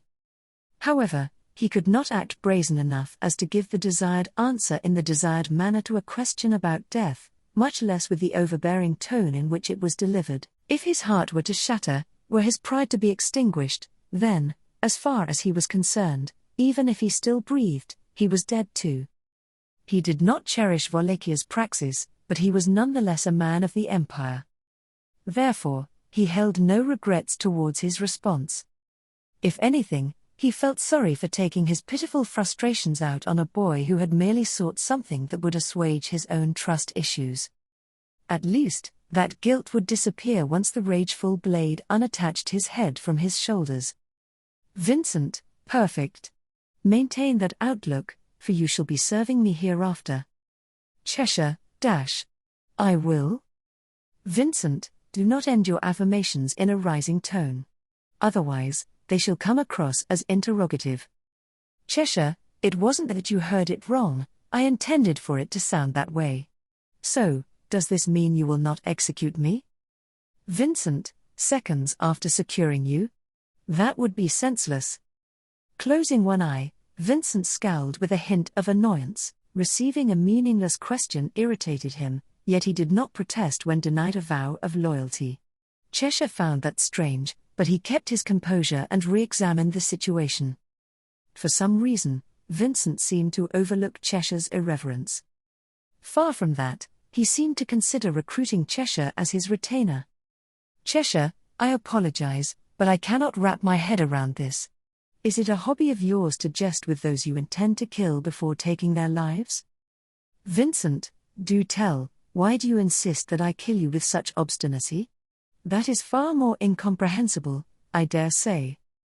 Cheshire, I do not mean to offend, but it is well known that you do not take kindly to those who oppose you. By the time he realized that his comment was again of the undue sort, it had already escaped his mouth. However, since he had succeeded in committing one transgression, Cheshire shifted into a bolder stance, ready to find out how many more he could commit before reaching the threshold, putting his life on the line. Like whenever he enjoyed a book, cultivated new knowledge, or proved his theories through execution, he was determined to decipher the prince's unrevealed thoughts. If he died in consequence, so be it. While Cheshire surrendered almost his whole future to embark on this reckless undertaking, Vincent, now aware of the context, nodded with an R before continuing. Vincent, if you are referring to the latest rebellion, I made an example of that family because it was necessary. You ought to collar any white who might be aspiring to attempt the same deed. Fear produces the best effects for that. Cheshire, and is that also why you had the instigating servants' advance troops dismembered and put on display on the road? Vincent, if a life must be ended, then you had better exploit it to the utmost first. People should die in an efficient manner. So replied Vincent, his chin resting on his hand, as he sat inside the carriage. His austere, realistic perspective left Cheshire at a loss for words. What Cheshire had mentioned was the first and main counterattack that Vincent had launched in order to suppress the rebellion, slaughtering the enemy vanguard, plus the barbarous profanation of their cadavers. After enduring the anguish of being mangled while alive, their corpses had been lined up within the battlefield. Hearsay had spread that getting caught would result in similar punishment, and thus, the other traitors had chosen to disregard their agreement with the primary conspirator and relegate themselves to the role of spectators. Alone, bereft of any escape route, said conspirator had gone to confront Vincent, only to end up ensnared in the latter's sanguinary stratagem. They, alongside their relatives and retainers, had perished savoring the same hell that the other soldiers had. Naturally, with the emergence of this information, the public had reshaped its notion of Vincent Abelux into that of a brutal, bloodthirsty prince. But, Cheshire, are those rumors of your own creation, perhaps? Vincent, if my sole presence elicits dread in you, I can at least say that their purpose has not gone unfulfilled. Cheshire, good to hear, I guess. More and more did Vincent's thoughts sound too impressive for ones that had sprung from a 12-year-old. On the other hand, although Vincent had pardoned his irreverence, Cheshire did not expect to be capable of performing whatever mission Vincent had in store for him. Vincent, What exact purpose do I expect from you, you wonder? As if he had read Cheshire's mind, Vincent delivered the next question. It was vaguer than the previous one, and moreover, it required Cheshire to unravel the mystery with his own brain. Surely, there was an arduous mission meant for him, but he needed to pinpoint what it entailed. A very challenging problem, indeed. Born into the imperial family, Vincent was destined to take part in the empire's imminent right sooner or later. What purpose could he find in a mere plebeian like Cheshire? Cheshire, I doubt I can do much more than help you pull a jammed wheel out. Vincent, and that shall benefit me. Cheshire, ho ho, I assume you are planning to go get stuck in a ditch quite often from here on out, if you require my strength that much? He felt almost inclined to congratulate himself for reaching a new milestone in disrespect with that aggravating quip, yet, upon hearing it, no part of Vincent's countenance twitched. Vincent, correct. The road I am traversing is fraught with ditches, and I cannot avoid all of them. However, I cannot stay in a ditch waiting for the issue to solve itself, otherwise, death shall come for me. And that means, I shall need a method to pull myself out whenever I get stuck. Cheshire, before we continue, are you sure this discussion is still about wheels? Vincent, I have not belied the subject once ever since we began talking. The bizarre reply made a chill run down Cheshire's body, not because he felt threatened, but because he finally assimilated that his conversational partner was a phenomenon. In addition, the aforementioned phenomenon held him in oddly high regard. Cheshire concluded so from the fact that, despite the irreverent attitude adopted, the rude replies given, the impolite retorts uttered, Vincent appeared uninterested in killing him. Was that proof of Cheshire's merits, or proof of Vincent's principles? Regardless, he would never have imagined that a day this eventful awaited him upon waking up this morning in his shabby lodging. Vincent, while Cheshire remained silent, Vincent looked at him, head poised on his hand, one eye shut. That gesture gave off the odious impression that he was basking in the satisfaction of shutting his opponent's mouth. Losing all strength to resist, Cheshire turned his disgruntled gaze towards Vincent, and arrived at a sudden realization. Cheshire, I see, you never close both eyes at the same time. Vincent, there you have it. Cheshire, huh? Putting a hand to his pointed chin, Vincent replied to Cheshire's offhand observation with a nod. Unable to grasp the meaning of that sentence, Cheshire tilted his head. Vincent, if you wish to know the reason as to why I did not execute you, therein it lies. Vincent's explanation was short, but his mien indicated that he deemed it complete. The moment Cheshire noticed that, everything fell into place. The precocious boy put many adults to shame with the schemes that he concocted, and with the unbridled way he wielded his talent as Prince of Wallachia, yet nonetheless he was 12 years of age. If he were not, he would have already learned how naive it was to expect those around him to possess wisdom matching his own. Cheshire Gold? That was the new name conferred on Cheshire Trim upon entering the Abelux estate as Vincent's recruit. Cheshire, since my family is back at my hometown, I would rather keep my name from becoming well known to avoid causing them unwarranted trouble. Though, I suppose you would find it easy to murder all my worries away. Vincent, you seem very obstinate in portraying me as a bloodthirsty brute. Are you also responsible for the sobriquet of sanguinary prince that people call me in the streets, perchance? Cheshire, why, I believe that was another one of your fear-based strategies. I have heard accounts about parents mentioning you in cautionary tales for children, as in, behave, or else the sanguinary prince will come. Vincent, come, but for what purpose, according to them? As if I would bother. Cheshire, oh, but what if you show up and hire them against their will, like you did to me? Pretty frightening, if you ask me. Vincent, I advise you to watch your tongue, or I might end up justifying those fabrications with your blood. Conversations with Vincent blurred the line between seriousness and jest. Should the need arise, Vincent would pay with somebody else's life, no hesitation. He would never do that if unnecessary, though. He handled human lives the same way he handled money or goods. When consorting with him, one could not ignore that he regarded whichever as limited resources with equal value. The reason for the name change to Cheshire Gold matched his statement. He was worried that somebody in his hometown would turn indignant at the news of Cheshire Trim's promotion and involve his family in retaliation. Notwithstanding, even if his family were harmed, he would not go out of his way to help. Albeit callous in the eyes of some, a certain distance existed between him and his kin, and just with that he was being compassionate enough towards the relatives who had neglected him in the most critical of moments. Funnily or not, the surname Gold pertained to a family exterminated by Vincent as a punishment for treachery. Perhaps it had been a little jape of revenge from Vincent towards Cheshire's rudeness, but that aside, it misled the public into rumouring that he had spared one descendant of Gold, while condemning them to endure the humiliation of failing to escape his control, which reinforced his standing as the sanguinary prince.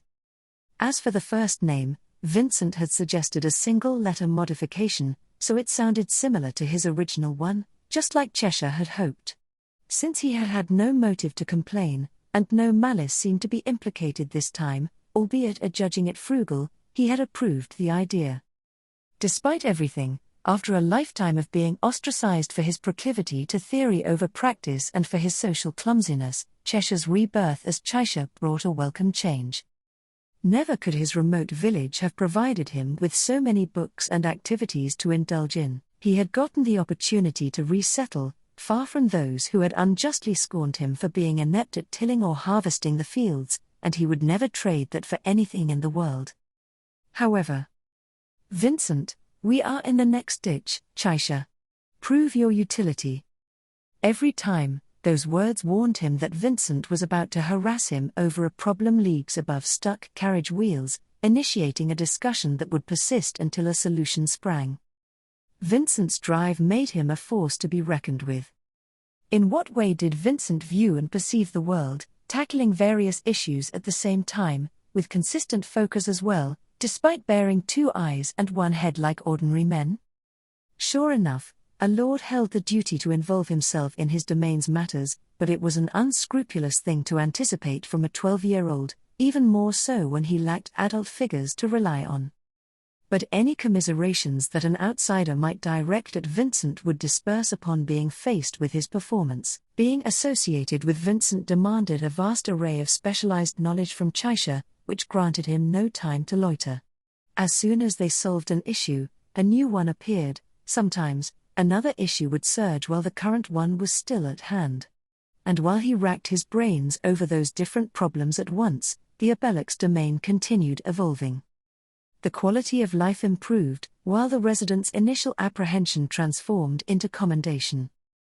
Vincent had the ability to turn terror into admiration and servitude into adoration, both well-deserved. He did not bother with others' opinions of himself, and therein lay the reason for which he held that aforementioned ability. Vincent, Cheshire, you have educated yourself well on the flood control system. Now, I must discharge that incompetent administrator from his post. I shall adduce his charges of embezzlement heretofore and have him decapitated. Cheshire, in my humble opinion, such charges do not warrant a decapitation. Vincent, so, he earned his profits due to effort? Is that what you are telling me? Cheshire, this topic is a little too far from my specialty. Vincent, if what he has pocketed were offset by his work, I would ignore him. Otherwise, retribution is due. By refusing to correct his misconduct, even after repeated warnings, he himself depleted the allowances that I conceded. Beneath Vincent's drastic initiative and resoluteness hid his fastidious side, contrasting with his expectations towards others and, as an underlying factor, inclining him to criticize those unable to meet them as slothful. Vincent was no meritocrat, though he did not disrelish people solely for being incompetent. Were he to put his own doctrine into words? Vincent, one ought to perform the vocation that corresponds with their caliber. He wished for everybody to live with all their might, no respite. Knowing this, the boy named Vincent Abelux and the circumstances behind his fastidious perfectionism seemed to start shining in a different light. Unbelievable as it might sound, Vincent did not possess unwavering confidence, nor did he take pride in himself. For more, he constantly hungered. For more, he constantly lamented. For more, he constantly struggled. At the core of Vincent's being lay a driving force. It was not gratitude towards the princely status bestowed upon him, but a furious determination to fulfill the role that said status demanded. And the motive that made Vincent harbor these fierce sentiments was: Vincent, there is one despicable man, Stride Wallachia his name. Some time after joining Vincent, Chaisha found himself frowning at the words that his master had spoken. Luckily, or rather, proving Vincent's discretion accurate, Chaisha indeed had somewhat of a talent to pull wheels out of ditches, thanks to which he had managed to not lose his job. That said, he had been steered down this path little by little. His position's pros and cons had revealed themselves one after the other, tipping the scales in a way that made it difficult to tell which side weighed more, and Chaisha was still in the process of pondering that, when, for the first time, Vincent exposed something unrelated to work, something stemming from somewhere in his heart. Chaisha, Stride Wallachia, is it? Pardon my ignorance, my studies must still be insufficient, considering I have never heard that name. Vincent, no, your studies are not to blame. In fact, your life would be at risk if you knew that information. That man's existence has been long erased from the records of the imperial family of Wallachia, after all. Chaisha, Chaisha thought about how Vincent might have just endangered him by disclosing that so incautiously, but, given his position, it was difficult to interrupt the latter once he had started talking. Besides, he was interested in that man who had been ousted from the imperial family. Chaisha, well, ousting someone of the imperial bloodline does not sound possible. Even if it were done, their blood still flows through their veins. Plus, that is what the imperial selection ceremony exists for, the imperial selection ceremony, held in order to determine the empire's next sovereign. This ceremony, a competition where the emperor's offspring would kill each other to reach the pinnacle of the empire, was a prime representation of the nation's essence, with origins dating back to its very founding. The last one standing would be crowned emperor. And as the emperor of Wallachia, they could seize the Yang sword, emblem of their reign. Chaisha, though, in theory, one can live without fighting if they renounce their right to inherit the throne, or so I have heard. Vincent, a mere prevarication. That is fantasy, naught but a tool to cull beforehand those who, despite possessing the right to power, lack the courage to triumph in the ceremony. And that is to say, your concerns are correct. Chaisha, so ousting a member of the imperial family is unthinkable. Vincent, yet, Stride Wallachia suffered that unthinkable penalty, and was therefore disengaged from the ceremony's ensemble. Even so, given that the imperial selection ceremony progressed without delay afterwards, that White most likely did not elude death. Vincent's gaze, colder than usual, was tinged with deep disdain towards the man in question. Stride Wallachia, the man who had been removed from his position as part of Wallachia's imperial family, erased from the historical records, he was of the exact sort that evoked Vincent's fury. To those who did not perform their assigned role nor exert their natural abilities to the fullest, he offered zero clemency. Chaisha, even so, how come you know of his existence, when no one is supposed to, Vincent Summer? Did a chatty gentleman of high status tell you, perhaps? Vincent, never afraid to step over the hierarchical ditch with your insolence, are you? The journal. Chaisha, journal? Vincent, yes, Stride Wallachia's journal. It was concealed in the Crystal Palace's library, where I found it. Shame that such an intriguing tome turned out to be full of unreadable, nonsensical inscriptions. The way Vincent curled his lips in displeasure was a gesture of unmitigated loathing. Vincent generally took a tolerant approach when digesting and evaluating things.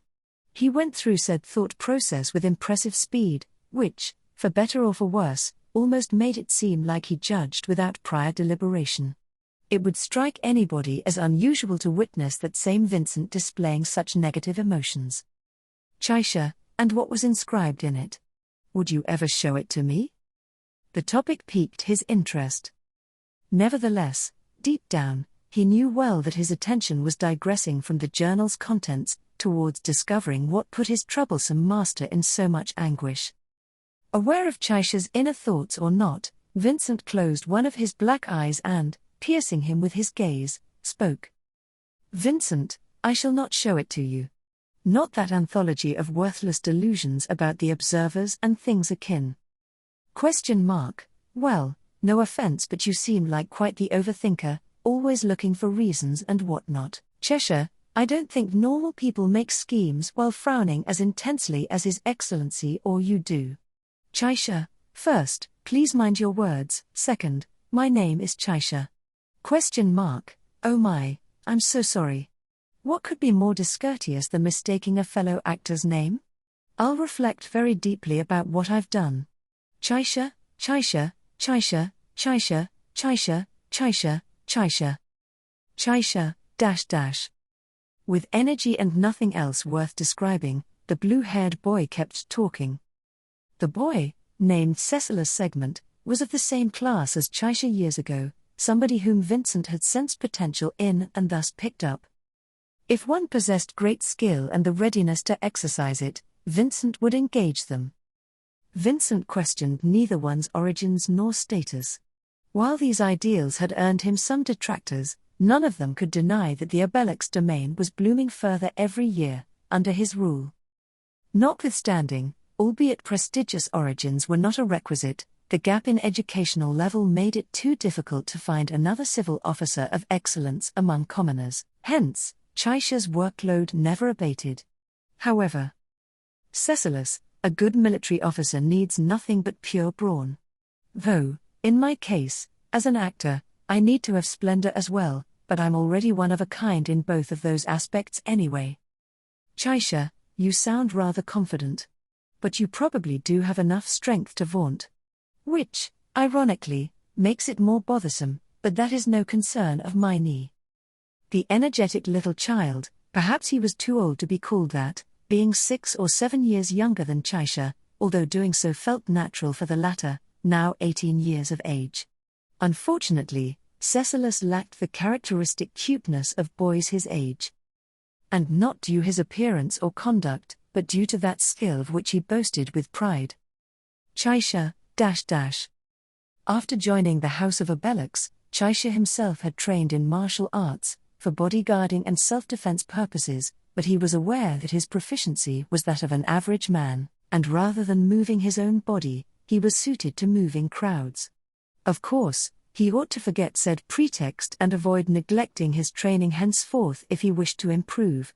But even in the eyes of someone as inexperienced as himself, Chaisha could tell that Cecilus's power surpassed the norm by far. Chaisha had already met a phenomenon of ingenuity. Yet, he had never imagined that he would come across a phenomenon of armed might like this one. Chaisha, the more I know, the less I understand what Vincent Summer. What His Excellency wishes. Cecilus, oh, there you go again with the deep thoughts, Chaisha. But don't fret, I'm here to give you the answer. That's what people call foreshadowing, yes. So declared Cecilus, thrusting a nimble finger towards Chaisha, whose eyes widened. Looking at the other's reaction, Cecilus retracted his finger and continued. Cecilus, wait, you've never heard the term? Let me explain then. Foreshadowing means showing important information in a story, but disguising it in a. Chaisha, yes, I know the definition of foreshadowing. The expression you see now on my face means that I cannot fathom why you brought that up. Cecilus, I see. It's pretty simple, just so you know. I'm telling you, what you and His Excellency have in common is that constant urge to find the meaning of every little thing.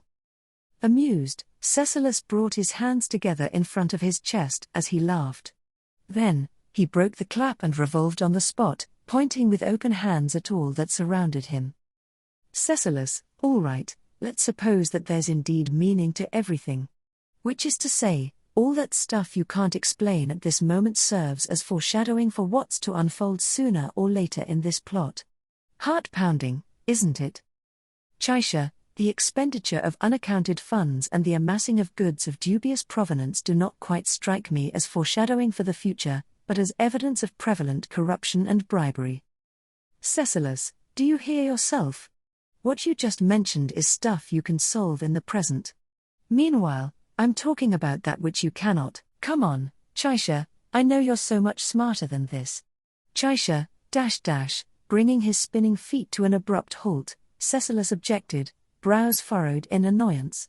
While it displeased him to see Cecilus annoyed at him without a clear motive, somehow, Chaisha found a tiny scrap of salvation in those words. As he toiled to satisfy the demands that Vincent had imposed on him along with his post, one doubt had lingered at the back of his mind: why had he been the one seized? Years had elapsed, in which he had even gotten to know Vincent as a person, yet he still was unable to explain that. Because that problem did not pertain to Vincent, but to Chaisha himself. Without an answer to cure his woes, remaining at Vincent's side had taken a heavy toll on his psyche, but now. Chaisha, if that is the case, could my presence itself be foreshadowing something, too? Cecilus, oh? You've already absorbed the knowledge, impressive. Well, with how intelligent you are, no wonder you learn so quickly. Now that deserves my absolute respect, I could never do the same. Chaisha, if you wish to show me respect, how about you start addressing me with an honorific? I am your senior, superior to you in both age and rank, am I not? Cecilus, but addressing a friend with an honorific feels a tad too distant, don't you think? We're going to be on the same boat, now and for many days to come, so let's go ahead and throw all those pesky formalities out the window, shall we? Chaisha, friend. With those unreserved words, plus a pat to his shoulder, the boy left Chaisha speechless. While he was surprised at the familiarity with which the former could close the distance between them, too, the true shock had come when he realized that, in his path thus far, not once had somebody called him a friend. In the few years since forsaking his hometown, being taken by Vincent, studying assiduously under the aforementioned, trudging away at work, he had not become close to anybody. Of course, although there had been people who had appreciated him for business reasons, those did not count here. Chaisha, Cecilus, what's the matter? Maybe you're right, should I start with the honorific, then? Like in those stories where the distance keeps shrinking one step at a time, until the end, when the two realize their paths have crossed. That kind of development is charming in its own way, so I wouldn't mind turning the rudder towards. Chaisha, no, you do not need to. His Excellency is one who favors a job done with dispatch. It was not like he had grasped Cecilus's drivel in its entirety, but if, in the end, they were going to arrive at that destination anyway, then he preferred to take the briefest route. While deriding himself for harboring thoughts so deeply tainted by Vincent's doctrine, Chaisha chose not to negate Cecilus's ideals and, instead, accept them. Were he to mimic that man's speech style? Chaisha, I shall expect you to wield your power when necessary, for the sake of seeing His Excellency's desires fulfilled. That, no doubt, is the reason why you were plucked. Cecilus, that's foreshadowing the role he'll need me to carry out, right? You can trust me, Chaisha. I might be useless at anything that's not fighting, but in battle, I won't let anyone catch up with me. Chaisha, I look forward to that. The slender child puffed out his thin chest as he bragged about his hypothetical feats, but Chaisha did not laugh at him. In accordance with Vincent's discretion, as well as his own, he would give Cecilus' segment a place corresponding with his caliber. Moreover, Chaisha, I suppose, for now, I must await the day I will perform the function I foreshadow. Assimilating the role that his much younger friend had mentioned, Chaisha whispered.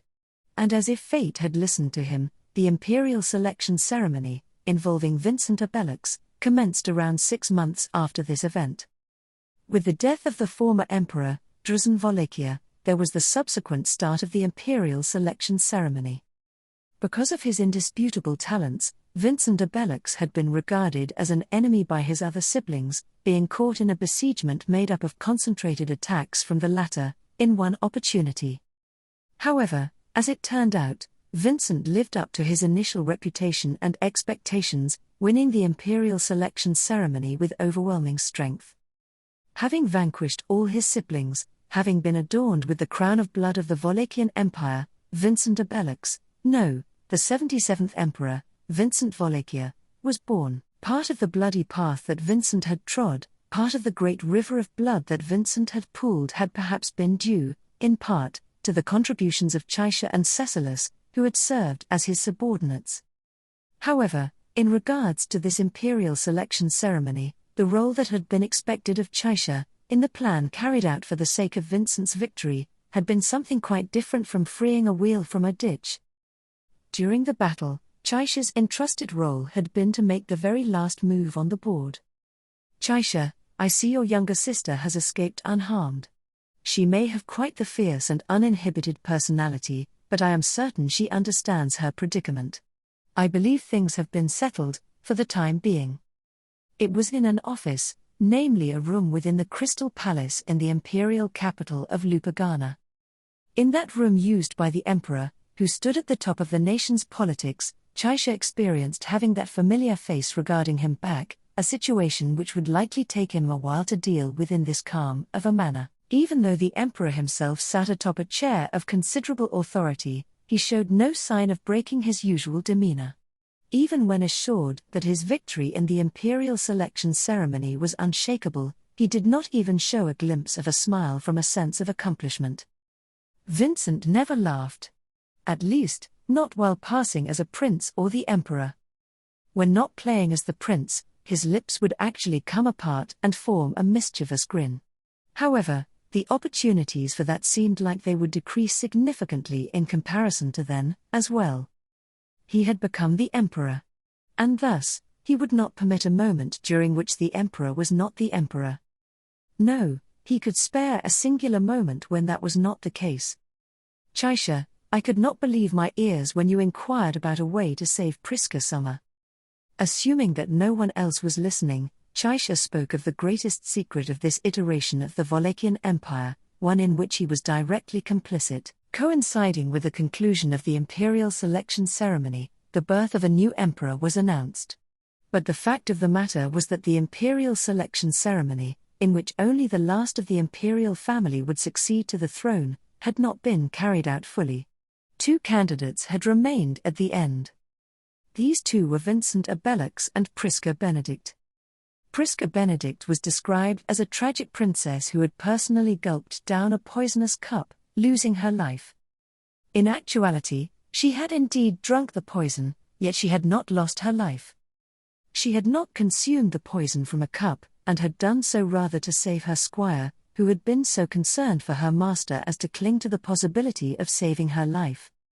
The venom had arrested Priska's heart just long enough for everything to be concluded before it resumed beating anew. The imperial selection ceremony was over. Priska Benedict had been interred in a tomb. Vincent Abellux became emperor, and Priska Benedict assumed a different identity, a life not by that name. "Chaisha, supposing I were from a family that had served the empire since ancient times, I might have had to admonish His Excellency for his outrageous wish. However, I hail from a family of commoners. There was no basis for which prestige or tradition were to be appreciated in particular. A certain amount of respect was to be given, their value was even to be acknowledged, but they ought not be misunderstood as something above all. In the Wallachian Empire, prestige and tradition were merely tolerated. And that was why. Chaisha, I had not the slightest bit of hesitation in partaking in this plan."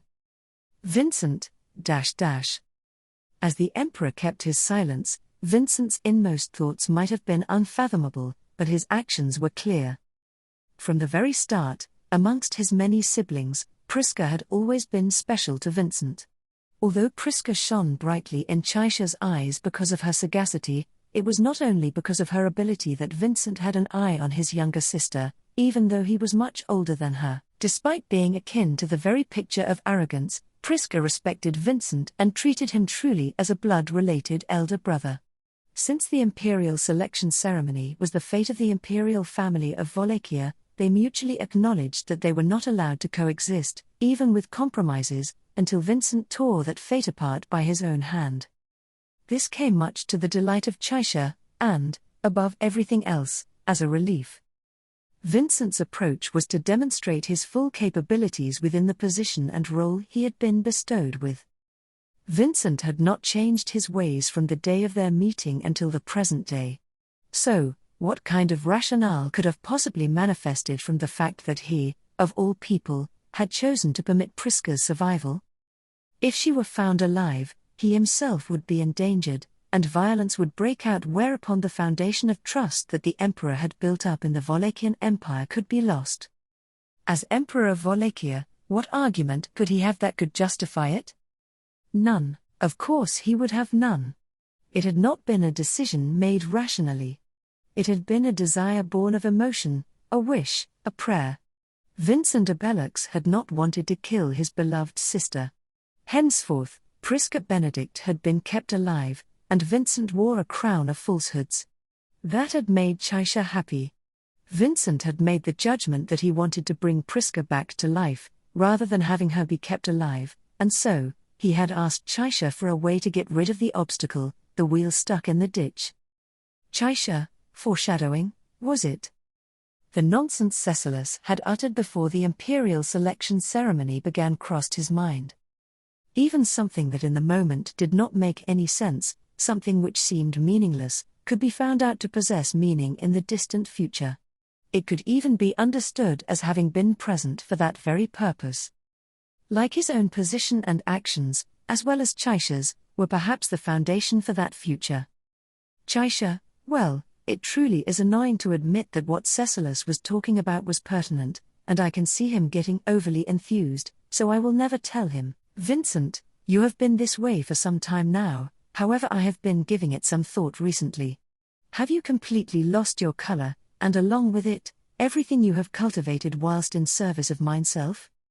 Chaisha, surprisingly, I have been doing quite well, ever since I skirted the oblivion of death. Knowing it was disrespectful, Chaisha shrugged in front of Vincent. The Emperor had switched positions, but he would not rebuke the former for that unless it were done in public. Having changed his manner of referring to himself, in Vincent's sable eyes, Chaisha's reflection was as he had stated, completely white and bereft of color. 1. During the imperial selection ceremony, after being nearly killed in a standoff with an enemy and then returning from the brink of death, Chaisha's black hair had been drained of all its color, turning completely white. Since then, he had been wearing white, exactly the opposite of the black attire he had been donning, for some reason or another, even repainting the iron fan he preferably used. He was thus completely white, his clothing uniform. Of course, that had not been just for his amusement. After being on the verge of dying, and after losing his color, Chaisha had awakened to a strange ability. In order to handle this ability of painting himself in the color of others, he had to keep constant awareness. A measure necessary, as to imply to himself that he was able to dye himself in any color. In any case, the particulars of this ability had been kept from Vincent as well. He would not disclose it to anyone, naturally. Let alone to the loose-lipped Cecilus, or to others with whom he had little connection. It was always a good idea to have an ace up one's sleeve, a trump card, or a secret move or two ready to go. However, Chaisha, if your excellency would finally release me for the great work I have done, then I believe no longer would there be any need for such machinations. Vincent, suppose you were me, do you believe I would have you dismissed and alive, being aware of the most important facts, one that must be kept under wraps, in the Empire, and let you sleep peacefully at night?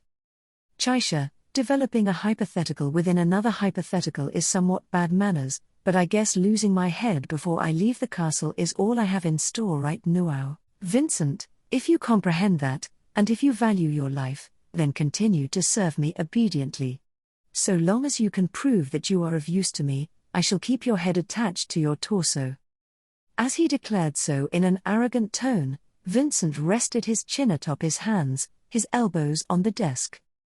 It was difficult to tell if either of them was serious in this frivolous exchange, but it was necessary for the Emperor, who did not spare any words for others, to let him speak out like this and make sure.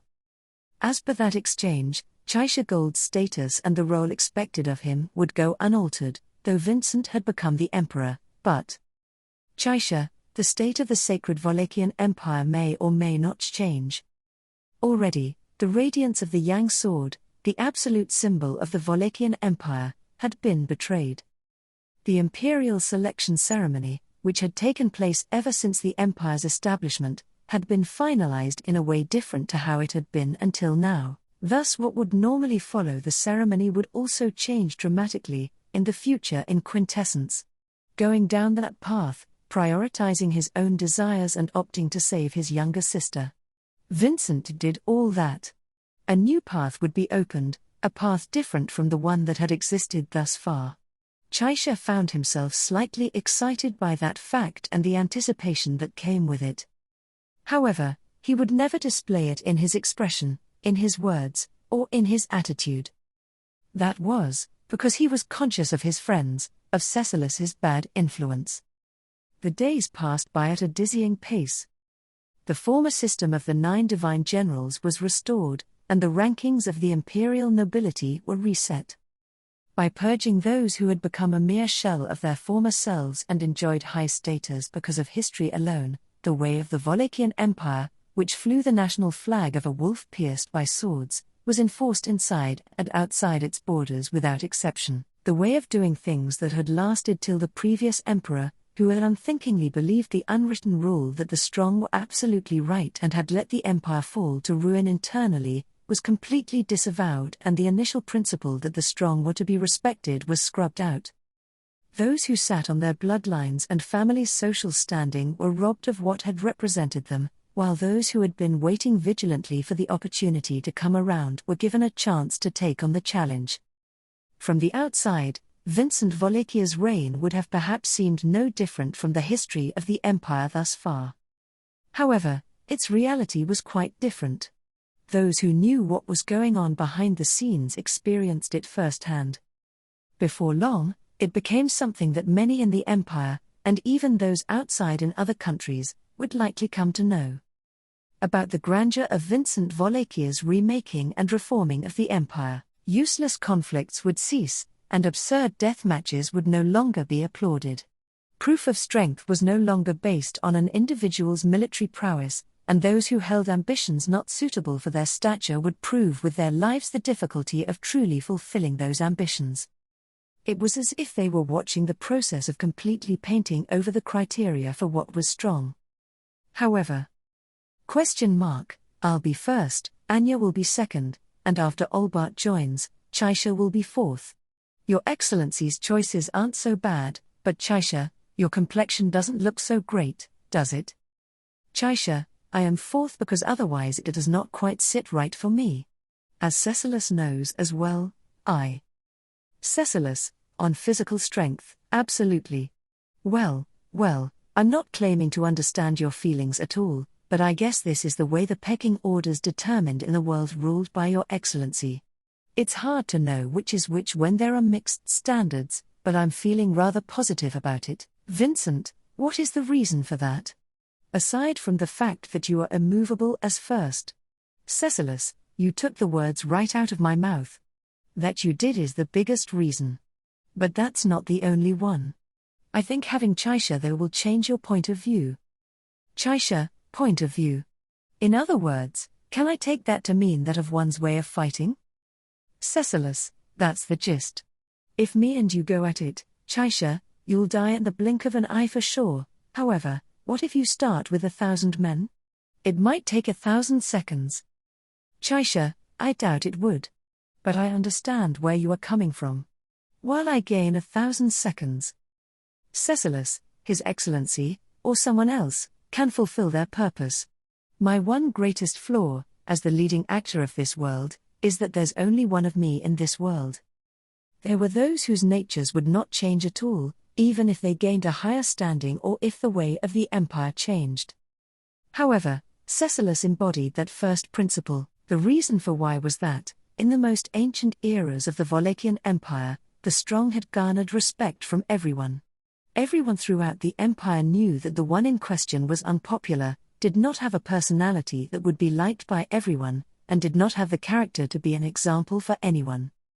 Still, should anyone be asked who the strongest in the empire was, their chests would swell with pride as if they were tied to him personally. And they would say that it was Cecilus Segment who was the most powerful being in the empire. The fact that Chaisha was considered to be able to gain 1,000 seconds if he were to gather people against Cecilus, had also been the reason why he had felt at ease with the position of fourth of the 9 divine generals, going without firmly refusing it. Hence, albeit he was of the opinion that he was being overvalued, Chaisha had resigned himself to that position and role. For the most part, it worked well. If there was any problem, it was. My, isn't this Luaki Tilda, General First Class Chaisha? Today's fortunes are good, aren't they? That person, who had started a conversation like that in a friendly manner, gave him a small smile. When it seemed that everything was going favorably in the empire, the ominous feeling he held towards the being that had introduced themselves as a stargazer, and whose comings and goings to the Crystal Palace were permitted, had felt like a black spot on his white body. The fact that the ominous feeling had been no mistake was proven years later. The stargazer, the coming of the great disaster, has been passed down in a commandment. It is regrettable, Your Excellency. In the center of the Emperor's office, a man who by all rights should not have been there had announced that with an expression that felt like they were trying to say, "I am solemn from the bottom of my heart." Chaisha, who was present at the meeting, frowned at the words of Ubilk the Stargazer. Chaisha, the great disaster? It was something he did not recall having heard of, yet at the same time it sounded like something that could not possibly be a good sign. It could also be called a mass-scale disaster. A prediction that it would be no ordinary calamity could be conjectured. However, what disturbed Chaisha was the one addition that Ubilk had appended. Just why was this man still saying things like it being a pity, and so forth, in regards to Vincent? Chaisha, Ubilk Dono, I have no doubts about your authenticity as a stargazer. On numerous occasions, you have been able to anticipate insurrections, cataclysms, and matters that were liable to occur within our country. In many cases, your prophecies have helped to limit the damage, Ubilk Dono. Ubilk, pardon me, General First Class Chaisha. However Tilda, I have one correction. I didn't make any prophecies. I'm only conveying the whispers of stars. I can't take credit for that. Chaisha, I respect your opinion, Ubilk Dono. Of course, we need to be prepared to deal with the great disaster, but may I ask what you expect to happen? Ubilk's expression in response to Chaisha, which had been cryptic until then, took the shape of a smile. Chaisha posed a question that needed to be asked while being suspicious of Ubilk, whose face was rich in expression, yet none of it heartfelt. Ubilk's role, who called himself a stargazer, was similar to that of a faith healer or fortune teller. However, the accuracy of Ubilk's predictions was extraordinary, setting him apart from the faith healers whom one felt used an element of theatrics to boost morale. However, the drawback was that there were many details that were vague and somewhat circular in terms of how much they related to Ubilk's personality. But, as Chaisha had also mentioned, there were actually a smattering of situations that had been triggered by Ubilk's advocacy and resolved without major incident, regardless of whether they had been natural disasters or man-made. It was because of Vincent's appreciation of his abilities that he had been allowed free access to the Crystal Palace. Chaisha was not very keen on making heavy utilization of the unfathomable Ubilk, but Vincent's stance was that those that could be used ought to be used. For instance, that applied all the same in regards to giving positions to those who had served his brothers and sisters who had died in the imperial selection ceremony. To have Bastetz von Dalphon at his side as the prime minister, even though he was the cream of the crop, was madness. However, the prime minister was a man who held surprisingly strong faith in the empire, and so long as Vincent continued to act like Vincent, there was no fear that Bastetz would bare his fangs against him. In any case, Chaisha, if you are going as far as to call it a great disaster, it must be incredibly difficult to avoid. Fortunately, both General First Class Cecilus and Arakia are available. Well, I can say that those two are typically available at all times because it's dangerous to leave them apart. Yubilk, it's ruin, General First Class Chaisha. Chaisha, Recalling the faces of Cecilus and Arakia, the first and second, who had a special reason to be there, Chaisha was half steeped in despondence when an unexpected sound brought him back to reality. Further furrowing his brow, Chaisha gave Yubilk another opportunity to speak. In response, Yubilk prefaced his remarks with the words, "As I said. Yubilk, what's coming, General First Class Chaisha, is ruin. The great disaster is a means of ruin that's gonna destroy the Wallachian Empire. It's something that brings destruction beyond even the reach of the sun's light. Although tilde. Chaisha, Yubilk, from the outset, the Yang sword cannot be used to its fullest potential. Right tilde." The moment Chaisha, who had been standing behind Vincent, heard this, he jumped into the middle of the room, placing the iron fan he had pulled out to Yubilk's neck, knocking him off balance. And just like that, he would drive his iron fan into Yubilk's head, who had fallen to the ground, sparing no quarter. "Vincent, halt, Chaisha. There is no point in killing him." "Chaisha, but, Your Excellency. This thing knows of matters it has no right knowing. Surely, Your Excellency did not tell him?" "Vincent, nonsense, I would never let my mouth slip to a clown. Most likely, as you would put it, he learned it from the stars." "Yubilk, ah, that's correct. Say, I guess I was about to die just now?" With a finger of his poking the iron fan that had been stopped just before striking him, Yubilk produced a half-smile. Looking down at that, Chaisha fretted for a moment as to whether he really should dispose of Yubilk, then let out a heavy sigh and took a big step back. "Chaisha, I apologize for my discourtesy. However, I would ask that you refrain from such careless remarks, as I cannot guarantee that my hand will be stayed again next time." "Yubilk, ahem, how careless of me. As expected of one of the 9 divine generals, even though you're referred to as the civil servant type, your skill is that of a warrior." "Chaisha, no need for flattery. Rather."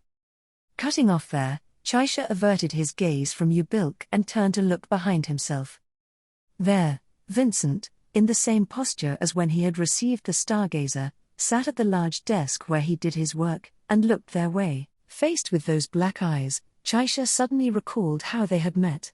When he had come face to face with Vincent for the first time, the two of them had been at a roughly similar distance from one another, inside the carriage. Why was he suddenly recollecting that moment? Most likely, the feeling now was similar to back then. His state of mind equal to the one he'd had then, Chaisha could not help but probe Vincent. "Chaisha, Your Excellency, you seem unsurprised by Yubilk Dono's prophecy from just now. May I inquire as to the true reason for that?" "Yubilk, tilde, I don't do prophecies." "Ah. Chaisha, my apologies. However, I would advise you that there will not be a next time." As Yubilk attempted to cut into the conversation uninvited, the iron fan grazed his cheek and pierced the wall. From his cheeks, which had suffered a slight cut, a drop of blood welled. Yubilk thus raised both his hands in a vow to remain silent. Without even looking in his direction, Chaisha stared at Vincent. Nay, Chaisha glared at him. To Chaisha's discernment, Vincent closed a single eye and stated, "Vincent, the signs of the disaster have already been reported. The observers have whispered that the forthcoming great disaster shall bring about the downfall of the empire. Chaisha, why did you not share it with me at the time?" "No." Astonished by the contents of Vincent's speech, Chaisha's tongue stopped just as he was about to argue. Shortly before, in the words that Vincent had uttered, he had sensed an indescribable dread. Ruminating on what had caused that, Chaisha widened his eyes slightly. "Chaisha, Your Excellency, if I have not misheard, who has given you that guidance? The observers, was it?" A long time ago, many long years prior, he had heard of them from Vincent on one occasion. Stride Wallachia was a banished member of the imperial family, a man whom Vincent had designated as an abomination and a despicable existence, on whose journal that expression, observers, had been noted down, and now, Vincent had mouthed that expression. That, too, was an expression connected to the stargazer, Ubilk, an expression whose nature he had grasped since all the way back. Chaisha, Your Excellency, by observers, do you mean the stars Ubilk Dono speaks of?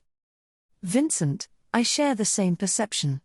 What Ubilk has recited is a type of announcement of what the observers had peered at. Chaisha, dash. So, do you believe that Stride Volikia was a stargazer as well? Vincent, the likelihood of that is high, in my view. But, he differed from the others who proclaimed themselves to be stargazers. Were you to analyze the contents of his journal, you would notice the hostility of Stride Volikia towards the observers. Chaisha's dissatisfaction with Vincent grew as the revelations unfolded. Both before and after he had become emperor, he had willingly burdened himself with an immense workload, yet he still had saddled himself with such troubles, which he had not shared with Chaisha. For the sake of keeping it hidden from Chaisha, he had certainly gone to great lengths. If he had that much effort to spare, he ought to have shared it from the beginning. Ubilk, please calm down, General First Class Chaisha. His Excellency had his reasons for not discussing this with you. I respect that decision. Chaisha, I believe I advised you there would not be a next time. Ubilk, I know. Buat tilde, if His Excellency has trouble speaking about the matter, I thought it'd be better if I did. That's why I'm present together with General First Class Chaisha, isn't that so? Still holding his hands up, Ubilk looked toward Vincent over Chaisha's shoulder. It was irritating that he acted as if he understood Vincent's thoughts, but Vincent did not refute Ubilk's suggestion. In that case, Chaisha had no right to dismiss it either. Besides, there was a limit to how many concealments he could be saddled with. Chaisha, I would recommend that you drop the pompous act and choose your next words carefully. Ubilk, I appreciate your concern. Well then, I'll inform you in a concise way about the great disaster that will bring ruin to the empire. Despite having been warned about the pompous act, Ubilk interrupted himself for an instant. However, the anger towards Ubilk was outweighed by the interest in the words that were to follow. Consequently, Ubilk remained unpunished for ignoring the warning, and continued spinning his tale. That continuation was, Ubilk, the death of His Excellency Vincent Volikia, that will be the signal for the beginning of the commandment. The tactless stargazer left the room, leaving only the apex of the empire and his trusted confidant in the office. No, Chaisha was no longer sure if assessing himself as such was correct. For he would be unable of claiming to be one's confidant, if the latter were unable to unravel their heart of hearts to him. Unexpectedly, perhaps the malign declarations that the stargazer was being bombarded with, the declarations that he was a clown, were also appropriate for himself. Chaisha, when I disguised myself and replaced Your Excellency, the stargazer never approached me. Were those instructions given by Your Excellency as well, perhaps? Vincent, if that which is being kept secret were to be recklessly talked about, then all plans would be rendered null. Thus, it is only natural to tie up loose ends before something goes wrong. Chaisha, I suppose I would do the same thing. It was not so much a collusion, but Ubilk, who appeared as if he had free rein, was also kept on a tight leash by Vincent. There was a secret agreement exchanged between the two parties concerning the great disaster. However, Chaisha, I do not understand. Why conceal it even from me? Vincent, to get rid of unnecessary and cumbersome thoughts. Chaisha, unnecessary and cumbersome. Vincent, being cognizant of this, you may think of saving me. However, that is a futile thought. Shaking his head horizontally, Vincent stated this devoid of any hesitation. Albeit it was his life at stake, Vincent would not falter from the truth before him. However, his own acceptance of that truth and Chaisha's were matters entirely different from one another. Chaisha, it is only natural that I should put Your Excellency's life first. Why do you call it futile? Vincent, recall all the stories which the stargazer brought about thus far, claiming them to be his commandment. Chaisha, the stories brought by Ubilk Dono. At being told this, Chaisha pondered. If the great disaster was the only thing Vincent had kept from Chaisha, then Chaisha was well aware of all the other prophecies Ubilk had brought. They were all useful portents for natural disasters and rebellions, both posing as omens of situations that could lead to a conflagration. Thanks to this, it had been possible to keep the damage to a minimum. Chaisha, though with varying degrees of damage, all of those situations did happen. Vincent, indeed. Never has there been a case in which it was possible to prevent one from happening, having been informed as to its signs, whether man-made or natural disaster. The first move always happens, even if we are able to deal with the damage that follows. Thus, Ubilk had said, Vincent, the great disaster that things spoke of, shall commence with my death. Chaisha, HK, then what I ought to do is safeguard your Excellency's life and defy the Stargazer's commandment. Vincent, do you think I have not attempted to ascertain whether that is feasible? Chaisha's knee-jerk objection was negated by Vincent's unhurried words. Naturally, the ideas that had come to Chaisha in the heat of emotion had all been tested by Vincent. In the past, other prophecies brought about by Ubilk, unrelated to the great disaster, had been challenged time and again as to check if they could be prevented. While fulfilling the role of an emperor to the fullest extent, behind the scenes. Chaisha, Your Excellency. Vincent, what? Chaisha, I have a question, which has come up to me just now. Suddenly, as a cold, somber voice permeated his brain, his own, Chaisha spoke thus. He had stated that he had a question, but his brain was numb. Completely numb. Be it a mental block as a reaction due to his brain being overworked, or a consequence of it refusing to work, it was completely numb. However, regardless of the reason for its numbness, the question had already been raised, the Emperor had received it. And then? Vincent, I shall allow it. Speak.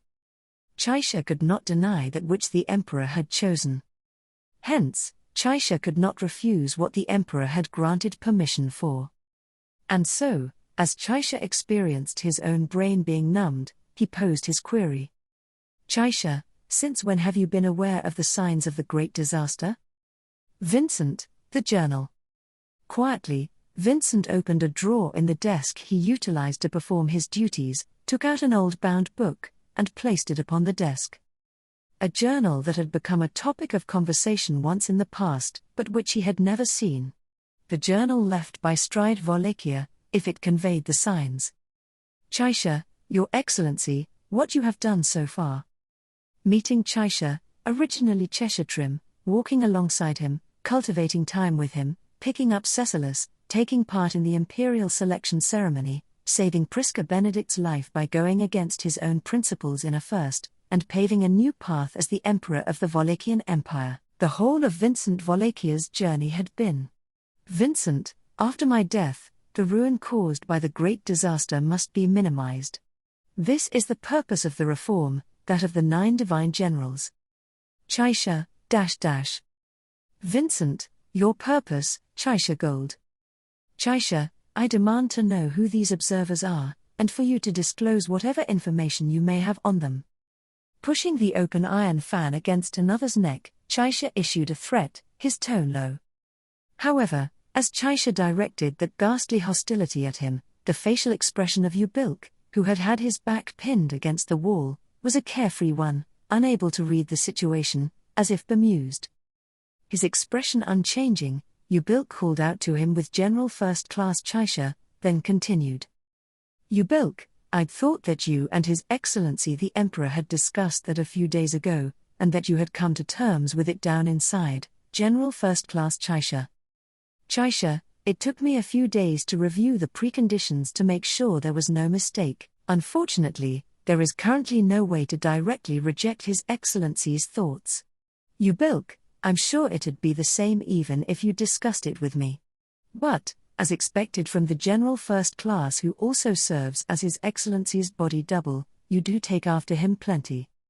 While being held in place Ubilk spoke, to which Chaisha produced a faint look of puzzlement. Taking in that reaction from Chaisha, Ubilk shook his head, then stated. Ubilk, His Excellency also asked if there was a way to bend the commandment. Buat tilde, I can return you the same answer as I did then. There is not. Chaisha, dash. What is your purpose? Ubilk Dono, you have introduced yourself as a stargazer, thus gaining the position to stay at the Crystal Palace and deliver prophecies from the observers. Myself at the helm, people aside from His Excellency do not think highly of your existence, Ubilk Dono. If His Excellency does pass away as per the prophecy, you shall not escape destruction. Ubilk, you put that so clearly it hurts me. Buat tilde, General First Class Chaisha, that assumption of yours is off. Chaisha, dash dash, Ubilk, more important than my own destruction, is the fulfillment and realization of the commandment. My purpose is to ward off the destruction due to follow the great disaster. As he spoke, the grin disappeared from Ubilk's face. Ubilk's face, vanished of the artificial emotion it had possessed, had lost its warmth. Capturing it from up close, made Chaisha get an impression as if he were facing Ubilk's real face for the first time. For an instant, he suspected that was due to some technique of Ubilk's. Ubilk, I don't have any power of that sort.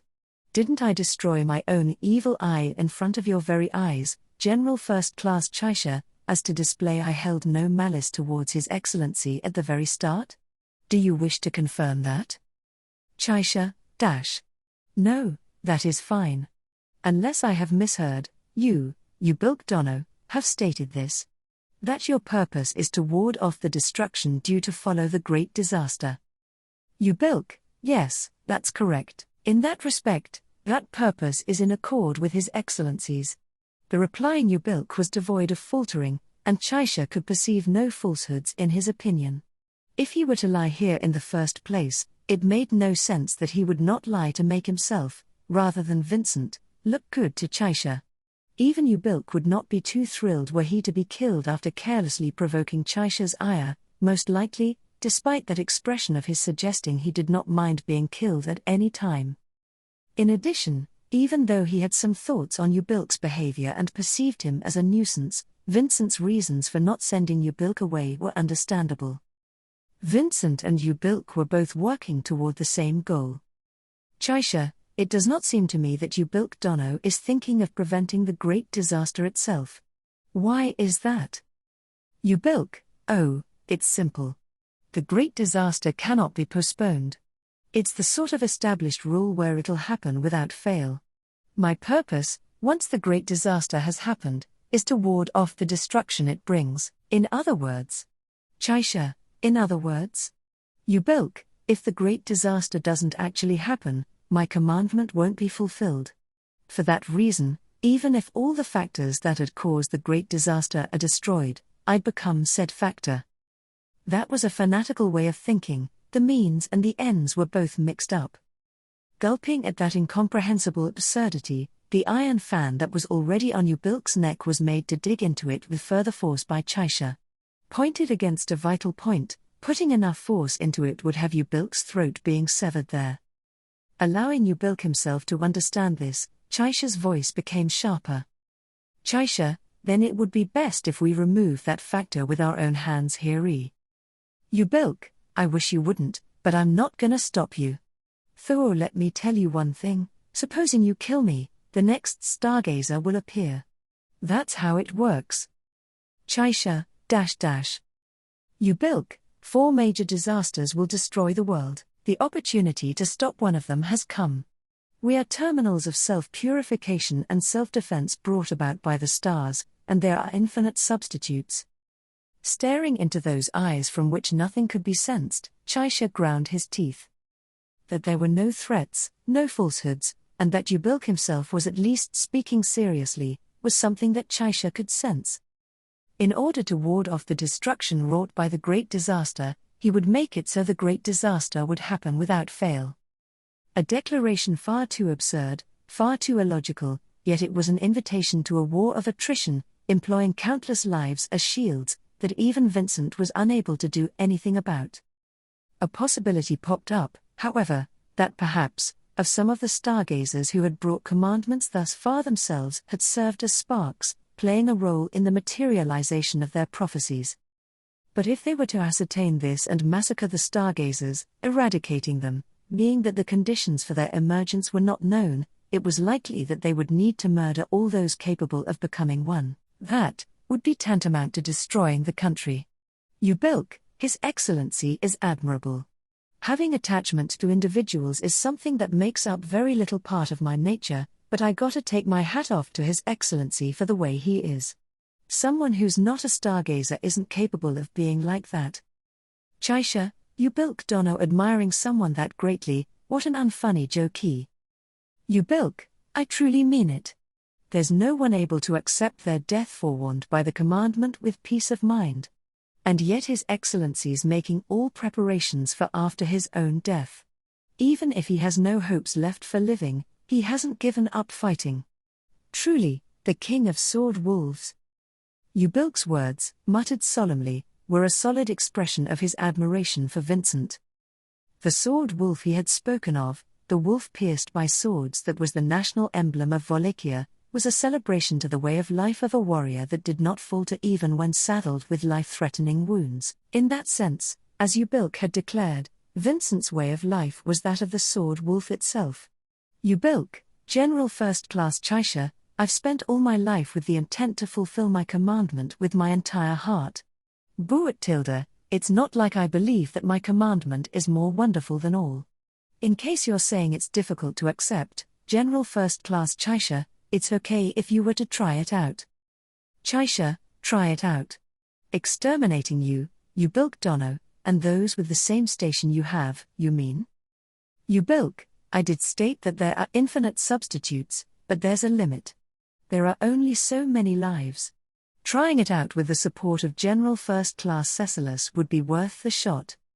Once more, Ubilk's mind was hard to grasp in regards to just how much of that proposal came from what he truly felt. For a moment, Chaisha did consider it to be a decent idea, proof of just how shaken up he was. Supposing he did as Ubilk had stated, disclosed that fact to Cecilus and guided him as the latter probably did nothing but babble about it, they may be able to wipe out the citizens of the empire. No, that too was impossible. Were Vincent to discover that plot, he would halt any nonsense of the sort immediately. Cecilus was a friend, but his priorities were very much fixed within his mind. For Cecilus, Vincent took precedence over Chaisha. And that was the reasoning as to why Cecilus' segment was the first, even though his head was not to be trusted one bit when it came to thinking.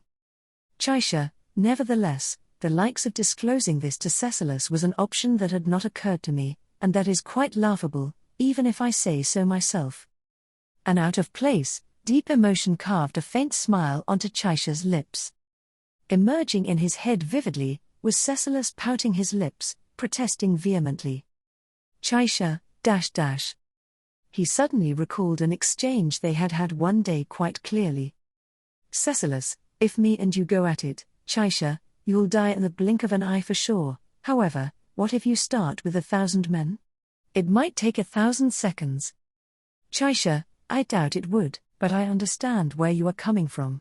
While I gain 1,000 seconds, Cecilus, His Excellency, or someone else, can fulfill their purpose. My one greatest flaw, as the leading actor of this world, is that there's only one of me in this world. The smiling face of his friend as he spoke of random things came to mind. Suddenly, he had a thought. Chaisha, Ubilk Dono, I would like to inquire something of you. These commandments you receive, in what way are they brought to you? Having been questioned, Ubilk widened his eyes in amazement slightly. He then cocked his head, regaining his usual atmosphere of meekness that had vanished, and Ubilk, it varies. More often than not, I receive them in something like a dream. Chaisha, then, would that also apply to the commandment regarding the great disaster that you have conveyed to His Excellency? With the questions piling up, Ubilk nodded with a face of perplexion.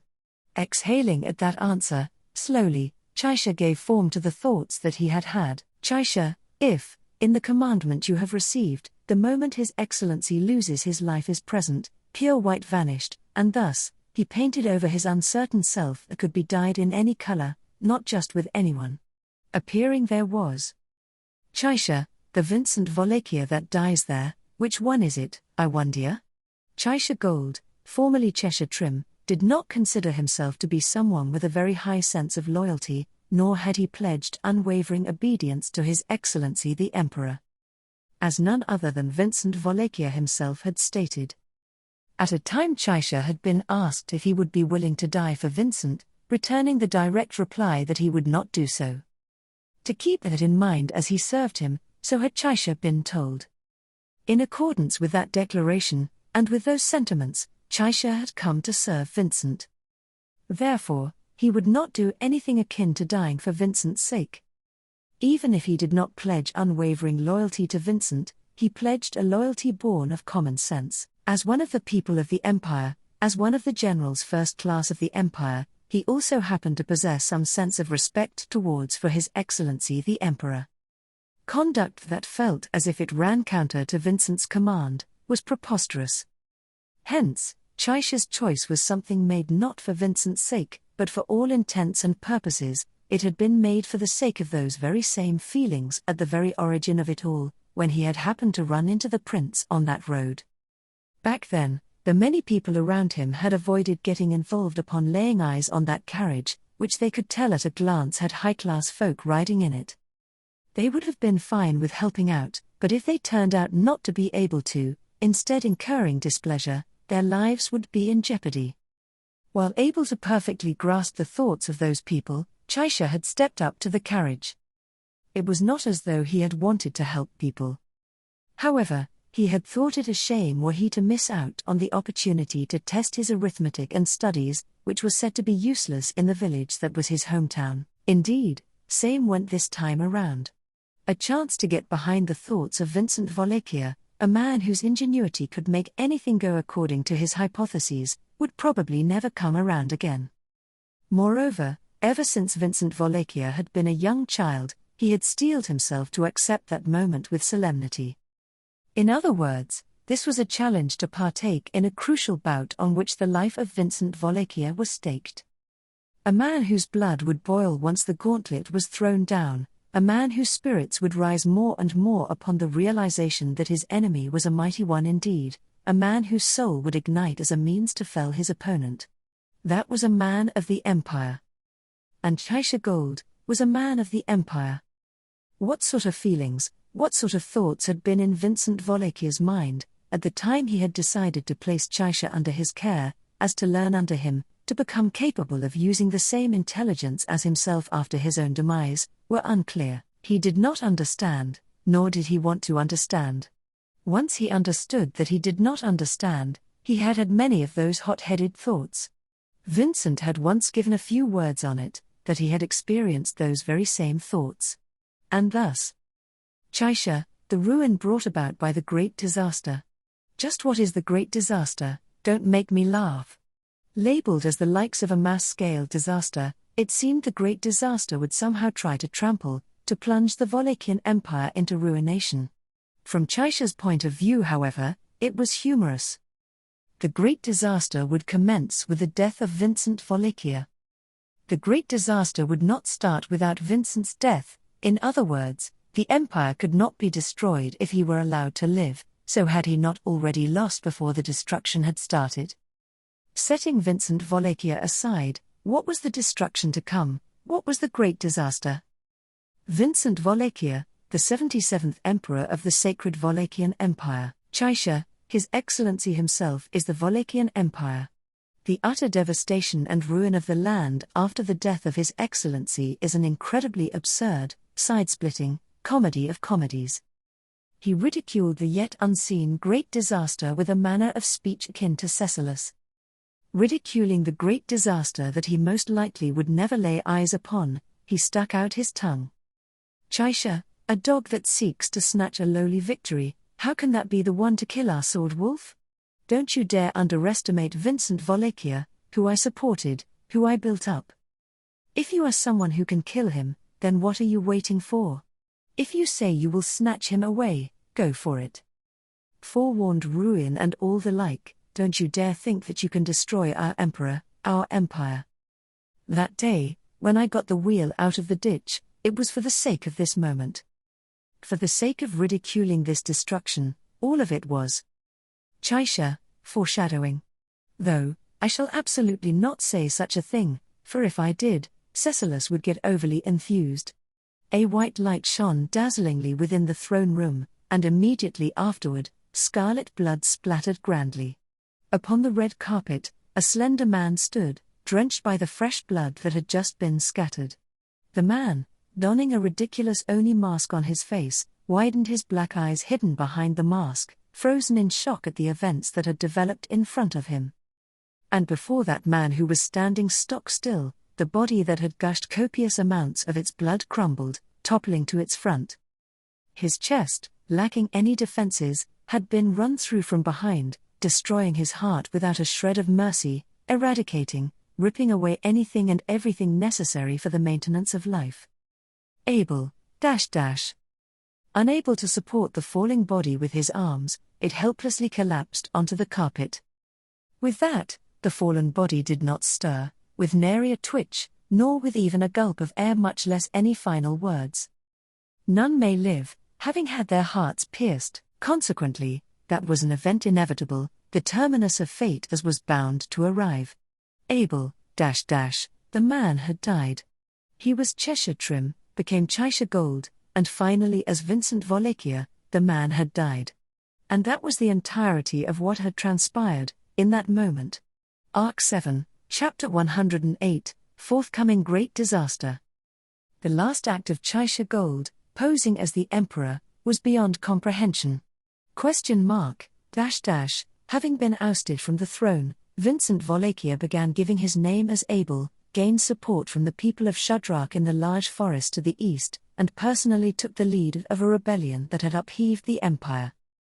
This was not what he had hoped for when planning for the future, but this was rather Chaisha's plan, who had deliberately gone the full length, thus committing treason, and driving Vincent away from the imperial capital. He would not do an about-face so easily. Therefore, he had taken measures to clearly inform him that his actions, that his motives were futile. Destined death, brought about by the Stargazer, was something that Abel had resolved himself for long ago, from the time he gained self-awareness as an imperial prince of Wallachia. When commandment and forewarning were received, it was foretold that upon the death of the emperor who had ascended to the throne, the great disaster, which was to bring about ruin, would commence.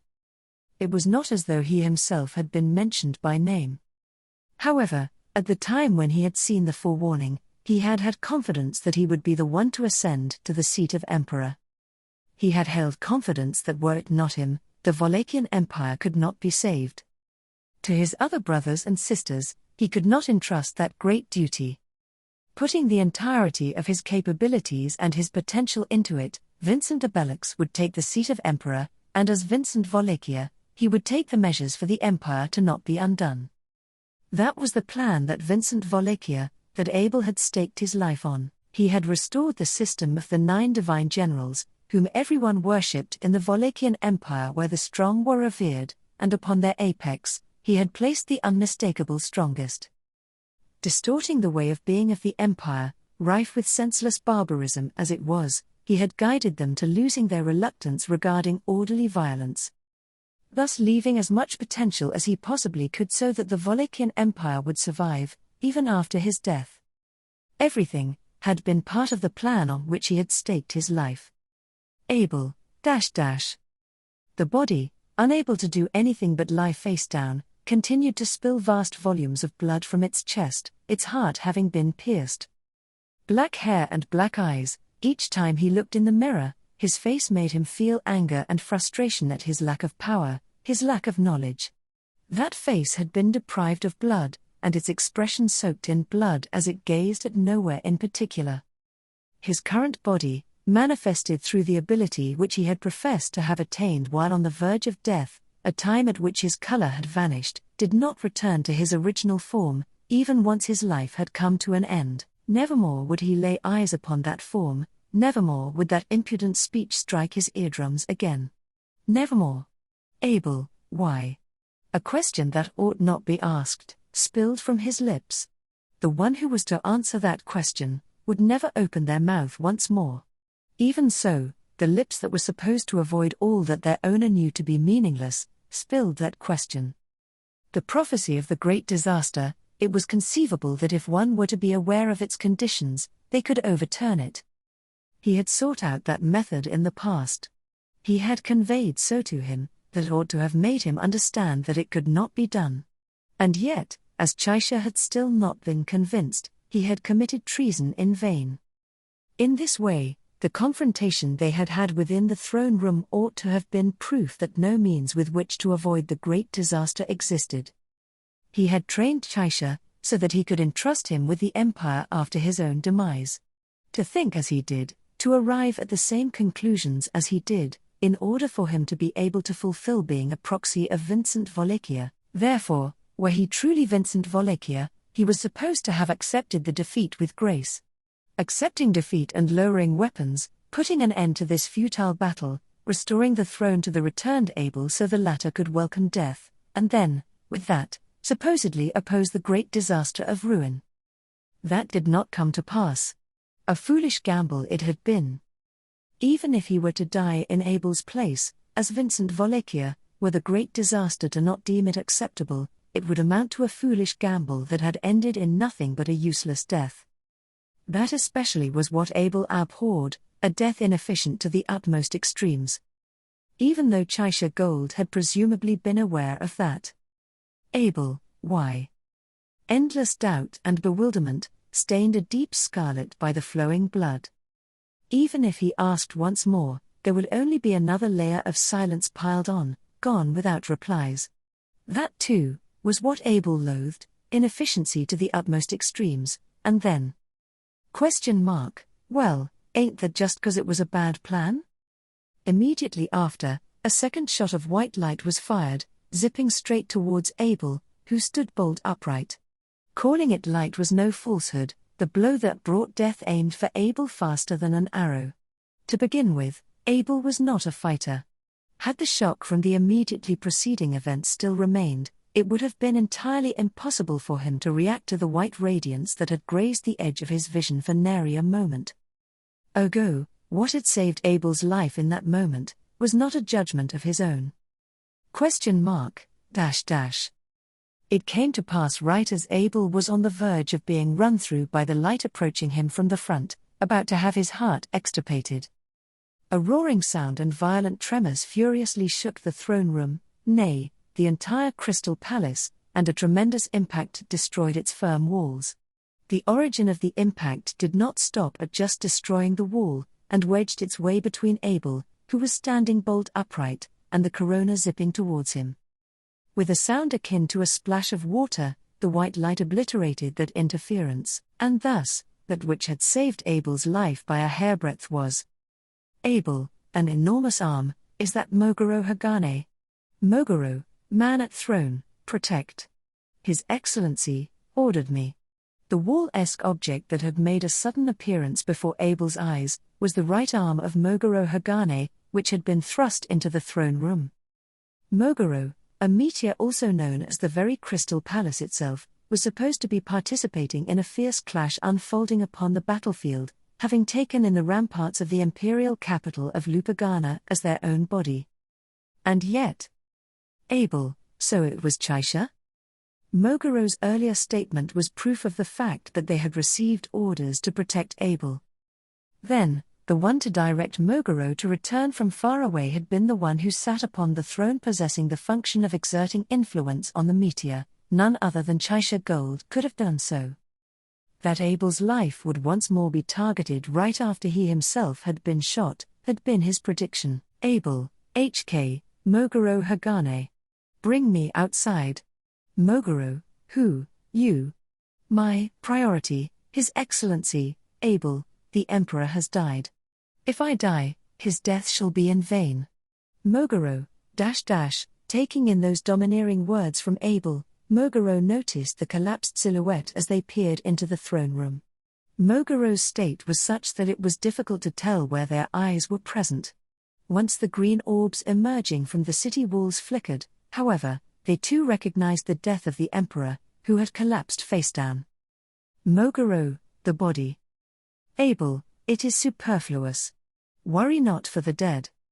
Shouting at Mogoro as they attempted to retrieve the Emperor's corpse, Abel jumped towards the titanic right arm before him. As he clung onto one of the fingers of the hand-like shape, Moguro pulled their arm out of the throne room, causing Abel to be bathed in raging winds as he was extracted out into the sky. Moguro, Moguro had become one with the ramparts, having altered the latter's structure to allow themselves easier movement. Moguro's body was now that of an enormous golem greater than 50 meters tall, and riding on the arm as it was lifted, Abel's elevation was about the same. With the cityscape of the imperial capital in sight from that height, the path Moguro had taken from the third bastion that they had been protecting alongside the buildings trampled in said path, were visible. It was apparent that they had bolted straight towards this place, devoid of any other concerns. Apart from that, though the battles at each bastion were still ongoing, the reasons for their conflicts had vanished already, and so those who needed to prepare for the upcoming battle were squandering their lives in vain. In vain, their lives were. Abel, HK. A disturbance arose in his thoughts, and Abel put strength into his arms, clinging on to the gargantuan rock. This was not the time to cling to bygone events and have his thoughts dispersed into many fragments. Already, events were unfolding. It was just as he had told Moguro: if he were to die now, that death would be in vain. At the very least, he must ascertain whether that death had held meaning or not. Abel, I shall not die. Voice leaked as if being wrung out, and Abel bit down on his molars and stared downwards, intently. Even if he raised his voice here, it would not reach those whose lives were clashing on the battleground. However, he must inform them that the meaning in this battle had been lost, by any means necessary. Moguro, danger. As Abel was thinking, Moguro's gale-like voice struck his eardrums. Their difference in their physique was so significant that each and every single one of Moguro's actions was akin to a human's actions towards an ant. However, it was not as though Moguro had rocked his eardrums without purpose. Gyrating their colossal frame, Moguro turned their back on the crystal palace with Abel protected in their right hand. As sounds of successive impacts resounded from the exterior of the right hand he was held in, Abel's cheeks contorted. The sequence of strikes came not from one direction, rather, they were raining down from all angles. The enemy was simply great in numbers. No, a collection of magic users that could aim for their enemies with such precision would be infeasible on this soil of Wallachia. That was to say, this was not a group large in number, but the mastery of a single person. A truly powerful individual who lent the illusion that a great number of people were performing a simultaneous attack from all directions, resuscitating the memories of the time when his thoughts had ground to a halt due to shock just before Abel raised his face. That fighting style, the voice of that undesired reply, were present in his memories. That was Abel, Moguro twisted their body, defending Abel from the downpour of bullets, and descended. Looking up at the sky from within that fist, he saw the traces of a shadow moving too fast for eyes to fix upon. Albeit exceedingly rare, it was a form able to be seen within the Wallachian Empire, soaring by means of flying dragons. 'Twas the acrobatic flight of the flying dragon riders that could control them. Nay, there were currently no riders in the Empire capable of gliding through the sky at this speed. To be precise, that was the level of ability known as the utmost limits of flight, the domain where the Empire's strongest flying dragon rider was without peer. In an instant, white light dispersed, the sound of Moguro's enormous body being broken by the impact reverberated, and a part of the broken wall grazed Abel's cheek. Without distorting his countenance due to the pain, he saw it. The flying dragon rider passed by the vision of his black eyes covered by the Oni mask, ashen brown hair, cracks running through his features bereft of color, and dark eyeballs, akin to a moonless night, with a golden radiance looming therein. His form appeared far too unrecognizable, but even so, there was no mistaking him. Abel, Borleroy to Meglif. For what reason are you alive? Borleroy, I ain't gonna talk to ya, Mr. Oni Mask. Producing a beautiful voice that gave off an elegant impression, he refused to reply while still affirming his existence. Fading from sight once again, the enemy that steered his flying dragon to slice through the air, Balaroy to Meglyph, was unmistakably the perpetrator who had aimed for the throne room of the Crystal Palace from the outside, the one who had shot the fake emperor through the heart. Known as the magical sharpshooter, he was the man who reigned supreme at the apex of all flying dragon riders. 1. The former ninth of the 9 divine generals, who in the past, during a rebellion that had occurred within the empire, Mogoro, Balaroy, died. Fake. Their perception the same as Abel's, the giant Mogoro fired a counterattack. With Abel enveloped by their right hand, Mogoro swung the left arm of their huge body, and quite literally mowing down the air, they launched an attack towards Balaroy's flying dragon. People would tend to believe that big things moved sluggishly, but that was but an illusion originating from their viewpoints being far away from the events. In addition to protecting Abel from the magic sniping, they had blocked the entirety of the enemy's attacks until this point. Mogoro's movements were keen, nimble, and precise. Mogoro, fast, meticulous. However, even with Mogoro's reflexes and agility, subduing Balaroy, who made the entirety of the sky into his domain as he flew around it, had been unfeasible. The special trait of a flying dragon rider was not restricted to just speed, but extended to having the potential to move up, down, left, right, front, and back. To move in every conceivable direction was their greatest advantage that could not be taken away lest they were felled to the surface. On top of that, Balaroy was no ordinary flying dragon rider, he was their apex. Abel, he's clad himself in wind. Balaroy's tactics excelled in sniping while moving via the use of magic, but his strengths as one of the rare wielders of magic within the Empire were not limited to only offensive implementations.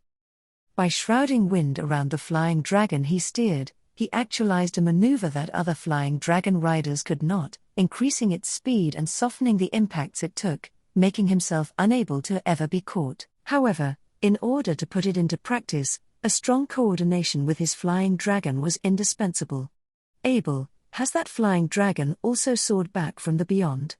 Flying dragon riders boasted tremendous strength in battle, but their greatest drawbacks were that it took time to cultivate them, plus that they could not ride upon the back of any flying dragon apart from the one they chose as a partner. To kill a flying dragon rider, their flying dragon must first be killed. The cause of Balaroy's death was no exception. However, Balaroy had soared back. Quite literally, he was soaring through the sky together with his beloved dragon. Abel, the great disaster. It was not as though any clear or observable damage had arisen. However, since Chaisha had lost his life as Vincent Volacchia, there was no choice but to suspect that the events transcending human comprehension that had ensued thereafter were related to the great disaster. Even so, it was nonsensical for Balaroy to Meglyph to be the bearer of the great disaster. Of course, Balaroy was the apex of flying dragon riders, a truly powerful individual amongst the Empire's strongest. Were he inclined to do so, he would have no trouble in doing away with Abel's life. And yet, Mogoro, shaking. Endure. Abel, it matters not, do it. The inorganic voice sent forth an intense wind, and Abel raised his own voice in response. The following moment, Mogoro, lunging with the enemy as their aim, thrust their arm down to their own feet. Even if those were called feet, looking at Mogoro's currently enormous body, it appeared as if they had become one with the street. Posterior to being plunged into a street of the Empire, the left arm produced a creaking sound, and after a moment of resistance, the street that had been uprooted was magnificently heaved into the sky. Abel, .. The sight of parts of a district being sent flying was something that Abel had laid eyes upon a short while prior in Chaos Flame.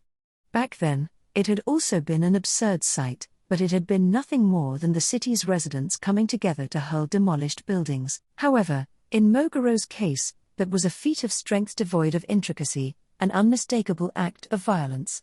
It was a sight that proved that Mogoro Hagane was extraordinary, proof that he was one of the 9 divine generals.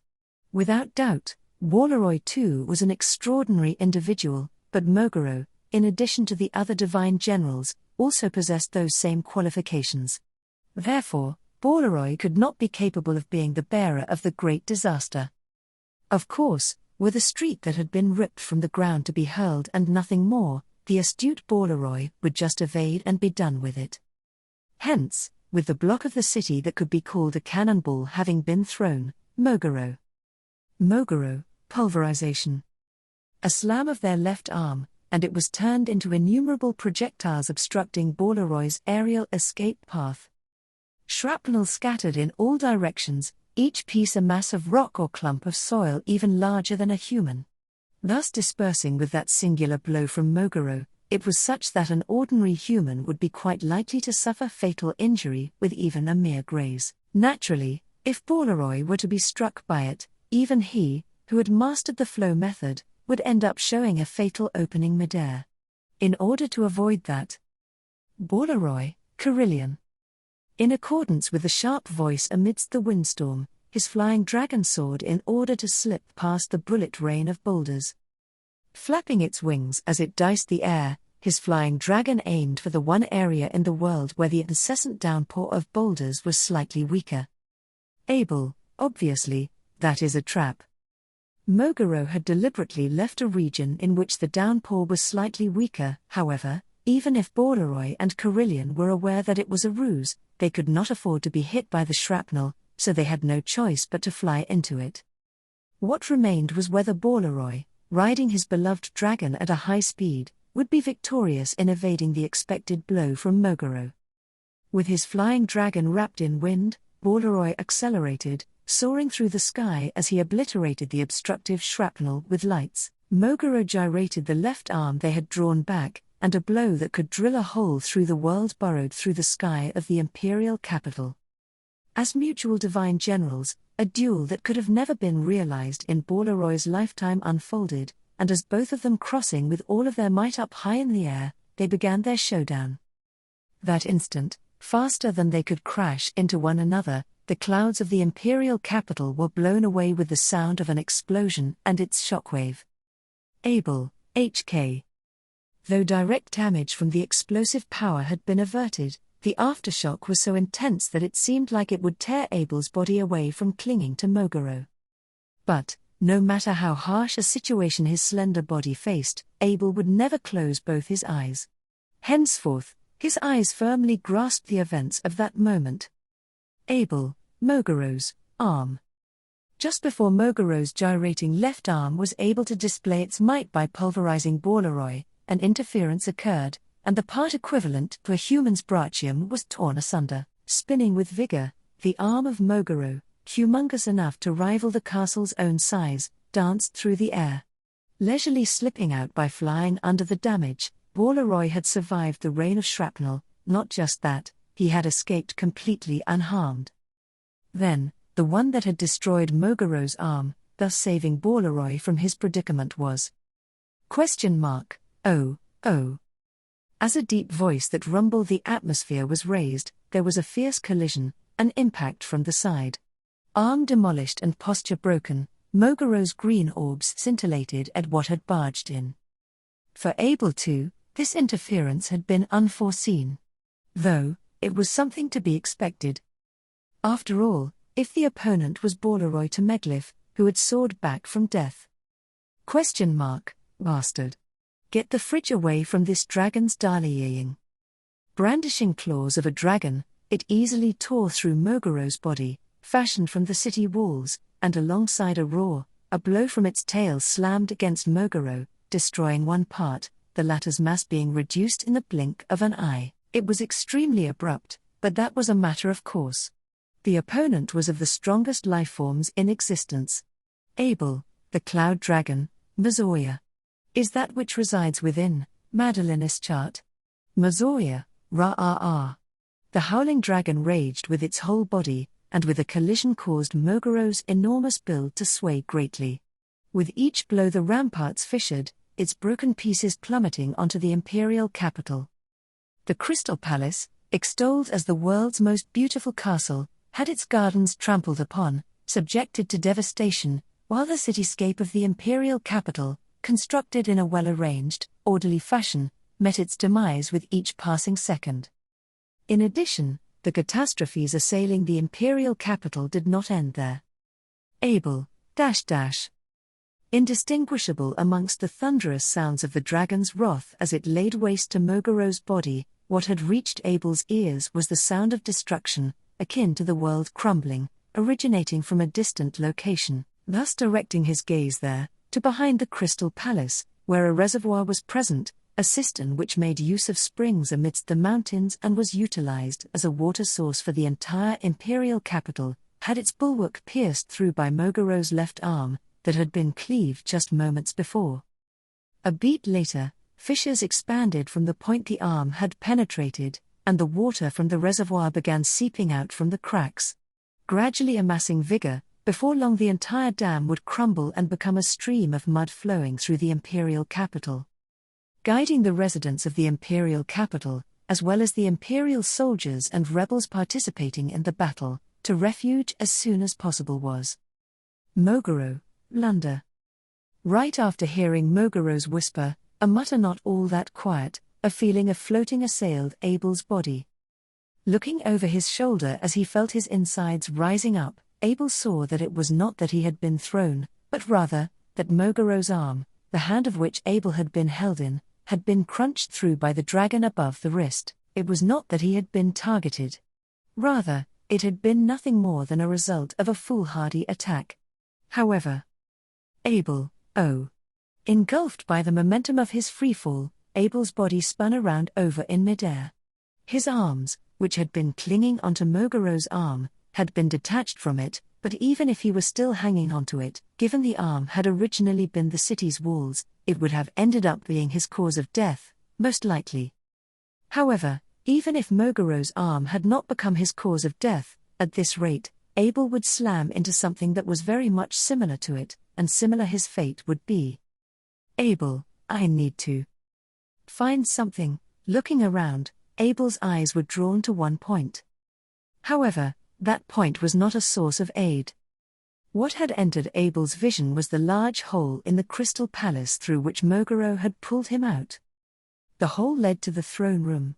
He was unable to peer inside, yet his attention was drawn to it. He had been the one to say worry not for the dead, yet he too had pretty much drunk from the same poison. Abel, he did not know whether he had found a way to break through the deadlock or not, even with that sole second. But that he had not squandered that 1 second was proof of Abel's unrelenting spirit, the indelible scar engraved upon his soul for all perpetuity. Then again, if he were to plunge to his death like this, discussing the scar engraved upon his soul would have no merit.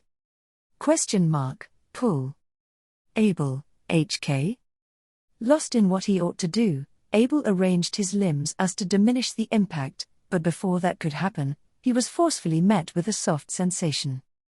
Unconsciously holding his breath, Abel's body rebounded, and he fell on top of that sensation once again. Repeating that countless times for a brief moment, Abel came to notice he was bouncing on a spread-out cloth. Someone had spread out piles of cloth beneath the descending Abel, thus catching his fall. Digesting the reality of his narrow escape from death, Abel rolled off the cloth right away, and off its edge he placed a foot on firm ground. While on one knee, he raised his face in order to ascertain the doer of said deed.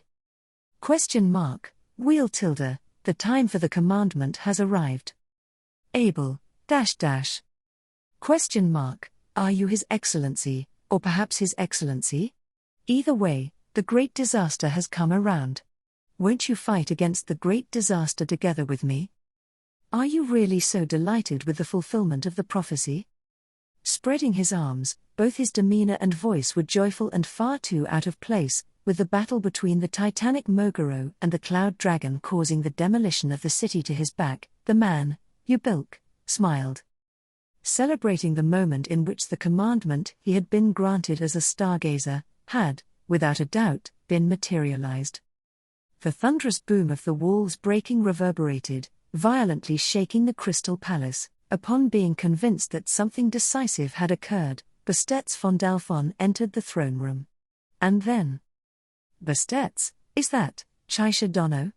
The wall of the throne room had crumbled, and amidst the freshly scattered dust, Bastet's found the form of the black-haired emperor toppled atop the scarlet carpet, thus lowering the corners of his slit eyes in gloom. Walking closer towards it, he saw that the body, collapsed face down, had been punctured on its chest. The heart that ought to have been beating within had exploded, the thread of life had been cut. Though he was not a military officer, he understood with a glance. It had been an instant death. There had been no time to even feel pain.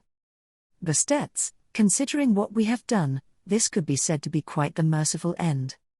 Ever since he had committed treason, raising a rebellion against the emperor, Vincent Wallachia, Bastet's had resigned himself to the fact that his death would not be a peaceful one whatsoever. As an accomplice, Chaisha should have steeled a similar resolve as well. But then again, Bastet's, though, from my discussion with the stargazer, it seems you had set your eyes on something different than me. Though a clear act of treachery, Bastet's had no intent of condemning it. Rather, his true feelings were those of admiration. In order to gain that which one desired, they must exhaust all of their strength in attempted pursuit, such was the empire's essence. Neither Bastet's nor Chaisha possessed the fighting strength needed to abide by the empire's mantra, but they were alike in the sense that they both compensated for what they lacked with their ingenuity. The new form of the empire constructed by the emperor, Vincent Wallachia, had also recognized and certified that as a form of strength. Bastet's had also approved of that way of doing things in the empire, and adhering to it, Chaisha had made a magnificent example. With his own strength. As a man of the Wallachian Empire, that was a deed of honor. Bastet's, although, it seems it will be difficult to find the time to speak words of praise. Looking down at the corpse, Bastet's gazed at the hole in the wall where a gale was blowing in. On the other side, he could ascertain the presence of an enormous body, colored like rocks, in motion, the presence of Mogoro Hagane. Given these circumstances, it would be strange if Mogoro had killed Chaisha. In his position, Mogoro was supposedly an ally of Chaisha, the latter playing the part of emperor. Chaisha's cause of death had been a blow through the chest, but it would have been impossible for Mogoro's giant body to execute a strike with such precision. If there was concern to be had, it was of the strange words that the stargazer, that Ubilk, had left behind as he passed by Bastet's, heading towards outside the Crystal Palace. Bastet's, the great disaster, and the ruin it brings. Just, what is it that I am unaware of in the empire? ? My, has nobody informed you? In that case, shall I fill you in? Bastet's, . His cheeks stiffening upon suddenly hearing a voice, Bastet slowly turned his gaze back, his eyes, directed towards the large hole, turned back to the collapsed remains of the emperor. Then, he cast his gaze further upwards, to the deepest part of the throne room, to the throne. Even as the entire castle yet shook from the impacts, the throne went without moving, firm in its position. As the national flag depicting the sword wolf swayed in the wind, before it was a silhouette, resting chin in hand. Augustly sitting on the throne where His Excellency the Emperor ought to be sat, the figure looked down upon Bastet's. 2. Bastet's, wa. Properly speaking, Bastet's should have raised a stern voice, and reproached the disrespect of the person sat upon the throne. However, he was incapable of doing so. It was true that he had been rendered speechless due to the shock, but above that, Bastet's did not possess the qualifications to reproach them. In this Wallachian Empire, the position of Prime Minister ranked second after the Emperor and the imperial family in terms of authority. It was possible to say that the generals of the first class extolled as the 9 divine generals held a similar rank, but more important was the fact that there was almost nobody in the country that Bastet's, with the position of Prime Minister, could not reproach. Nevertheless, Bastet's had been unable to rebuke the other party. The reason was, ? To think you would yet live, you are quite tenacious, Bastet's. Say, who won the imperial selection ceremony? Vincent Neosama? Or was it Priska? Cracks formed on her pale and beautiful face. The member of the imperial family of Wallachia spoke. The master whom Bastet's von Delphon had served priorly, The imperial princess who was supposed to have perished, suffered defeat in the imperial selection ceremony. Lamia Godwin leisurely crossed her legs atop the throne. Arc 7, Chapter 109, Sword Wolf of the Empire. He was reminded of an aggravating story. As he recalled, it was Petra who told it. Petra, the master has a very bad personality. He talks poorly, he pesters me, he seems to enjoy being scolded, and at times it's weird, but he's really good at teaching. It was Petra's nature that she was unable to unfairly demean a person because she did not like them, even though she was not willing to admit it. Was it safe to say that Garfield and Petra were close in age, and perhaps even friends? He liked Petra's noble nature, no wonder Frederica was so taken with her. In terms of loss-prone personalities, Garfield's love for Subaru and Otto was probably of the same vein. After all, blood would prove the siblings. If so, Garfield had to admit that too.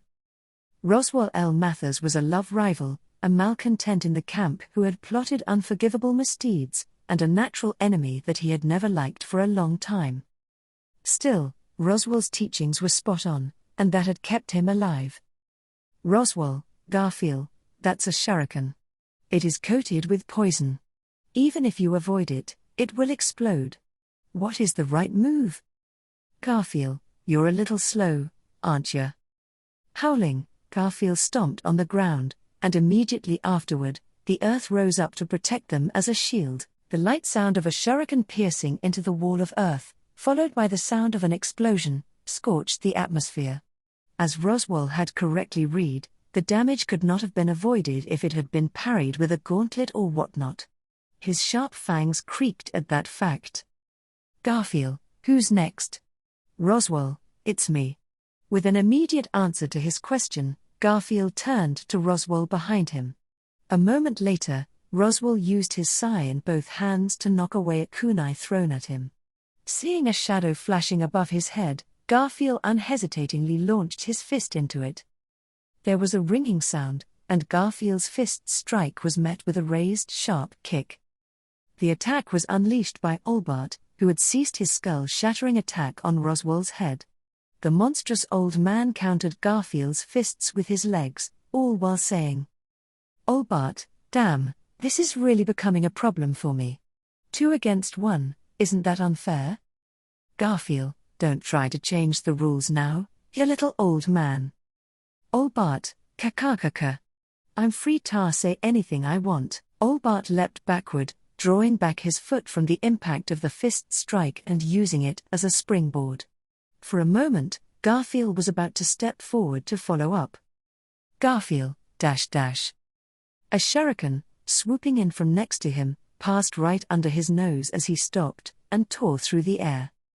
Garfield let it pass him by and exhaled deeply. Roswell, right next to Garfield, changed his expression as he re-gripped his sai. Garfield's lips curved at the sight. Garfield, what you smiling at? Roswell, nothing. Well, I was just admiring the remarkable speed of your growth. Even without me saying it, you've managed to anticipate the surprise attack just now. You are learning things as you fight. Garfield, you're saying that I'm just being sly, aren't ya? And my amazing self ain't gonna be as shitty as you or that old man. Roswell, it takes talent to be nefarious, you know. The way I see it, you don't have the predisposition to be nefarious, you're about on par with Emily. Garfield, of course not. Don't compare me with her. He snapped at Roswell's remark, but after he said it out loud, he reflected that it was a reaction that might have been hurtful if Emilia had heard it. Be that as it may, he thought about Emilia and the other members of the camp who were probably on the battlefield like Garfield, and thought about who was fighting with them. He took a deep breath as he thought of the Shadrakian women and Heinkel, as well as the safety of Ram, who had joined them. Olbart, you've got a lot of time on your hands, don't ya? Your people are in a tough spot, aren't they? I'm sure we got a stronger lineup than you do. Garfield, HK. Olbart's words frustrated Garfield's attempts to regain his composure and face the situation.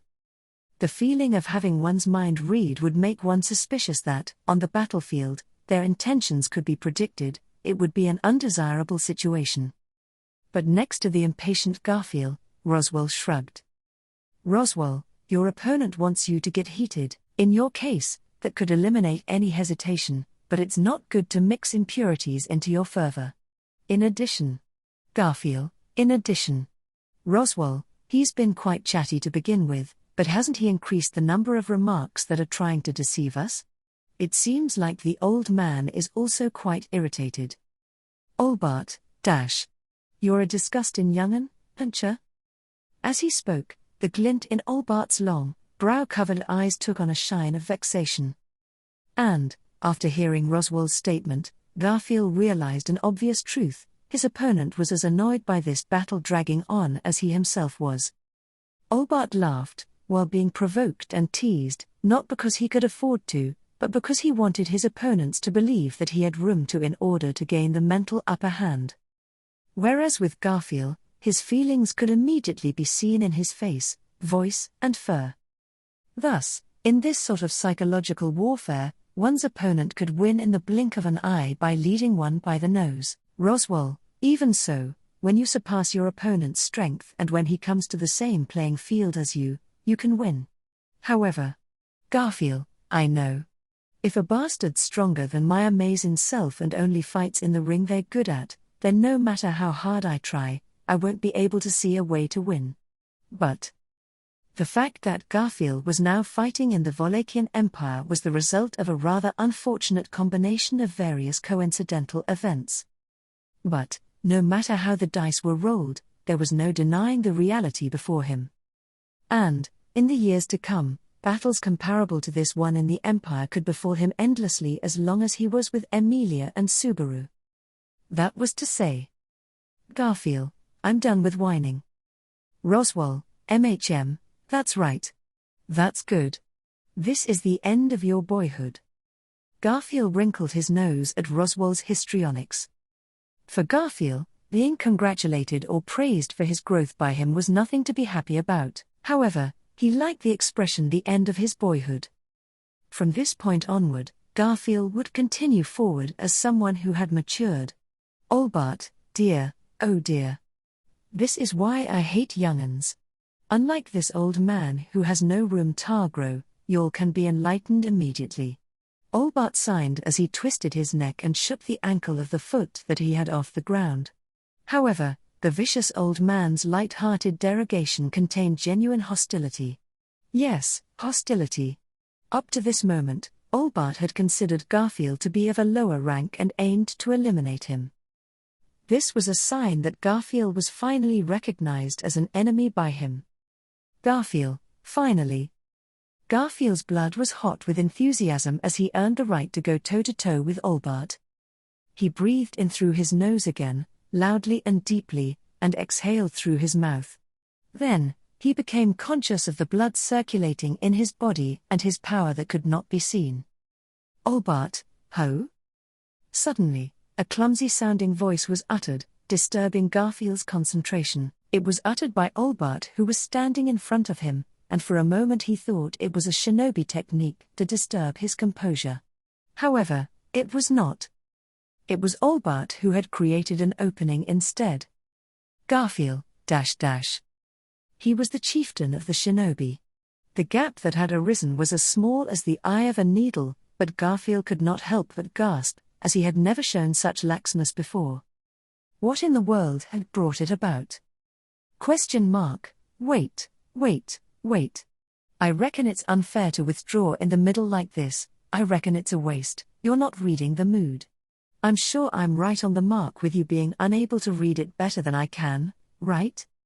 There was a figure running across the battlefield, raising a noisy voice and leaving behind a cloud of dust.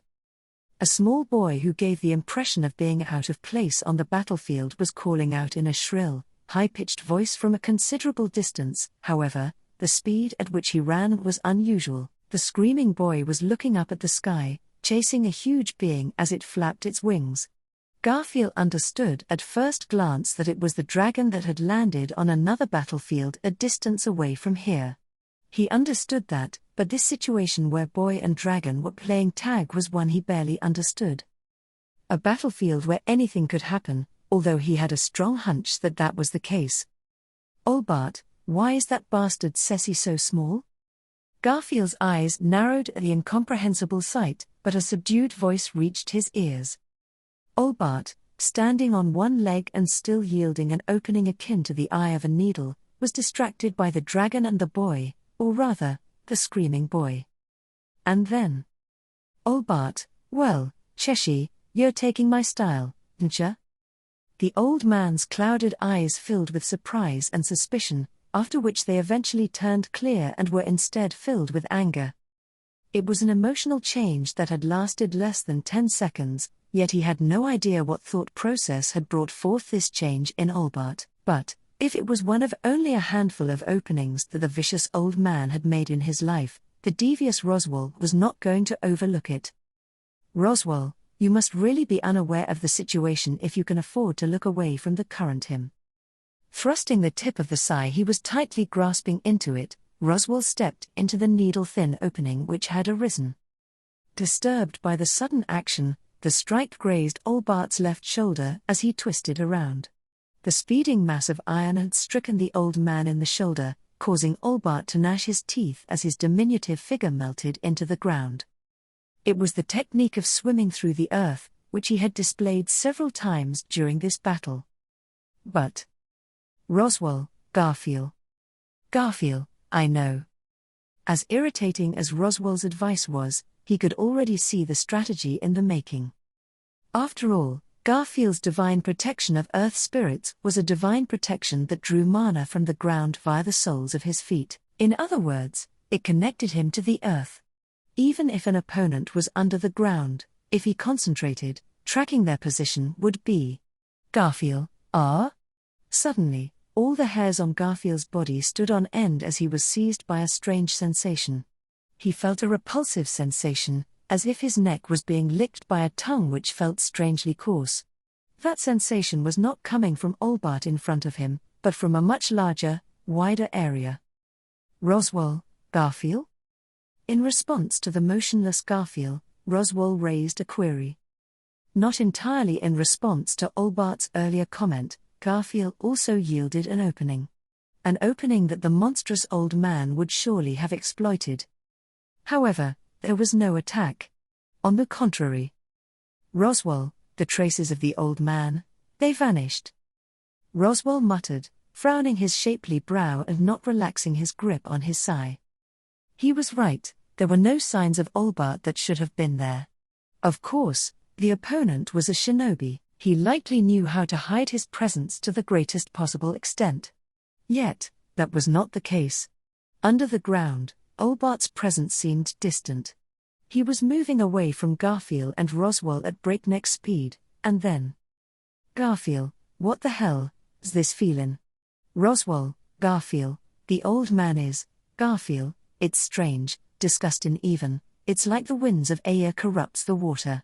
Roswell, still wary of Olbart, did not share the sense of danger with Garfield. If he could not feel it, then it was probably not mana that was causing the disturbance. It was a huge, tremendous sensation which Garfield could feel underfoot drawing near. It was a feeling that Garfield, who had the divine protection of earth spirits, noticed most quickly. Garfield, the soil of the battlefield. No, the earth of Wallachia, is running wild? Garfield could feel the horrifying screams of the vast earth. Any resentment that the battle had been left unfinished, or the opportunity to break one of the walls had been lost, dissipated before the weight of what stood in their way. Garfield, Roswell. Fly right now and let everyone know. Roswell, Garfield, forgetting the pseudonym he was meant to use in the Empire, called out to him. Roswell did not interject, perhaps out of respect for the urgency of the situation. Garfield shouted with a sense of urgency, in spite of his hatred of the other party. It was. Garfield, all of Wallachia is going to turn against us. Lamia Godwin was one of the daughters of Drizzt Wallachia, the 76th Emperor of the Wallachian Empire, who had fought with Vincent Abelux and Prisca Benedict in the imperial selection ceremony and had been a defeated imperial princess. In the imperial selection ceremony, in which brothers and sisters were forced to kill each other until there was only one left, she had formed an alliance with her other brothers to defeat Vincent, who had been seen as the most likely candidate for the emperor's throne, and excelled in cornering her opposition through the excellent usage of schemes and traps. However, her plan had failed to overturn the initial speculation, the alliance collapsed, and in the end, she lost her life in a duel with her mutually hated sister Prisca. It had been a common story among those who had been involved in the imperial selection ceremony that she would have won the throne given her age and capacity at the time if it had not been for Vincent. However, a defeat was still a defeat. When faced with an irrefutable reality, Lamia's body was burned to ashes by the flames of the Yang sword. This should have also been an irrefutable reality. But it was. Bastet's, Her Excellency Lamia, but how? Bastet's had normally kept his eyes closed and narrow, but they had opened just enough to confirm the grey color of his pupils and reveal his astonishment at the person in front of him. What Bastet's trembling vision beheld was none other than the countenance of his master Lamia Godwin, which was still vivid in his memory, sitting on the throne with a flag fluttering in the wind behind it, with the exception of the cracked, bloodless white face and the beautiful red eyes that had transformed into an eerie golden glow standing out in the pitch-black darkness. Lamia, Bastet's, did you not hear my question? Has Vincent Nearsama won the imperial selection ceremony? Prisca? But do not say it was Palladio Nearsama of all people. It would be a nightmare if anyone else besides those two competed after I had been defeated. Bastet's, His Excellency Vincent Abelux acquired the throne after the defeat of Your Excellency. To the present time, he has continued to reign for 9 years. Lamia, however, he has died. Is that the answer to what is lying beneath my feet? Intercepting Bastet's words, Lamia looked over the prone corpse as she was resting her chin upon her hand. While she was unable to discern the face from her position, she was able to tell the body apart from her other blood siblings. Technically, Bastet's had surmised that the fallen Vincent was in fact not the real Vincent, but rather Chaisha Gold in disguise, though that was besides the point. Bastet's, with all due respect, Your Excellency Lamia, but would you lend me an ear? Lamia, what is it, Bastet's? You have been a faithful henchman of mine. If you have any questions, then I shall answer them. Bastet's, for what reason have you returned? If I may add, the throne is reserved for none other than the Emperor of Wallachia to sit upon. Your Excellency does not possess that qualification. Bastet's uttered this fully aware that it would have been disrespectful and created displeasure for his counterpart. At one time, he had served and had done everything in his power to raise her as the worthy successor to take the throne of the Wallachian Empire. During that time, he would have been delighted if he had witnessed Lamia sitting on the imperial throne like this. He felt a boiling, unbearable hatred and anger welling up in the depths of his chest. Bastet's, make a wise decision, Your Excellency. We were defeated. With a reverent hand against his chest, Bastet's advised Lamia as he had once done. When she was still young, but beautiful and intelligent, Lamia had the flexibility to listen to Bastet's recommendations, take them seriously, reflect and digest them, and let them guide her to the right answer. This cunning, poisonous virtue of Lamia. Lamia, you have fallen sick, Bastet's. No matter how much you love and devote yourself to it, this country is never going to repay you. As Lamia tilted her neck, she responded with an unchanging expression as if it had been frozen solid, and Bastet's acted immediately in return. The ring on his finger had glinted mysteriously as he turned his hand on his chest toward Lamia. It was a meteor given to Bastet's as a mark of being the Prime Minister. Bastet's, prepare yourself.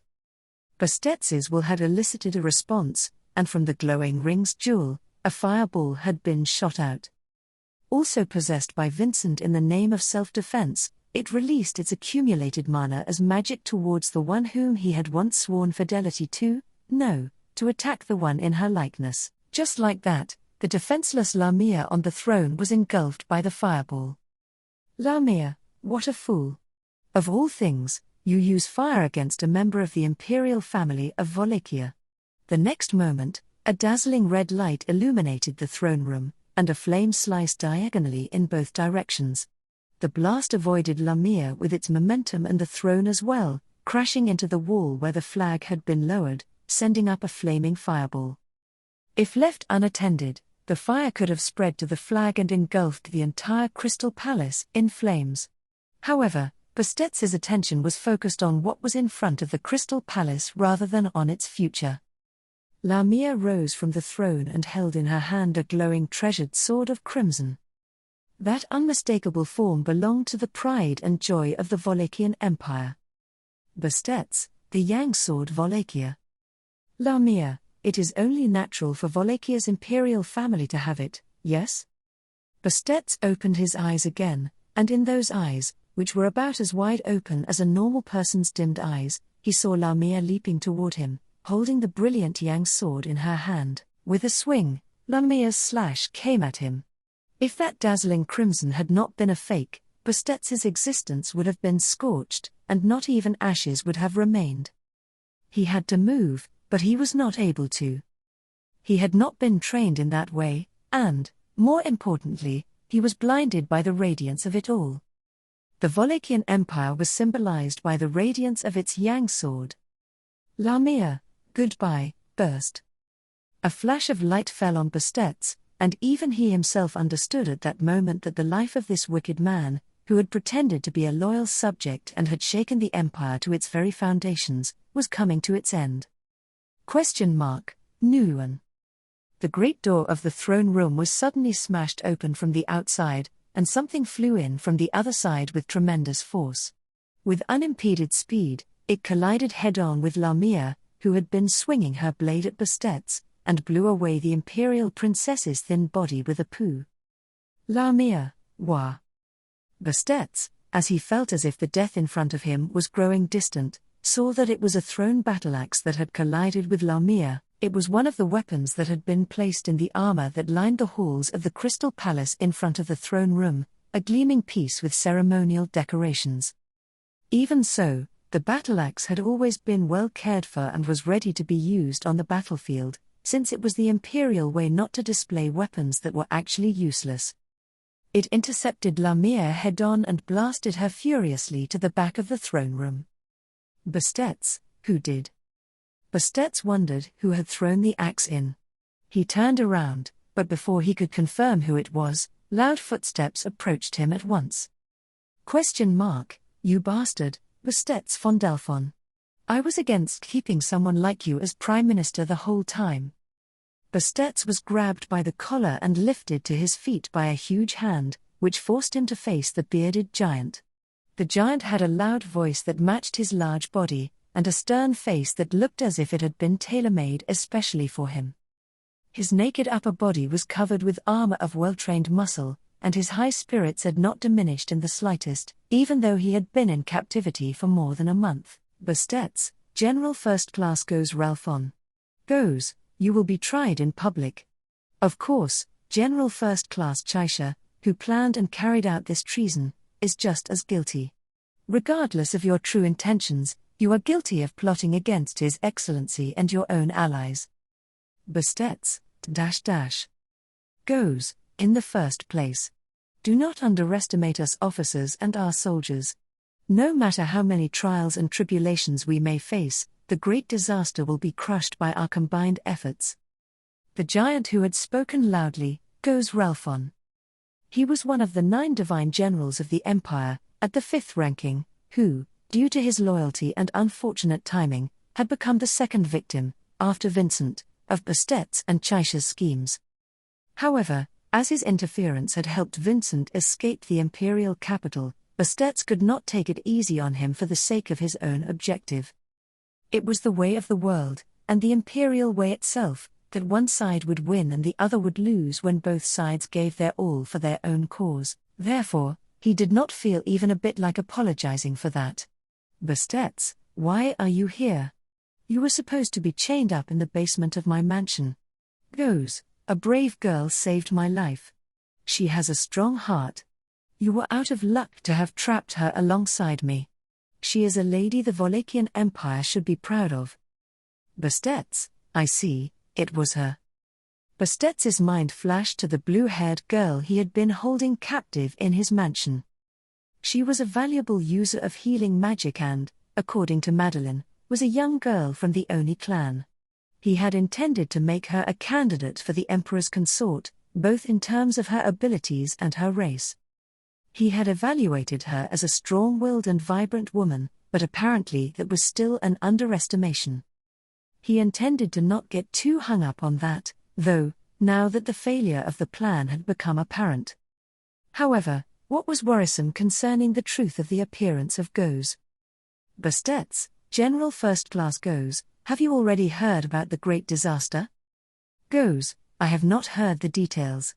However, I was told that it would happen at the cost of His Excellency's life. I have to ask Chaisha about that as well. But my priority is His Excellency's life.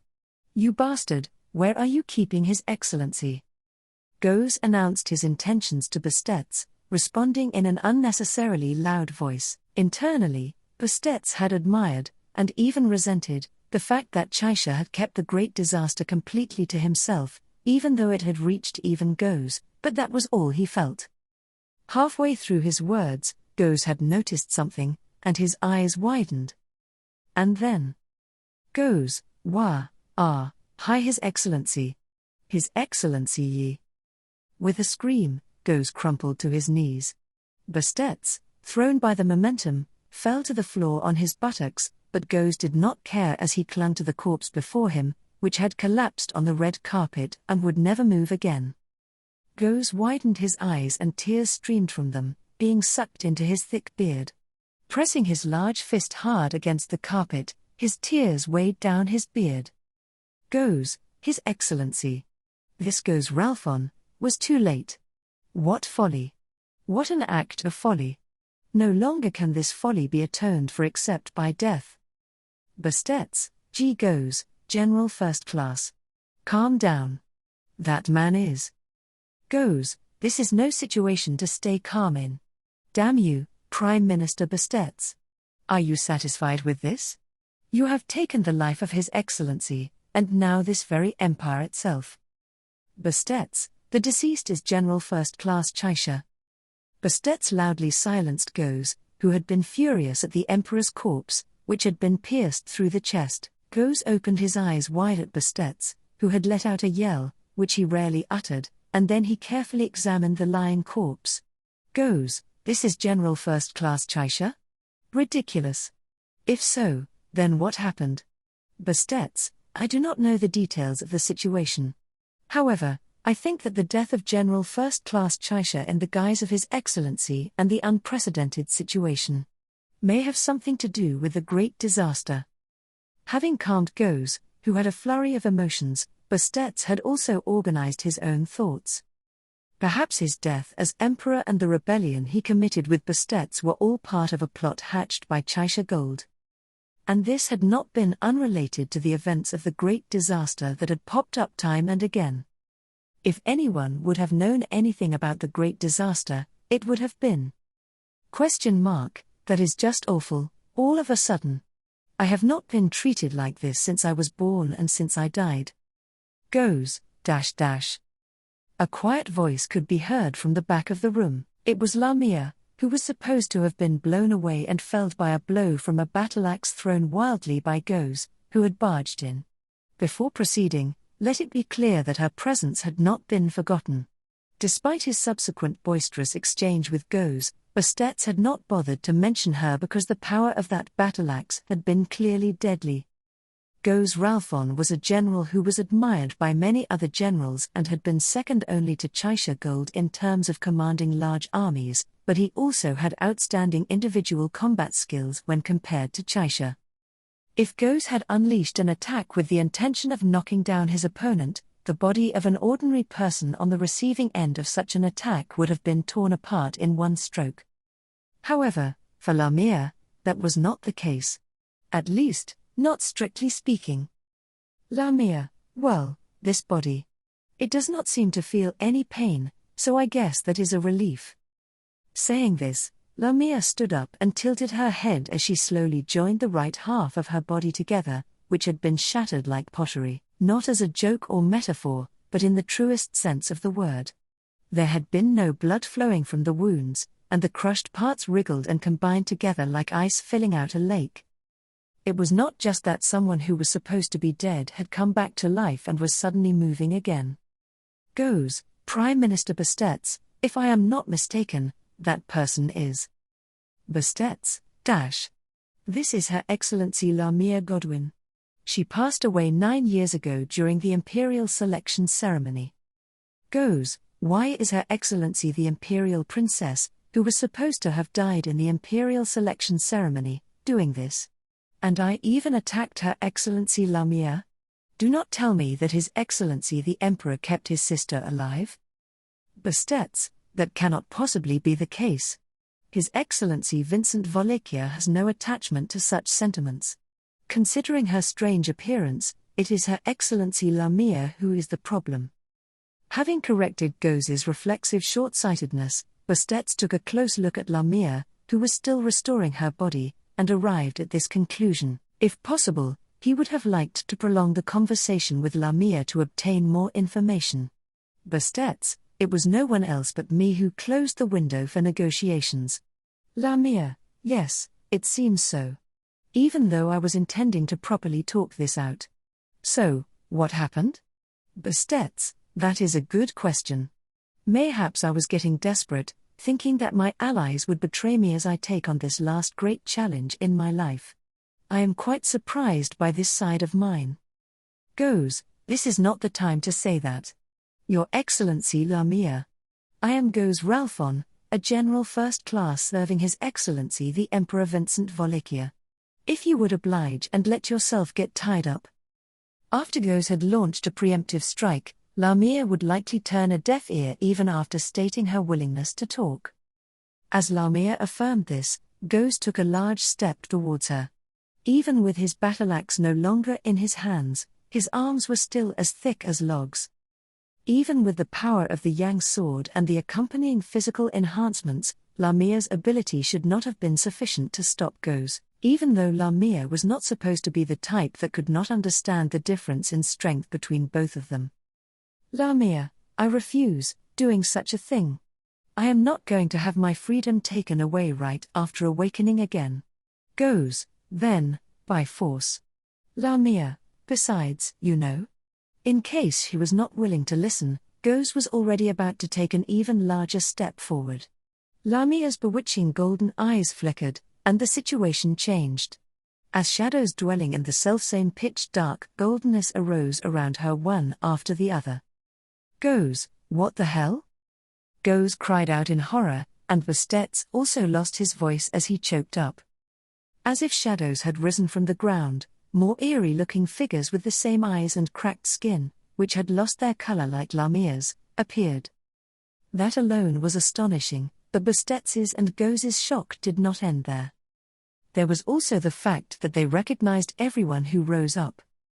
Lamia, I pity you for clinging to an empire that will end regardless. Lamia raised the Yang sword to the sky as she stated this. In the same manner, more than 24 figures around her reached for the sky as well as they unsheathed their treasured swords of crimson, since they were all members of the imperial family in possession of the qualification that made them incombustible.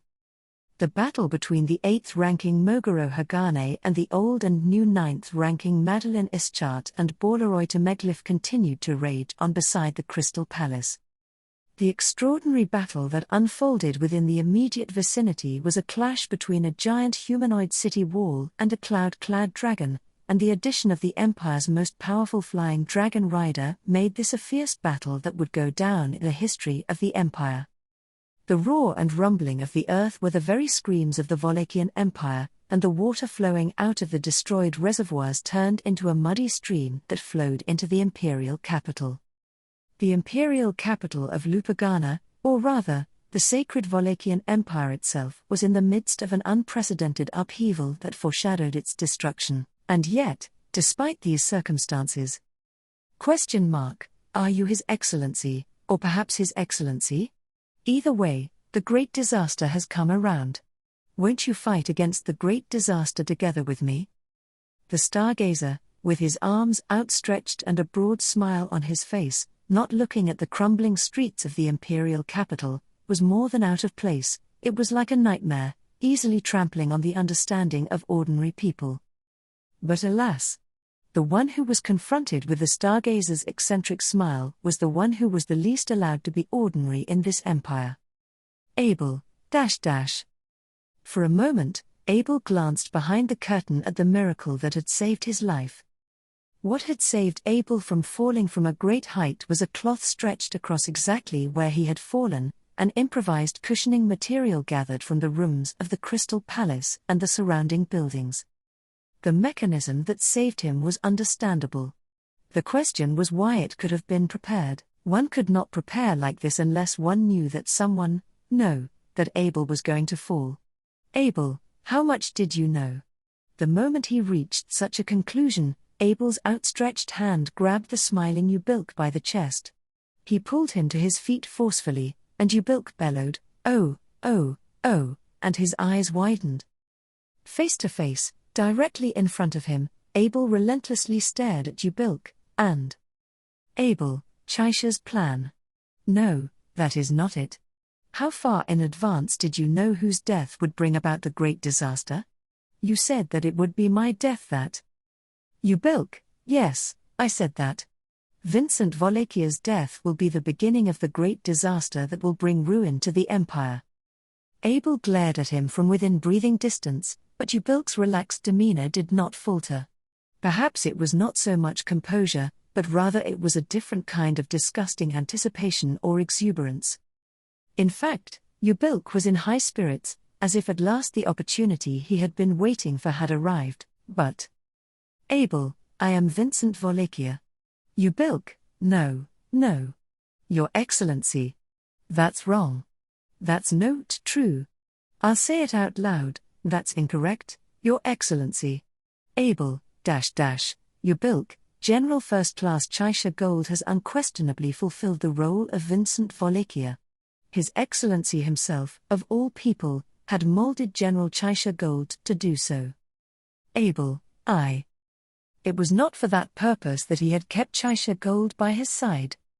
He believed that when the great disaster came, he would need someone with the ability to take charge of everything within the empire to replace the helpless emperor who could not be there. Someone who, after Vincent's death, would cooperate with a worthy successor and save the empire. Abel, why did you take part in this plan? Ubilk, what's that? Abel, as a stargazer, you were only interested in the fulfillment and implementation of your commandment. Then, if you wanted to ensure that the great disaster would happen, you should have used my life. Why did you decide to go along with Chaisha's uncertain plans? It is nonsensical. A stargazer is a commandment's puppet in human form. No matter how much they might have pretended to be likable or accommodating, what lay inside was nothing but an obsession with their commandment and a fanatical desire to fulfill it. His priorities should have been clear. So, why did he side with Chaisha's plan? Abel, what was your reason? Answer me. Ubilk, I think you would be offended if I were to say it, Your Excellency. Abel, speak. Ubilk, well, it didn't really matter to me whether it was His Excellency himself or General First Class Chaisha. It would be good if it happened, and it would be bad if it didn't. If the great disaster didn't happen even after General First Class Chaisha died in the guise of His Excellency, then I would have to do something about His Excellency himself. Do you get what I'm saying? Abel, in that case, is this situation what you had hoped for? When Ubilk stuck out his tongue in a mischievous manner, Abel quietly gained an understanding. At the same time, he understood that talking to Ubilk any further would be of no use. Releasing his grip on Ubilk's collar, Abel slowly turned around. Reflected in his vision through the Oni mask were several figures holding the edge of the cloth that had saved Abel. None of these faces had ever been seen at the Crystal Palace before, but Abel, these people, are they also a part of your faction? Ubilk, there aren't enough of us to call it a faction, though, are we there? Shrugging his shoulders, Ubilk spun around and spread his arms in front of his accomplices. The crowd of roughly 10 odd people, assembled without regard for their age or gender, were presumably stargazers just like him. Even if one were to try and abate them, their numbers would increase. Although, since it was unknown how the pawns of the observers were selected, he had left them alone despite knowing of their existence. Ubilk, as I said, we are moving in accordance with the commandment. What are you going to do, Your Excellency? Abel, what am I going to do? Abel tried to put his thoughts across his tongue as he pondered such. However, in the middle of responding to Ubilk, the ground was shaken by a loud impact. Some distance away from Abel and the others, a part of Moguro's body fell to the ground, making a large sound. The battle was still raging. However, since it was 2 against 1, Moguro's disadvantage was undeniable. Balaroy Temeglif, a man who should have been dead, together with his beloved dragon, had been resurrected. The worst possibility one could deduce from this was that it was just not limited to the 2 of them. Ubilk, the turmoil in the imperial capital and the crisis in the empire, events that defy reason, are truly a manifestation of the great disaster.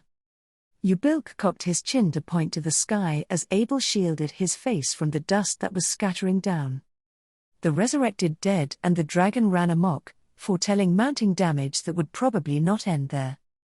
Ubilk, the witch of the kingdom, the night weeping of the city-states, the collapse of the Holy Kingdom, and the great disaster of the empire. The 4 disasters that will destroy the world, that time is approaching, even at this moment.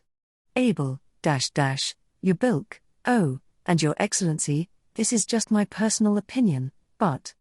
Ubilk deliberately clapped his hands as if speaking of something that he had failed to mention. Then, the stargazer pointed overhead to Moguro's battle. No, he was pointing to something else. Ubilk pointed not to the battle, but to the throne room with a large hole in it in the Crystal Palace, which was being shaken by the shockwaves of the fierce battle. Ubilk, why did I cooperate with General First Class Chaisha's scheme, was it? I am sincere in saying that I would have been fine with both, but I thought that with Your Excellency, the probability would be higher. Brazenly laughing, Ubilk lowered the hand that pointed to the Crystal Palace and, in the same motion, pointed it at Abel. Ubilk, I prioritized the fulfillment of the commandment. My goal was to start the great disaster, and Theon to hold back the destruction it would bring. I have not wavered in my priority. A stargazer was obsessed with the realization and fulfillment of their commandment, a living puppet enslaved to their goal. That perception remained the same. And without altering that perception, Ubilk presented the reasons for his actions, the rationale for his choices, and the future that he pursued. He said that in order to save the Wallachian Empire from the great disaster, he would prioritize Abel. Abel, Chaisha Gold, you. As he was drab himself, what kind of future and expectations did these disguised black eyes, imbued with the color of Vincent Wallachia, paint? Why did he not understand that words like hope and dreams were just a silly escape from reality? Ubilk, oh? An unexpected explosion roared in Abel's ears as he put his hand to his face and grabbed the cheek of his Oni mask. Ubilk let out a silly voice in response, followed by a heavy sound of something falling beside them. When Abel looked, something had fallen onto the cloth that had caught him earlier. However, unlike him, the cloth had not been stretched to help, and it did not fulfill its purpose as cushioning material. However, you were correct that this cloth would be laid out. Prime Minister Bastetz. Are you alive? That took quite a toll on this old body, but somehow. Shaking off the cloth that covered them, a large man with a naked upper body and a white-haired old man, who was carried in his arms, emerged from beneath it. Both of them looked familiar, and Abel never thought that he would run into them here. Ubilk, if that isn't General First Class goes? And Prime Minister Bastetz is also safe. Bastetz, one would think you would have long since absconded, yet you are still here. Goes, you. You are the stargazer who instructed General First Class Chaisha and Prime Minister Bastetz with all these superfluous things. Because of you, His Excellency. His Excellency is. As this large man, Goes Ralphon, who had apparently jumped down from a large hole in the Crystal Palace, said this. He approached Ubilk while carrying Prime Minister Bastet's in his arms. Now that he knew what Chaisha had been attempting to do, he thought that Goes would not have been killed, but how was it that he had appeared here in this state following the events that had taken place? How much had Bastet's communicated with Chaisha? Goes, the turmoil in the imperial capital and everything else. This is all caused by your schemes. You should die in order to atone. Ubilk, wait a minute please. I wasn't even majorly involved, nor did I have anything to do with what happened to General First Class Goes. Because, you see, from a commandment point of view, Goes isn't someone to be concerned about. Goes, how dare you, you bastard. By once again saying too much, Ubilk increasingly incurred Goes's wrath. Bastet writhed painfully, as if Goes had forgotten that he was carrying him. Moreover, the changes in this situation did not stop there. Wow? The closer I get and see, the more puzzling everything becomes. I ran after the dragon that ignored me, just to find out that my substitute opponent was a big golem. Sure, it might serve as a decent show, but I don't think it's capable of acting as my substitute. Abel, .. Just when he heard a yapping, high-pitched voice, the next moment the owner of the voice appeared with a tremendous wind at his back and a cloud of dust. While he moved on the soles of his zori, he looked up at the sky with his hands forming a brim. A boy with blue hair and kimono arrived uncalled for. Everyone's eyes widened at the sight of his raucous demeanor, speech, and conduct, but above all else, because he looked like the mere, shrunk-down version of a familiar figure. Goes, see Cecilus segment. Cecilus, Did you call me just now? Well, I'm quite embarrassed for doing something so grand that my name has spread with lightning speed. To be honest, I thought the best moment would be me cutting down that dragon, but I hate my degree of stardom. Goes, no doubt, it is General First Class Cecilus. The boy, who was watching the battle between Mogaro and the Cloud Dragon, turned around and uttered those words with an unmistakably unique sense of distance. This was, without a shadow of a doubt, Cecilus Segment, the strongest of the 9 divine generals and the first who stood at the peak of the Wallachian Empire's military might, in a childish state. He was just about this age when Abel first picked up Cecilus as a subordinate and took him under his wing. Since then, his mind aside, his body should have grown up. Abel, but why are you small? I can only believe that this is the work of Olbart Dunkel Ken, but, if that is the case, then, contradictions with Olbart's behavior during their meeting at the demon city of Chaos Flame would arise. Olbart was, some way or another, unaware of the fact that Chaisha had been masquerading as the Emperor. But supposing that Olbart was employing the same technique he had utilized on Natsuki Subaru, Medium, and Al, with Cecilus as the target, he could not help but cast doubts on the actions taken. Why would the Emperor himself have Cecilus infantilized, he wondered. A logical explanation to it seemed improbable. Cecilus had gone without being corrected for over a decade until now. At this point, nothing could shackle him down. In other words, you're way too light-footed for a pipsqueak, ain'tcha? Can't believe someone's getting such a large lead on me, I'm really starting to feel my age. Immediately after the thought crossed his mind, a petite shinobi, Olbart Dunkel Ken, made his appearance right there and then. He had supposedly been entrusted with a bastion to defend the imperial capital, yet he had abandoned that role, returning to the Crystal Palace. When it came to the reason as to why had Olbart, the shinobi head honcho, done such a thing. Cecilus, I thought I'd shaken you off, but I actually didn't? That's great, old man. Still wanting a stage role even at that age, how admirable. Bravo. Olbart, so loud. At this point, you forgot stuff altogether, haven't Cecilus, forgot stuff. Well, I got no idea what you're talking about though. Olbart, says he's small, so if I didn't do it, it's gotta have been that ass's fault, Chessies. Though I like to steal others' skills, I don't like it when they steal mine. Cecilus, That's an amazingly selfish complaint. I don't dislike it, rather, I quite like it.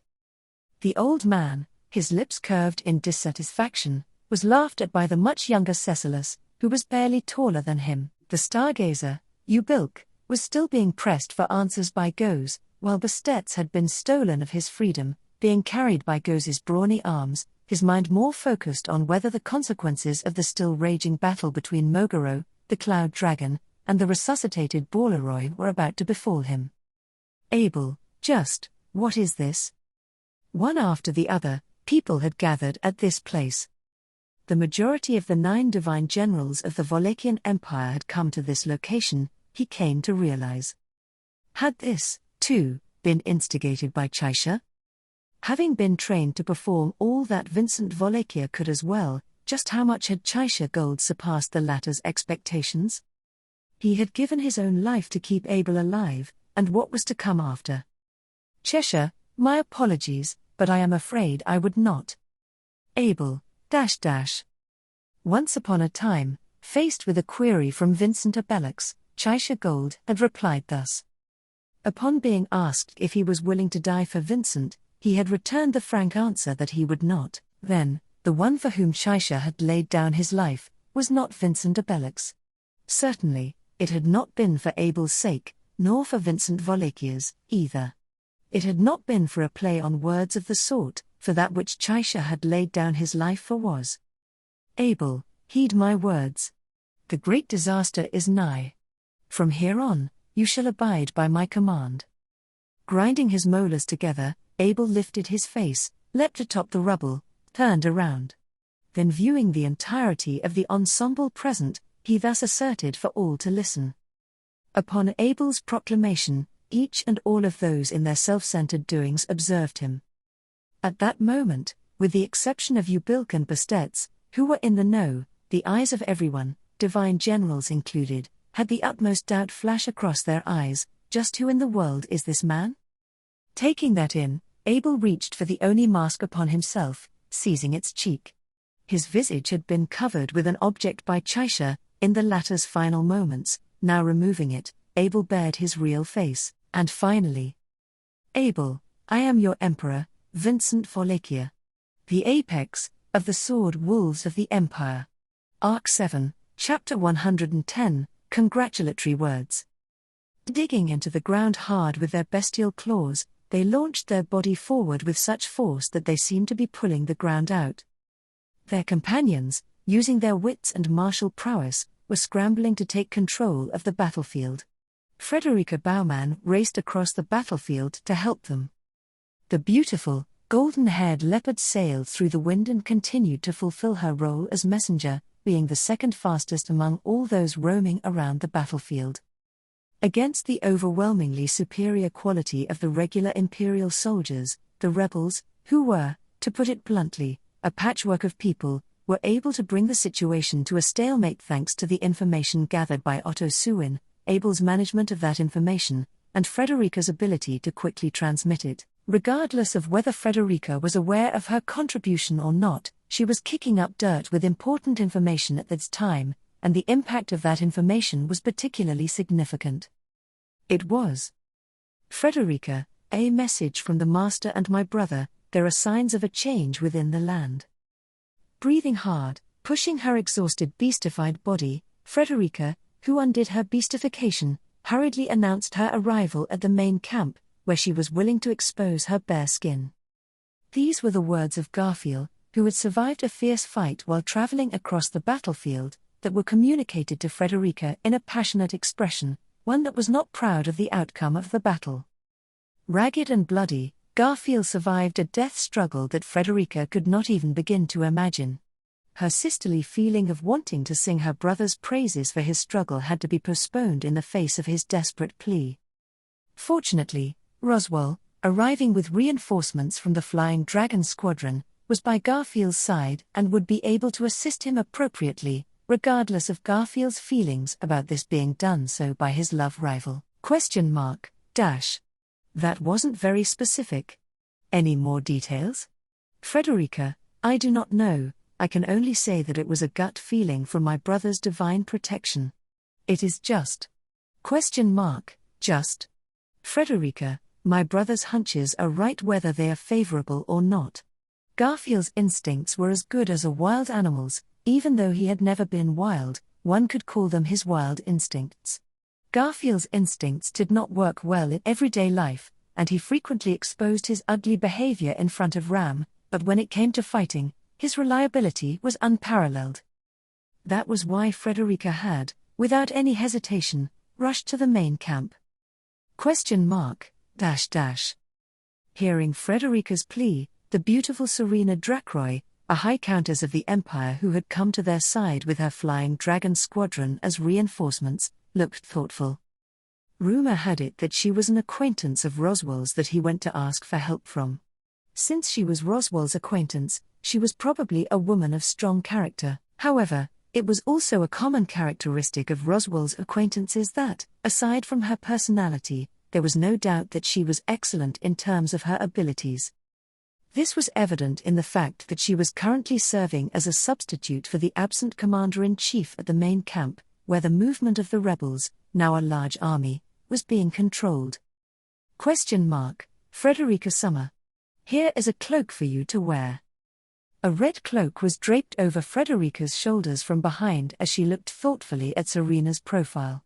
It was a cloak that only generals of the Wallachian Empire were allowed to wear, but, graciously, the person who did so was not familiar with the meaning of that adornment.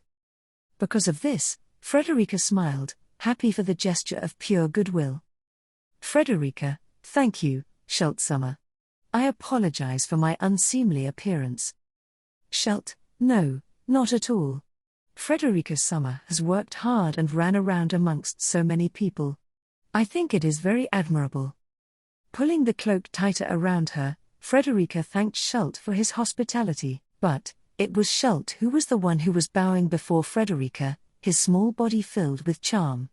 Schult's feelings of being left behind in the main camp and having to watch the progress of the battle with a sense of dread must have been even more painful than Frederica's, who was at least able to fulfill the role of a messenger. Still, it was admirable of him to give Frederica words of appreciation upon her return. Question mark, yeah, for is great too. You who wanted to go fight like crazy with me and the others. Next to Schult was Utakata, whose black hair was dyed pink at the ends, nodding with her arms crossed. Flinching at the little girl's warlike comment while saying, I wonder about that, Frederica turned her attention back to Serena. Serena stroked the large white sword scar on the left side of her face. Serena, signs of a change within the land of Wallachia, yes? How foolish it would be to disregard the words of the one whom Roswell values so highly. Frederica, so. Serena, while maddening, it also fits with what the man who disappeared with the Stargazer said. It was a selfish thing to say, to entrust me with a great task that only I could fulfill. It was as if. Frederica, as if. Serena, it was pride as if he was the emperor himself. Even though we're in a position where we've come to bring him down. Serena, her arms crossed, sighed with a complicated expression that was neither anger nor bemusement. She spoke of the man in the Oni mask, Abel. He was originally in charge of the overall command of the rebels, however, he had left the main camp and had entrusted that role to Serena. In regards to that, Serena had not disclosed any details on what kind of conversation had taken place at that time. Frederica, before he left here, what did Abel Summer say to you, Serena Summer? Serena, dash. The conclusion is near. However. Serena paused, her almond-shaped eyes now filled with indignation. Her well-shaped chin indicating the battlefield, her eyes glowing with resentment, the scorching lady, known for her fiery presence, continued, Serena, the resolution will not be decided by either side, the imperial capital or the rebels, and it will be inconclusive. Frederica, it will be inconclusive? Serena's expression suggested that she would not even be able to say it, which perplexed Frederica. What kind of situation could have been expected when a battle of this magnitude would take place, and the outcome would still be left inconclusive? In the first place, It would be inappropriate to use words that could be taken to mean that all efforts would be in vain when addressing the person whom he had entrusted with the command of the battlefield. Abel, leaving it unsaid, did not understand the human heart to a fatal degree, that much must be said. In any case, Schult, does this mean that the battle has been concluded? If so, does that mean that Priscilla Summer, Al Summer, and Heinkel Summer will return? Frederica, Schult Summer. With melancholy in his round eyes, Schult stood up on his tiptoes and looked out over the battlefield. The boy's eyes were drawn to a corner of the increasingly harsh battlefield, the red sky and the white sky, two battlefields that even Frederica was unable to traverse. The mere approach instilled a feeling of dread in her beastly instincts, a certainty that her body would not be able to withstand. Frederica, For that reason, Frederica did not feel able to readily speak words of comfort. What was happening under those skies was surely a phenomenon that transcended Frederica's imagination. She felt ashamed and lowered the corners of her eyes. Utakata, Shu, don't worry. Pooh and you're both strong. They're as strong as me and Tar. Schult, Utakata Summer. Utakata, Yu-chan is fine. Schult, Utakata-chan Summer. Puffing out her chest, Utakata roughly stroked Schult's pink curly-haired head with her hand. It was a childish and baseless assertion, but it resonated with Schult because there was no hesitation. Frederica's lips parted slightly when Schult nodded his head, once again, turning to face Serena. Frederica, what are you going to do, Serena Summer? If you choose to not abandon my brother's intuition, then you need to deal with what Abel Summer said. Serena, I'm in a quandary. Needless to say, there's no time for hesitation. Behold. Serena once again cocked her chin, and Frederica responded with a huh? And was directed to look toward the battlefield. In her emerald green eyes, Frederica saw, even from afar, a change in the battlefield, a rampaging giant castle wall shaped like a human. One of the 9 divine generals turned their back and rushed toward the imperial capital. Frederica, is that headed towards the Crystal Palace? Serena, the more things go on, the more they go as he says, Though, I don't know the truth of your brother's statement that Wallachia will become the enemy. At the reckless action of the steelman, Moguro Hagane, Serena frowned with a face that seemed to have an idea of what was going on, and then, Serena, tell everyone. As soon as there is anything abnormal at the Crystal Palace, cease all the fighting. To prepare for things to become inconclusive, where this battle, the blood spilled, and lives lost were all in vain. With a shrill sound, the blue dragon sword, an axe, and a barbarian sword struck each other in midair, sending off sparks. All of it was steel that was wielded mercilessly to take the life of their opponent. I had been becoming numb, but now that it was directed at me once again, the dread of my life being threatened surged within my skin and bones. I never thought of myself as mentally fragile. Rather, I have always thought that, compared to other children my age, I was blessed with more courage, combined with the experiencing scenes of carnage that I have survived.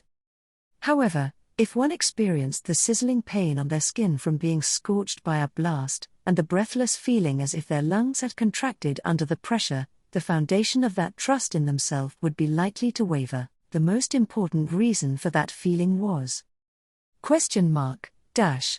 Even in the midst of a fierce battle, a contemptuous gaze was directed toward them.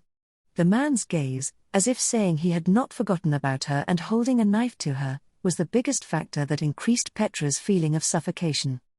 He was an imperial soldier with a bandana wrapped around his head, wielding an axe.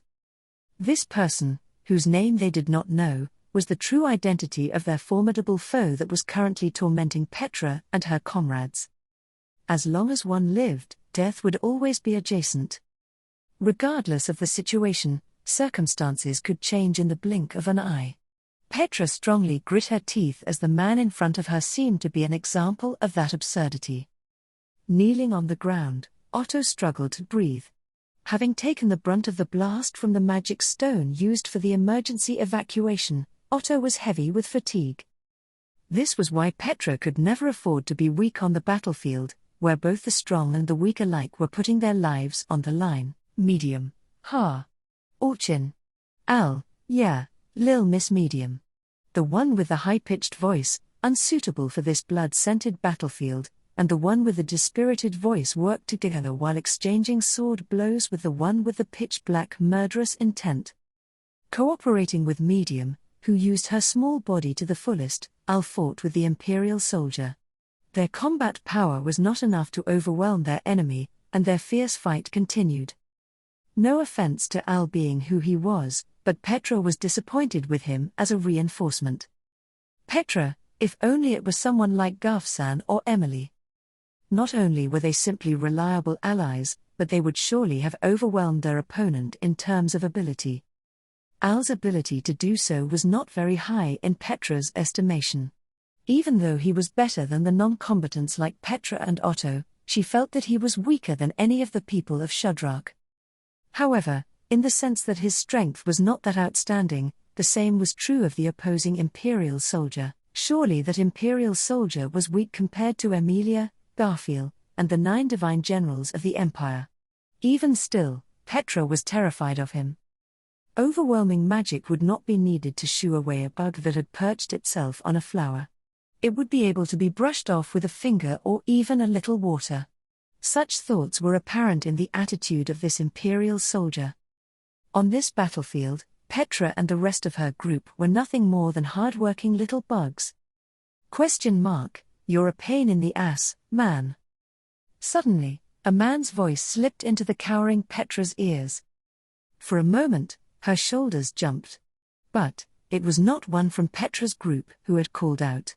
Rather, it came from the direction where Al was engaged in a sword fight with his opponent. Al, ha. Nya.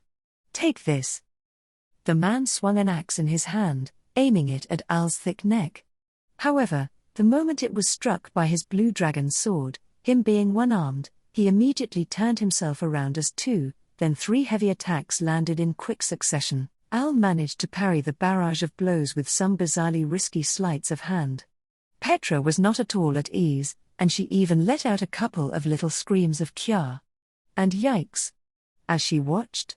Otto, I would like to support Al-san somehow, but... Otto seemed to have the same anxiety, and there was more impatience than fatigue in his voice. There was clearly a sense of urgency in Al's battle, and although he was fortunate to have been able to survive up until now, there had been 5 times where one wrong step could have resulted in his death. Whether there would be a 6th time seemed to be a bad bet to Petra. Soldier, you're still a pain in the ass. However, it seemed that the opinion of the Imperial soldier was slightly different from that of Petra and her comrades. The man, who continued to shrug off the attacks, even though it was by the skin of his teeth, took a large step backward, whereupon he raised his axe-less hand and waved it lightly in the direction of Al and Medium. Immediately after, a fireball burst to life in the air, and it ran furiously toward them, incinerating the sky. Al, hey. Medium, Yukia. She did not understand why, but the spirit was being forced to obey in an unjust way. Al and Medium ran to escape the fireball that was approaching, utterly perplexed. The fireball missed them and spread to the surrounding trees and grass on the ground, which caused the flames to swell. Otto, this is bad, HK. Petra understood what Otto had just muttered. As she looked, the flames brought by the fireball did not burn Al and the others, but instead burned their surroundings. The flames surrounded Petra and the others who were facing the Imperial soldier and blocked their escape route. The blazing flames created a circle and entrapped them. Even if he had missed, the Imperial soldier might have just been aiming to block their escape route. But that situation had Petra and the others grinding their teeth in frustration, and their opponent tilted his head. Soldier, I don't like this. Huh? Al yelled at that quiet, totally inappropriate remark. With his blue dragon sword in his hand, he pointed to their blazing surroundings. Al, after all this, what are you saying? Cherish what you have, your resources. How hard do you think plants have to work to make oxygen so that humans can take a deep breath and be okay? Soldier, I should have killed you about 6 times so far, but I haven't been able to kill you even once. Even when I've forced you into places where you shouldn't be able to dodge. It's disgusting. Al, I can't believe that you just said that. Man, today is a real pain. Al's response was met by the man shrugging and growing even more distrustful of him. Not knowing the limit of Al's strength, the Imperial soldier seemed to be quite confused. To be honest, it was very disgusting to agree with that person, but Petra had the same doubts about Al. Al looked like he was going to die, but he still did not. He responded to the attacks of the Imperial soldier, but managed to avoid fatal wounds with his high-risk movements. He surely avoided only fatal wounds. But it was not like he was hiding his ability. This was very irregular. That was why the Imperial soldier also could not get a decisive blow to cut his losses. Soldier, even if you put him in the same category as me, I get the feeling you have no training at all and you're just winging this. In that sense, that guy over there is probably more in my class. Otto, do you mean me? If so, I would like to raise an objection on my honor. Medium, that's right. Your evil character is different. You're more dangerous and sneaky. Otto, even though you are on my side, you are still backstabbing me. Otto, unexpectedly pulled into the discussion, chuckled bitterly. Otto's demeanor made Petra a little frustrated, but that quickly faded. Petra, .. Otto glanced and winked at Petra. She thought about it, sensing something other than bitterness in his expression, something he was planning to do. Without saying a word, he wanted Petra to try to guess. Soldier, this is taking too long. Just after Petra had guessed this, the Imperial soldier, with a cold voice, snapped his fingers. Right after that, about 10 fireballs, each smaller than before, were born all at once. They scattered in all directions at unreadable speed, which ignited not Petra and the others, but the surrounding trees and ground. He did that to expand the formation of flames that were surrounding them, and the accompanying flames and black smoke. Medium, hot hot hot hot. It's burning, it's burning. Al, calm down, lil missy. Come here before your braids burn. Surrounded by flames, a fiery medium jumped up and down, holding her long braids. She crossed the line of flames, jumped to Al's side, and looked back at him with tears in her eyes. Gripping her barbarian sword tightly again, she glared at the person who had done this to her. Medium, huh? Al, is this for real? Medium's surprise was matched by Al's exasperation. The cause of their reaction was the disappearance of the Imperial soldier who had created this spectacle of flames. Medium, .. The figure of the Imperial soldier vanished amidst the flames and black smoke. Did he retreat to hide from the flames, or was he simply waiting for them to slowly burn to death? Al, tisk. Medium, he's totally gone. We have to get out of here before we burn, too. Al's helmet-covered vision swept around, searching for the figure of the man who had disappeared into the flames. All the while, he held his blue dragon sword against his own neck in a strange stance, his eyes looking for the Imperial soldier. Beside him, Medium also looked around a bit, impatient with the enemy she could not find, and pleaded to avoid the growing fire. To be sure, it was only natural for one to think that the priority here should have been to get away from this dangerous area, and not to lose sight of escaping by obsessing over the man's whereabouts. However, Petra, .. Otto placed his hand on Petra's, as he was held up by her, and he put a little more pressure into it, squeezing it. Petra took the tight grip as a silent instruction. Petra strongly agreed with that caution, indicating that they should not let their guard down. Then, Petra put her other hand on top of Otto's hand. Otto, thank you, Petra-chan. Immediately after uttering these words of gratitude, Otto shifted in place and fell down onto his back. A moment later, the axe narrowly missed, cleaving horizontally. Petra, .. The killing intent of the Imperial soldier, approaching through the smoke from the spreading flames, struck out. The man, voided of the certainty of the moment, slightly widened his eyes at that fact. But, as if quickly regaining his composure, the man tried to pull back the axe he had just swung. Petra, Jewald. Soldier, Ga. Petra, holding up 5 fingers, released from all of them a low-power Jewald that caught the Imperial soldier in the face radially. One of the 5 shots seared their opponent's right eye. Petra's attack was aimed to suppress the enemy by using her power as a sacrifice. It successfully achieved its goal, and the man who had his eye burnt cried out in agony and recoiled. Then, a spinning figure leapt at him from above. Medium, let's go. Behind the flames, Al was hunched over, and Medium jumped off his back, using it as a springboard. Spinning vertically, Medium flashed her tightly gripped barbarian sword with both hands, and it struck the Imperial soldier, who had lost his posture, mercilessly. Medium, Uriah. A hard sound echoed, and a different shade of red mixed together with that of the burning flames.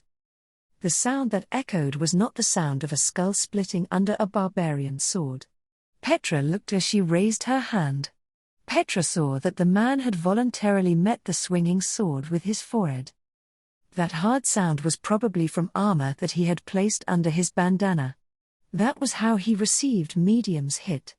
Of course, he was not completely unscathed. Swinging his axe awkwardly with his shaking free hand on his forehead, down, down, down. Soldier, shit. A bandana stained with blood fell from the man's head. The man's forehead was cut open, even with the armored bandana, and the bleeding from the split forehead could not seem to be stopped. The man, bleeding profusely, glared at Otto and Petra. The look in his eyes seemed to be asking how his surprise attack was detected. Otto, I will not tell you. I am not your parent, nor brother. Even though Otto was lying on the ground, he still spoke up as if he were proud of his victory. In response, the Imperial soldier clicked his tongue. He clicked his tongue, wiped the blood from his forehead with his palm, and... Medium, wait. It would all be so unfair to just run away. He did not choose to be reckless and jump on top of him. With his right eye closed, occluded by heat and blood, the Imperial soldier disappeared behind the flames. Once again invisible, Petra was on the lookout for another surprise attack. Al, he's not coming back.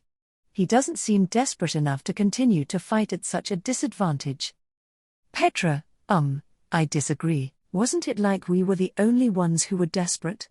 Al, I know how you feel, lil lady. But it's the other side that ran away without a last word. We win, we win. It's our we Ian. Medium, we win. Al and Medium shouted a victory cry as they headed toward the direction where the Imperial soldier had just disappeared. Petra's heart was lightened a little by the two of them. Although, she was not sure if their cheering would actually harass that Imperial soldier. In any case. Petra, in the end, how did you know how to read that man's moves? It was a gamble, wasn't it? Otto, it was not my doing, it was thanks to you, Petra-chan. With the help of Al, who had sheathed the blue dragon sword, Otto was guided by Petra. However, Petra could not take credit for everything. Otto, in the first place, I was his target, so I knew that the last move would be aimed at me. It was the sound of footsteps that told me the time and direction of the attack. Medium, footsteps? Petra, Otto-san's channel let him hear from the children under the ground. Right? Otto, that is the correct answer. Petra clasped her hands together in front of her chest as Otto nodded his head. From the beginning, Otto had used his divine protection of the soul of language to maintain control of the entire battlefield. This was the reason why he was targeted by the enemy. However, they had no idea how that Imperial soldier had appeared while avoiding Otto's divine protection, whereby he could grasp the entire situation by hearing the voices of animals and insects. To perceive such an opponent, the same method as before was not enough. Petra, so, that's why the children under the ground.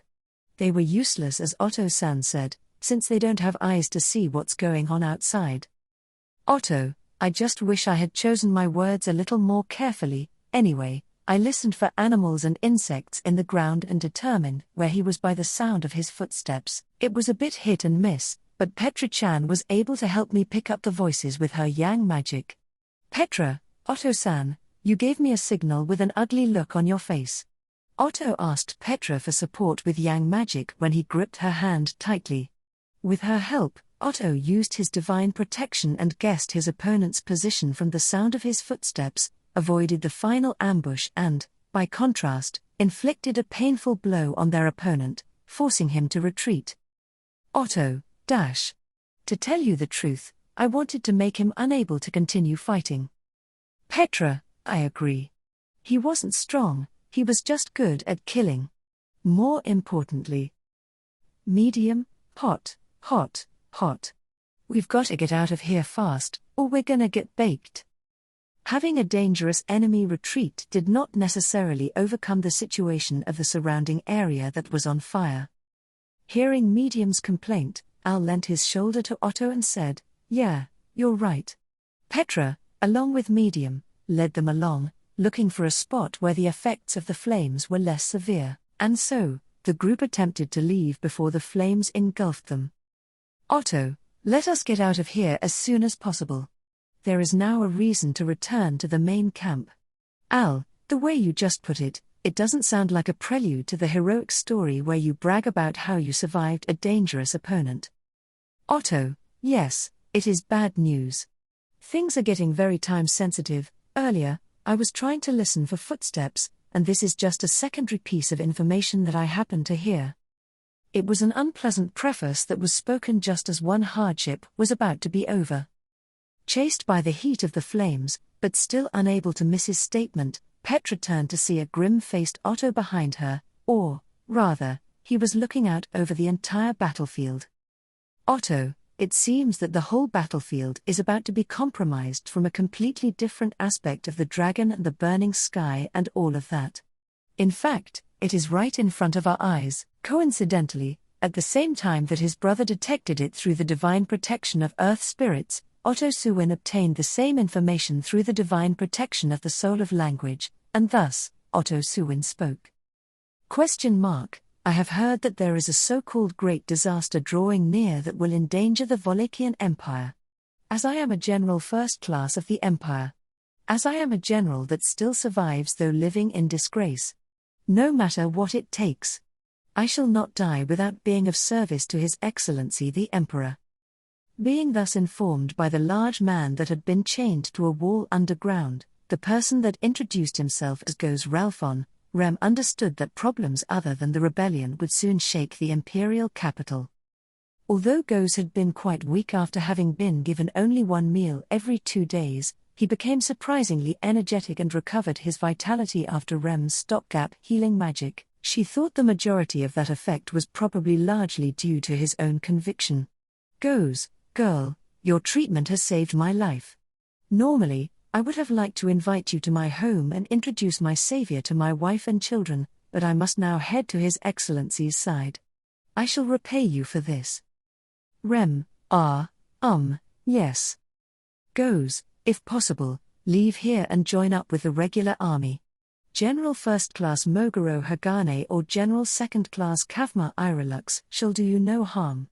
Avoid the other first-class generals. Your words will not get through to them. Having been released from his chains, Goes thus declared in an extremely loud voice. He leapt out of the basement at a tremendous speed and, after rebuking the soldiers guarding the mansion, ordered them to accompany him to the Crystal Palace, which was visible from a distance. In response to that, the opinions of the guards were divided in two. It seemed that even the mansion soldiers were split between those who knew of Goes's existence and those who did not. Those who were kept in the dark were not amused, while those to whom the information had been disclosed felt the deep trust placed in them by Bastetts. Therefore, Goes, I see. You lot will stand in my way, then? With nothing to wear and his bare upper body covered with an armor of muscle, Goes fixed his eyes on the guards who had drawn their weapons and were blocking his way. Goes was unarmed, and the time that he had been confined was not just a day or two. He was far from being in perfect condition. However, The fact that the guards had opposed him was not a matter of whether or not they had a chance of winning. Goes, that is good. Just as I am loyal to His Excellency the Emperor, you lot are loyal to the Prime Minister. I shall certainly see that honor through to the very end. The overwhelming aura emanating from him was clear, even as he looked at the soldiers who opposed him. Go's one-sided bare-knuckle fighting style that followed was also like that. A huge fist was swung, and in a single shot, several guards were blown away. The slight advantage in numbers did not make a difference. It was an instant of overwhelming suppression. Rem, I heard your name from Abel-san as one of the 9 divine generals, but actually, the only ones of the 9 divine generals that Rem had seen in person were Arakia and Madeline in the fortress city of Garrel. Even when compared to both of them, Go's presence would not be outdone. He might have been at a disadvantage at this moment, but only in what could be accounted for in weapons, equipment, and exhaustion. Go's, you have fought well. That is why you are sword wolves of the Empire. Right in the middle of the battered soldiers, Go's thrust his arms up in the air and passionately uttered his praise. If she was not mistaken, she had heard that he was the person who had risked his life and became a sacrifice in order to free the real Emperor, Abel. However, he was in such high spirits that it seemed like a lie that he had been exhausted from having been tied up. It was unclear why he had been tied up in the basement of the mansion in the first place. Goes, once again, Prime Minister Bastetz von Dalphon. I shall not let things go according to your plans. You too, General First Class Chaisha. You. Before they could discuss things in detail, Goes boldly dashed out of the main gate of Bastetz's mansion with the guards who were on his side. Overwhelmed by the valor of the Lion Knight, Rem could do nothing but watch his back as he left. However, Rem, there's no need for me at that castle. In an unexpected turn of events, the soldiers in the mansion were gone, and Rem was also no longer hindered by her disability. Rem checked to see if the soldiers who had been struck down by Goes were alive or dead. After giving only minimal treatment to the seriously wounded, she used one of the long swords as a cane as she moved around the mansion, heading to a room that she had entered many times. And then, Rem, Katya-san, it's me, it's Rem, please come out. Katya, I absolutely do not want to come out. What was that loud voice just now? Rem, I know how you feel. But, the person with the loud voice has already left. I think we should talk about what we are going to do from here on out. Katya, what we're going to do? Rem's voice urged Katya, who did not allow Rem to see her, to make a decision through the door to her room. At present, Go's bravery, for better or worse, had wiped out the mansion soldiers, so the urgency to leave the mansion had diminished. However, Rem, the great disaster. That was why Go's hastened to meet the Emperor, who was said to be in the Crystal Palace. To be precise, the main reason Go's went to the Crystal Palace was to confront the impostor who pretended to be the Emperor. Nevertheless, it was true that the purpose was to prevent that mysterious disaster. In any case, Go's advised against sitting around. If that was the case, Katya, there's no reason for me to leave here, after all, Ema hostage. Rem, there are no more guards left to detain us. There's no longer any reason to continue being held hostage. Katya, but still. Rem, I understand. Please at least open the door. I would like to see that you are safe. Rem was at a loss, and yet Katya, who was undaunted by her insistence, finally folded. After a few moments of silence at Rem's last request, the wheels of her wheelchair were heard moving, and the door was unlocked. And so, the door to the room was opened. Rem, excuse me. Let's go. Katya, huh? Why, you? Rem, I'm sorry. It was a lie that I just wanted to see that you were safe. After entering the room, Rem found Katya by the door and quickly walked behind her and pushed her wheelchair out of the room. A panicked Katya tried to resist, but she was powerless to stop the wheels and was unable to resist Rem's forceful action, and she was pushed along. Katya, wait. I have someone that I have to wait for here. Rem, I understand that perfectly well, but it's not safe to wait here. Even if we wait for your fiancé, let's at least go somewhere safe. Katya, safe? There's no safer place in the imperial capital than here, there is no reason for this, Katya was probably going to say. But Katya, who was in the middle of speaking, suddenly opened her eyes and turned to look up while she was twisting her head left and right to glare at Rem, who was behind her. Katya's reaction caused Rem to look up to see a large shadow above their heads as they walked down the hallway of the mansion. A colossal castle wall in the shape of a man straddled the mansion, stepping toward the center of the imperial capital. Rem, Rather than Goze's rampage, it was more shocking to see a giant foot stomping and bounding through the city, passing close at hand, than any of the attacks by the rebels trying to invade the imperial capital. Rem and Katya looked at each other in alarm as the wheels of Katya's wheelchair lifted off the ground with the sound and impact of the earth shaking. Katya, it doesn't seem like this is a safe place, for sure. Rem, yes. Let's hurry. As expected, the giant step just now was one of the exceptions in this whole fiasco, but it would be foolish for Rem to go out of her way to say that and incur Katya's displeasure. Katya, obediently followed by Rem, who was pushing her wheelchair, headed for. Katya, your companion is on bed rest, isn't he? What are you going to do? Rem, he really ought not to be moving around too much. However, I can't say that. Responding to Katya's words, Rem reached the intended room with her. Inside this room was Flop O'Connell, who was brought to the mansion with Rem. He had not fully recovered from his serious wounds, and he was still under house arrest. As per her answer to Katya, he should preferably be left to rest if at all possible, but... Rem, Flop-san, it's me. May I come in? Flop, is that wife-san? I'll open the door now. Rem knocked on the door and received a quick response, followed immediately by the opening of the door. Rem and Katya's eyes widened when they saw that Flop, who had apparently been lurking by the door, was tightly holding a small hand mirror. Rem, Flop-san, what's with the mirror? Flop, well, actually, in case you were wondering, it was meant to be a weapon. You heard some very loud voices earlier, didn't you? The city is getting noisy, and I thought someone hostile might have come barging in. Flop answered as he twirled the hand mirror, reminding Rem and Katya that they were prisoners of war and hostages for the time being, so there were no tools in their rooms that could be used as weapons. However, a mirror as a countermeasure was not ideal. Rem, you mean that you're able to fight with that mirror?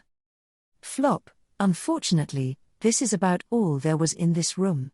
But, I've never fought with a mirror before, so maybe I have a dormant talent for it. What do you think, wife-san? Rem, I guess so.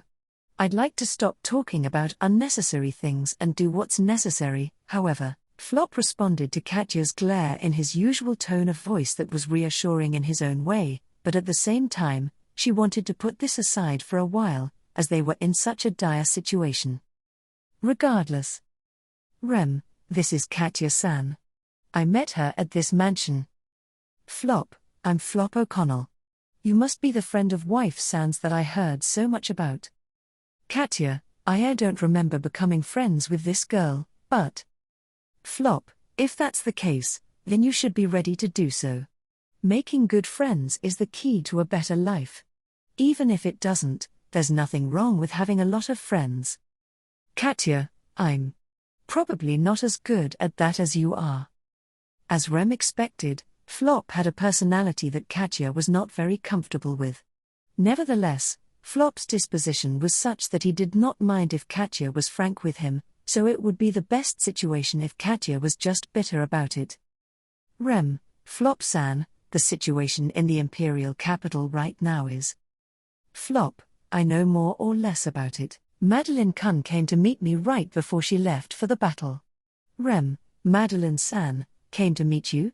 It was an unexpected personal connection. She knew that Madeline had been visiting Flop, but she had never expected that they would become friends, even going so far as for her to come to greet him before going off to battle. However, if one of the 9 divine generals had spoken to him directly, it was even possible that Flop would know more about the situation going on outside than Rem. Rem, well then, we can talk quickly about it. The guards of the mansion are already gone, so we should be able to stay or escape at our leisure, but I say we should escape. Flop, I wonder if that has anything to do with the loud noises and the terrible earthquakes that just happened? Rem, yes. But it's not just that. Something even worse could happen. Katya, doubly worse than that. Are you kidding me? In response to Rem's concern for Flop, Katya turned pale and trembled when she heard it. This was not about scaring Katya into obeying but was rather about a real, though unconfirmed, possibility of danger. On the other hand, it was no more than something could happen, so it did not provide any assurance to make a move. Flop, still, I think you should leave here, wife-san. Rem, indeed. When asked by Flop, Rem nodded without hesitation. Despite the fact that they were under house arrest, life in the mansion was not so uncomfortable. Although they were not allowed to leave the premises, they were allowed to go to each other's rooms. Flop's wounded body was being taken care of, Rem was able to meet Katya, and there was no reason for any great anger or hatred toward Bastet's, who was supposed to be their enemy. As for the reason for Bastet's rebellion, Rem had a suspicion that it was Abel equals Vincent who was at fault all the more. Nevertheless, leaving such circumstances aside, Rem's feelings were probably the most decisive reason as to why she wanted to leave the mansion. Staying in captivity like this would worry a number of people who had been good to Rem. That was the reason why she needed to get out of such an unjust and dishonest situation as soon as she possibly could. Flop, okay, I got you. I have no objection either. Wife San and Miss Katya, let's get going. Rem, are you sure? Flop, even if I stay, there's not much that I can do other than lie in bed. I'm still a peddler, so I have to be somewhat physically active or else I'll get anxious. Flop made a clenched fist as he chuckled, as if to keep Rem from getting upset. Then, he interjected with a besides. Flop, actually, I've been entrusted with a message. If I accidentally overslept and missed the opportunity to tell it, I wouldn't be able to face the world, or my sister for that matter. Rem, a message. Who is it from? Flop, the sword wolf of the Empire who has taken on the stigma of a traitor himself, and, in my opinion, has taken a great gamble. Flop winked, and Rem looked flustered at his reply. Apparently, it was not the person that Rem had in mind, but it was nice to know that Flop would be coming along. Rem, as you can see, it'll be no small feat to push Katya-san's wheelchair while carrying Flop-san on my back, so. Katya, you're asking me what to do, but you have no intention of letting me do it, do you? Rem, as long as all of you aren't in danger, I'd be happy to leave you alone. As long as it remained unsafe to take them out by force, they were left with no other choice but to do so. As expected, Rem did not intend to save them beyond the extent of her ability, but if she could do so, then she had no choice. One would do so even if it would manipulate the other person's feelings. Even while knowing that it would not look good from the outside. Rem, .. For a moment, Rem felt like she was doing the same thing as the hand that had been extended toward her, and her heart fluttered with mixed emotions. Rem quickly shook off this feeling and nodded to Katya and Flop with a well then. Rem, be careful when we leave the mansion. If we encounter someone, be cautious. We don't know the people who are coming into the imperial capital, either. Katya, don't say such scary things, aren't you injured? Can you even go? Flop, haha, thanks for your concern. Fortunately, wife San has been working her healing magic with dedication. The gouged flesh is filling in nicely, and I think my blood is starting to come back. As for my physical condition, I guess I'll just have to ask you to give me a shout when you're ready to move. Rem, I will take that into consideration. My legs are not in perfect shape, and Katya-san is in a wheelchair. Once again, she realized that each of the three gathered here were physically uncertain. Still, it was crucial for them to join forces, as they could not afford to lose any of them. And so, with much enthusiasm. Flop, by the way, Wife-san, what about all the other people who are being held prisoner besides us? Rem, I forgot about that. Flop pointed this out, and Rem put a hand to her forehead. There was a separate building in the mansion, and in that building were held captives besides Rem and the others, including several who claimed to be the black-haired crown prince, the illegitimate son of the Emperor of Wallachia. Most of them were apparently used as a cause for rebelling against the Emperor. However, to Bastet's, who had rebelled over the issue of the Emperor's heir, this was not a problem for someone else. So, they were kept as prisoners of war whenever possible to ascertain whether they were genuine or not. Rem, they can't be said to be either our enemies nor our allies, so I want to ignore them, frankly. Currently, setting Katya aside, Rem and Flop's positions were very complicated and difficult. Even though she had no strong cause or claim, she had reluctantly joined the rebels led by Abel. However, she had been separated from that group, and she was not acquainted with the group of captive princes. Rem and her group had no idea if they were good or evil, and their attitude towards them was also unknown. That was why her opinion was as she had just stated. However, leaving them in the locked detached building while Rem's group left the mansion to escape from the looming, incomprehensible great disaster was also distressing for Rem. Even if it was difficult to save all of them, she wanted to diminish casualties as much as possible. That was why the guards who were beaten down by Goes were given the minimal amount of treatment. Katya, why don't we just find the key and hang it where they can retrieve it themselves? Rem, Katya, I don't know. I don't know, but if it's dangerous, I don't want to get involved. But I can't help but hesitate. Is that strange? Rem, no, it's not strange. Right? Seeing that Rem was worried, Katya offered a compromise. Rem only had one of two options in mind, to help, or not to help. She felt saved by Katya's words. As she said, it would be fine to locate the key to the detached building and make sure that the captives had only a little trouble obtaining it. That would ensure the captives' safety along with her own peace of mind. Flop, seems like you've got everything covered. Flop nodded in satisfaction at the conclusion of Rem's and Katya's conversation. Meanwhile, he had been braiding some of his own long blonde hair, before then gently placing his hand on the door. As he pushed it open. Flop, well, for now, I need to find where the key to the detached building is. Let's wait a second. Flop, who was about to go through the door, closed it while withdrawing his earlier words. Rem and Katya widened their eyes at his sudden action. However, Flop put his finger to his lips and said, "Be quiet." Then, he opened the door slightly to look outside. Standing beside Flop, Rem also looked out. Rem, Katya, hey, what is it? I don't have a good feeling about your reaction at all.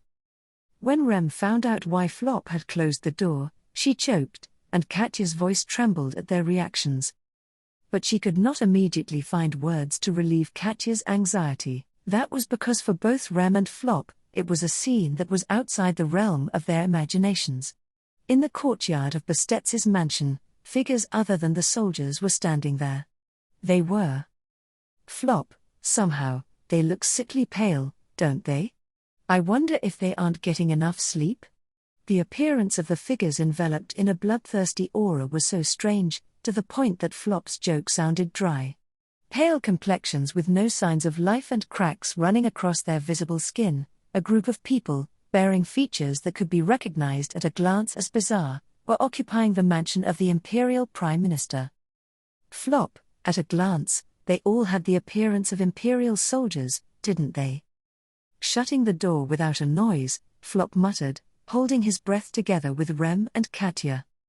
In frankness, the scene they had put their eyes on had been so alien that Rem, bereft of the composure to do as much as to pay attention to the details, was unable to affirm Flop's irresponsible claim. It was just that. Katya, there are creepy people entering the mansion. Doesn't that mean someone from the rebel army is trying to kill His Excellency the Emperor? Rem, it seems like they would be impossible to communicate with, and they also gave off a different air. It wasn't like they were angry or overexcited or anything like that, rather. Flop, it's like they were a creature that were different from humans, but took a human form. I also got the feeling that it would be difficult to gain an understanding by talking to them. It feels like my wounds are spiking with pain, and that's a bad omen. Whether she wanted to or not, Rem agreed with Flop's opinion. As she had not checked what laid outside, Katya had not seen or understood the people the other two were referring to, but she surely would have been shaken had she looked.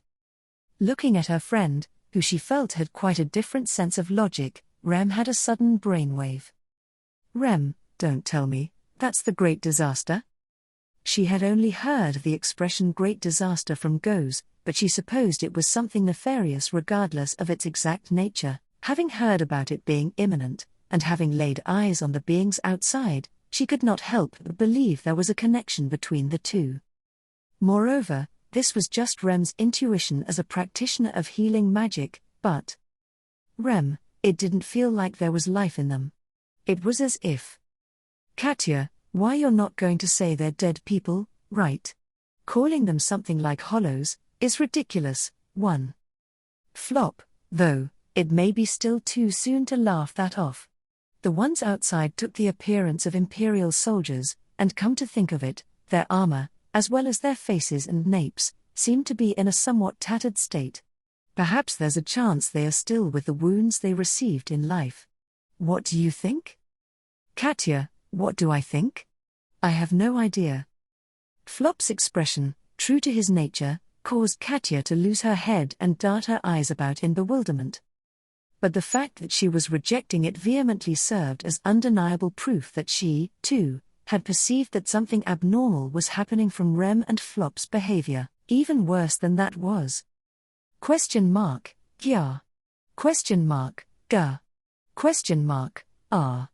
Small wails of pain were heard in succession, wails from the guards outside who had been put to sleep, having been beaten down by Goes. Rem had deferred their treatment for later, yet they now spilled their death cries. In frankness though, it was not as if she had ascertained it with her own eyes. Flop, seems it's going to be hard to talk and reach a mutual understanding with them. Flop's words, his cheeks tightening greatly, told of the ultimate fate of the soldiers whose existence could not be disproved. Those enigmatic forces, their faces pallid, had bestowed the collapsed soldiers with the coup de grâce. There had been zero margin for discussion. That Rem, and everyone else, would be an exception to this rule, was difficult to envision.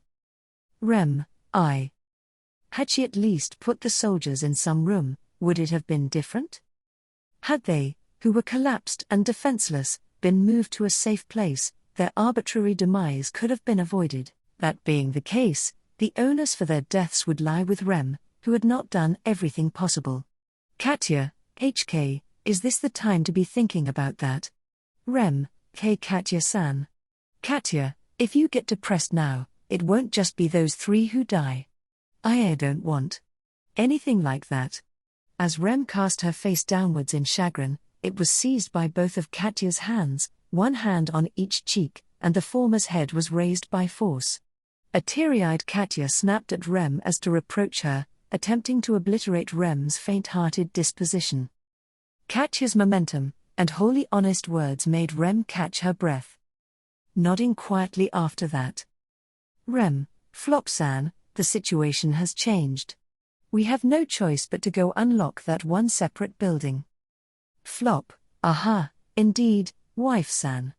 I was thinking the same thing. I don't know if we'll be able to get on friendly terms with the crown princes who've been detained in that building, but there's always the train of thought that the enemy of my enemy is my friend. Rem, yes. With a common enemy, there's the possibility that we can work side by side. With that declaration, Flop immediately approved the change in course. Seeing the consensus between Rem and Flop, Katya shook her head up and down in agreement, and spoke. Katya, if that's decided, then get on with it already. Please do your best at breaking the lock to the detached building already. Why, you can do it, right? Rem, fortunately, I picked up a sword to substitute for my walking stick, so I can use that. The sword would likely break, but in exchange, she would be able to destroy the lock on the door, at least. No longer would it be possible for them to walk around the mansion searching for the key. It would be too difficult. Flop, we need to get there before they turn their attention to the detached building, but the problem is. Rem, Katya-san's wheelchair. All eyes were on the wheelchair. The wheelchair, which had been a gift from her fiancé, was a very well-made, high-end one, but that notwithstanding, it would not be possible to conceal its sounds, those of the wheels turning, and those of its many parts operating. It was not ideal for situations in which one had to move without being detected. Katya, faced with the same tough challenge, Katya's gaze faltered as it flickered to left and right, upwards and down. However, seeing as she possessed a physical disability, Katya and her wheelchair were inseparable. She herself was aware of this, and after a few moments of anxiety, Katya spoke. Katya, leave me, and go open that building. I'll wait for you alone. Rem, alone. But, I can't let you do such a. Katya, I'll lock myself in my room. They won't know I'm there if I shut myself in there in silence, right? If those people are undead or anything of the sort, it's probably safer to stay hidden and not do anything stupid. But I'm not telling you two to go and do something dangerous. The fact that she was speaking so quickly, and that her voice had gone up in pitch, was no more than evidence that her innermost thoughts were frantic. But that Katya's proposal came from her mustering the entirety of what paltry courage she possessed, was something Rem and Flop comprehended to a painful extent. They understood that her feelings, her faith, ought not to be rejected. Rem, Flop-san, stay with Katya-san and. Flop, no, you have to take Miss Katya's determination in mind, wife-san. The chances of success are higher if the two of us were to deal with it. Worst-case scenario, one of us could serve as a decoy. Rem, That truly was the worst-case scenario, but if she were to avert her gaze from that which she wished to not think about, she would have no escape from being overwhelmed by the horrible situation once she actually found herself in it. Therefore, despite taking into account the possibility that worst case would overwhelm her, Rem assented with a nod. Rem, without fail, I'll unlock the detached building and return. Katya, did you do it properly? It's no good if you don't come back too. Promise. Rem, I will. Grasping Katya's hand, Rem exchanged words of firm promise with her. Bearing Katya's concern, so clumsy as she was, Rem kept its weight within her heart as to not forget it, and with that, Rem and Flop nodded to each other, and they exited the room. Flop and Rem, while stifling their breaths and concealing their bodies, the two of them made their way out into the corridor, and as they surveyed their surroundings, in search of those eerie enemies, they managed to advance towards the back of the mansion, where the separate building laid. As they made their way, wafting in the wind was the scent of blood belonging to the soldiers that had been slain. A deed performed by the enemies, numbering over 10, wandering through the mansion without concern of danger. Flop, it seems like they're looking for something. Rem, people who are alive, perhaps? Flop, no, I get a feeling like taking out the ones on guard duty was something they just did while they were at it. There aren't enough people for them to comb the mansion that thoroughly, it's likely they have a much more definite target. Keeping their bodies low while en route, Rem and Flop exchanged opinions on the enemy's behavior. Hearing Flop's keen insight brought Rem some vexation, feeling as if she were always off mark every step of the way. Flop, I'm not sure of this idea either, it's something I just thought of. And, to have Flop smooth over things frustrated her. At the very least, she would contribute to freeing those imprisoned in the separated building, thus making up for it. Rem, that wouldn't be enough, would it? Something that Old Will called fortunate, however, was that the sensory functions of the strange-looking enemies did not seem to differ much from those of humans, nor had they been boosted with incredible abilities beyond Rem and Flop's grasp. Thanks to that, somehow, they had managed to approach the separate unit while avoiding detection. Though, a problem arose then. Flop, as expected, they didn't fail to notice it completely, huh? Having witnessed the same sight Flop had, Rem nodded in silence, agreeing with the former's words. As they hid behind the building and examined the unit's surroundings, the problem, 3 figures belonging to enemies, could be seen. As they were searching for something, it would be unnatural for them not to stop by such a conspicuous structure.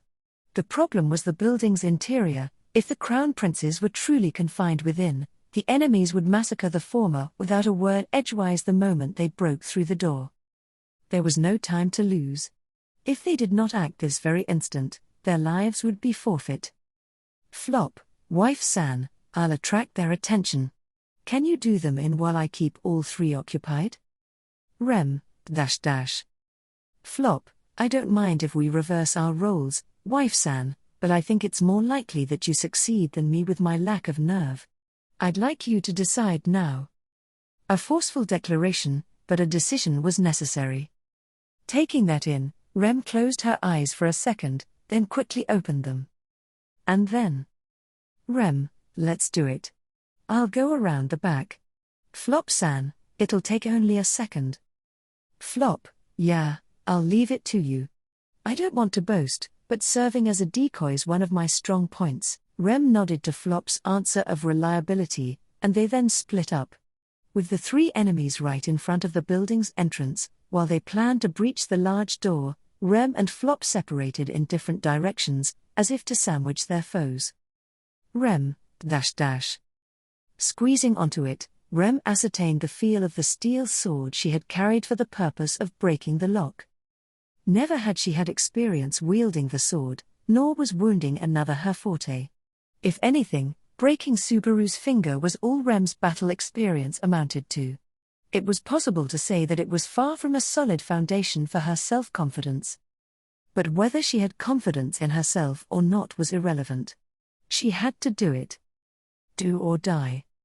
Flop, hey, gentlemen, are you all doing well? I'm a peddler with nothing to sell. At present, I just want to make myself known.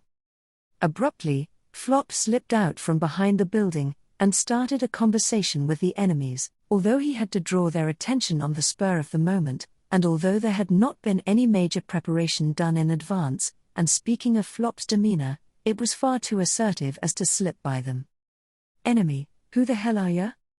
Riveted by Flop's entrance, the enemies turned around, one of them apparently uttering so. Their voice was cold and devoid of warmth, yet in it dwelt definite intelligence, which had come to Rem as a fairly large surprise, having presumed that communicating with them, let alone negotiating, would be impossible. However, Flop, oh my, perhaps you can speak. Assuming you can, then maybe I should change my attitude, don't you think? Enemy, you've got it wrong, then. Everyone in the Empire's gonna die. Flop, I see. Turns out there's no margin for negotiation after all. So did Flop loudly assert, as to veil over the savage reply given by the enemy. An unequivocal cue to melt Rem's heart, in whom hesitation had emerged for a moment, so that she would stir. Having heard things thus far, Rem did not hesitate in her subsequent action. Rem, The moment she resolved herself to make her move and initiate her assault, albeit she knew she ought to be silent, she emitted sound. Were she to forego raising her own morale in that manner, from within, she would not be able to continue with said subsequent action. Pulling the sword from its scabbard, she held it aloft, and with might and main, she thrusted it at an enemy's back turned to her. They raised a shriek of wah. But twice, thrice she swung the sword in a daze. Not granting the enemies who had turned their attention to Flop a chance to turn around, a chaotic series of strikes rang out ensued. She knew not what would it take to incapacitate her opponents from doing battle, nor how long it would take her, hence she swung the sword with reckless abandon. She had conscious awareness of the solid sensation of her hand rebounding, though everything besides that was rather blurry, nevertheless. Flop, wife-san. It's okay now. You've done them in already. Rem, Having been called out by an earnest voice, Rem came to her senses and saw Flop's figure in front of her. Then looking for the enemies that were supposedly between the two of them, Rem came to find them at her feet, defeated, or rather, she found the pieces of what used to be those enemies. Upon gazing at the completely unexpected way they had been felled, Rem's eyes widened with a "huh." Flop, to my eyes, it looked like they were shattered. In fact, looking at the remains like this, it looks like they shattered like pottery or glass. Rem, do you think they're dead? Flop, at the very least, I think it's doubtful that they were even alive before they were smashed into smithereens like this. Crouching down, Flop answered, holding scattered pieces of the enemies between his fingers. Hearing his answer, Rem got quite the unpleasant feeling when she realized that, exactly as if it were an answer she was expecting, for Rem, taking the life of a living creature was something abhorrent that ought to be avoided as much as possible. Consequently, she realized that she had held a shameful expectation. She had wished to protect her mind through the doubt of whether the enemies she had vanquished were defined as a living being or not. Flop, wife San, their companions will notice it before long as well. Let's hurry to the detached building and open it up. Flop made the decision to put off Rem's sentiments for the moment. She did not object to Flop's course of action as well, believing it to be the correct choice. At the minimum, she attempted to give legitimacy to her actions, and as she was on the verge of unlocking the separate unit, she noticed something. Rem, huh? Beneath her feet, the fragments of the enemies she had ground to a fine powder wriggled unnaturally, the wriggling different from how it would occur when caused by the wind or an earthquake. We won't die that easily, 'cause we're dead. Rem shuddered, and the moment she experienced a sensation of unease, the voice of an enemy slipped into her awareness. Turning around, Rem and Flop witnessed the supposedly beaten enemies regenerating. The broken pieces of pottery fused together as if time had been reversed, though fissures that appeared as if seams were visible, they had been restored to their original state. Rem and Flop, Petrified by that impossible spectacle, Rem and Flop both froze in place. Rem promptly decided to do the reverse of what Flop had done back in Garrel, where he had protected her, and put strength into her legs, hoping that she could at least shield Flop. However, the unrest in her mind caused her knees to stay rigid, and her crippled legs would not let her actualize it. If anything, it produced a fatal collapse of her posture in front of the enemies. She had to raise it, she had to raise the sword. She had to do it, faster than her opponent, and yet, she would not make it in time. Rem, HK.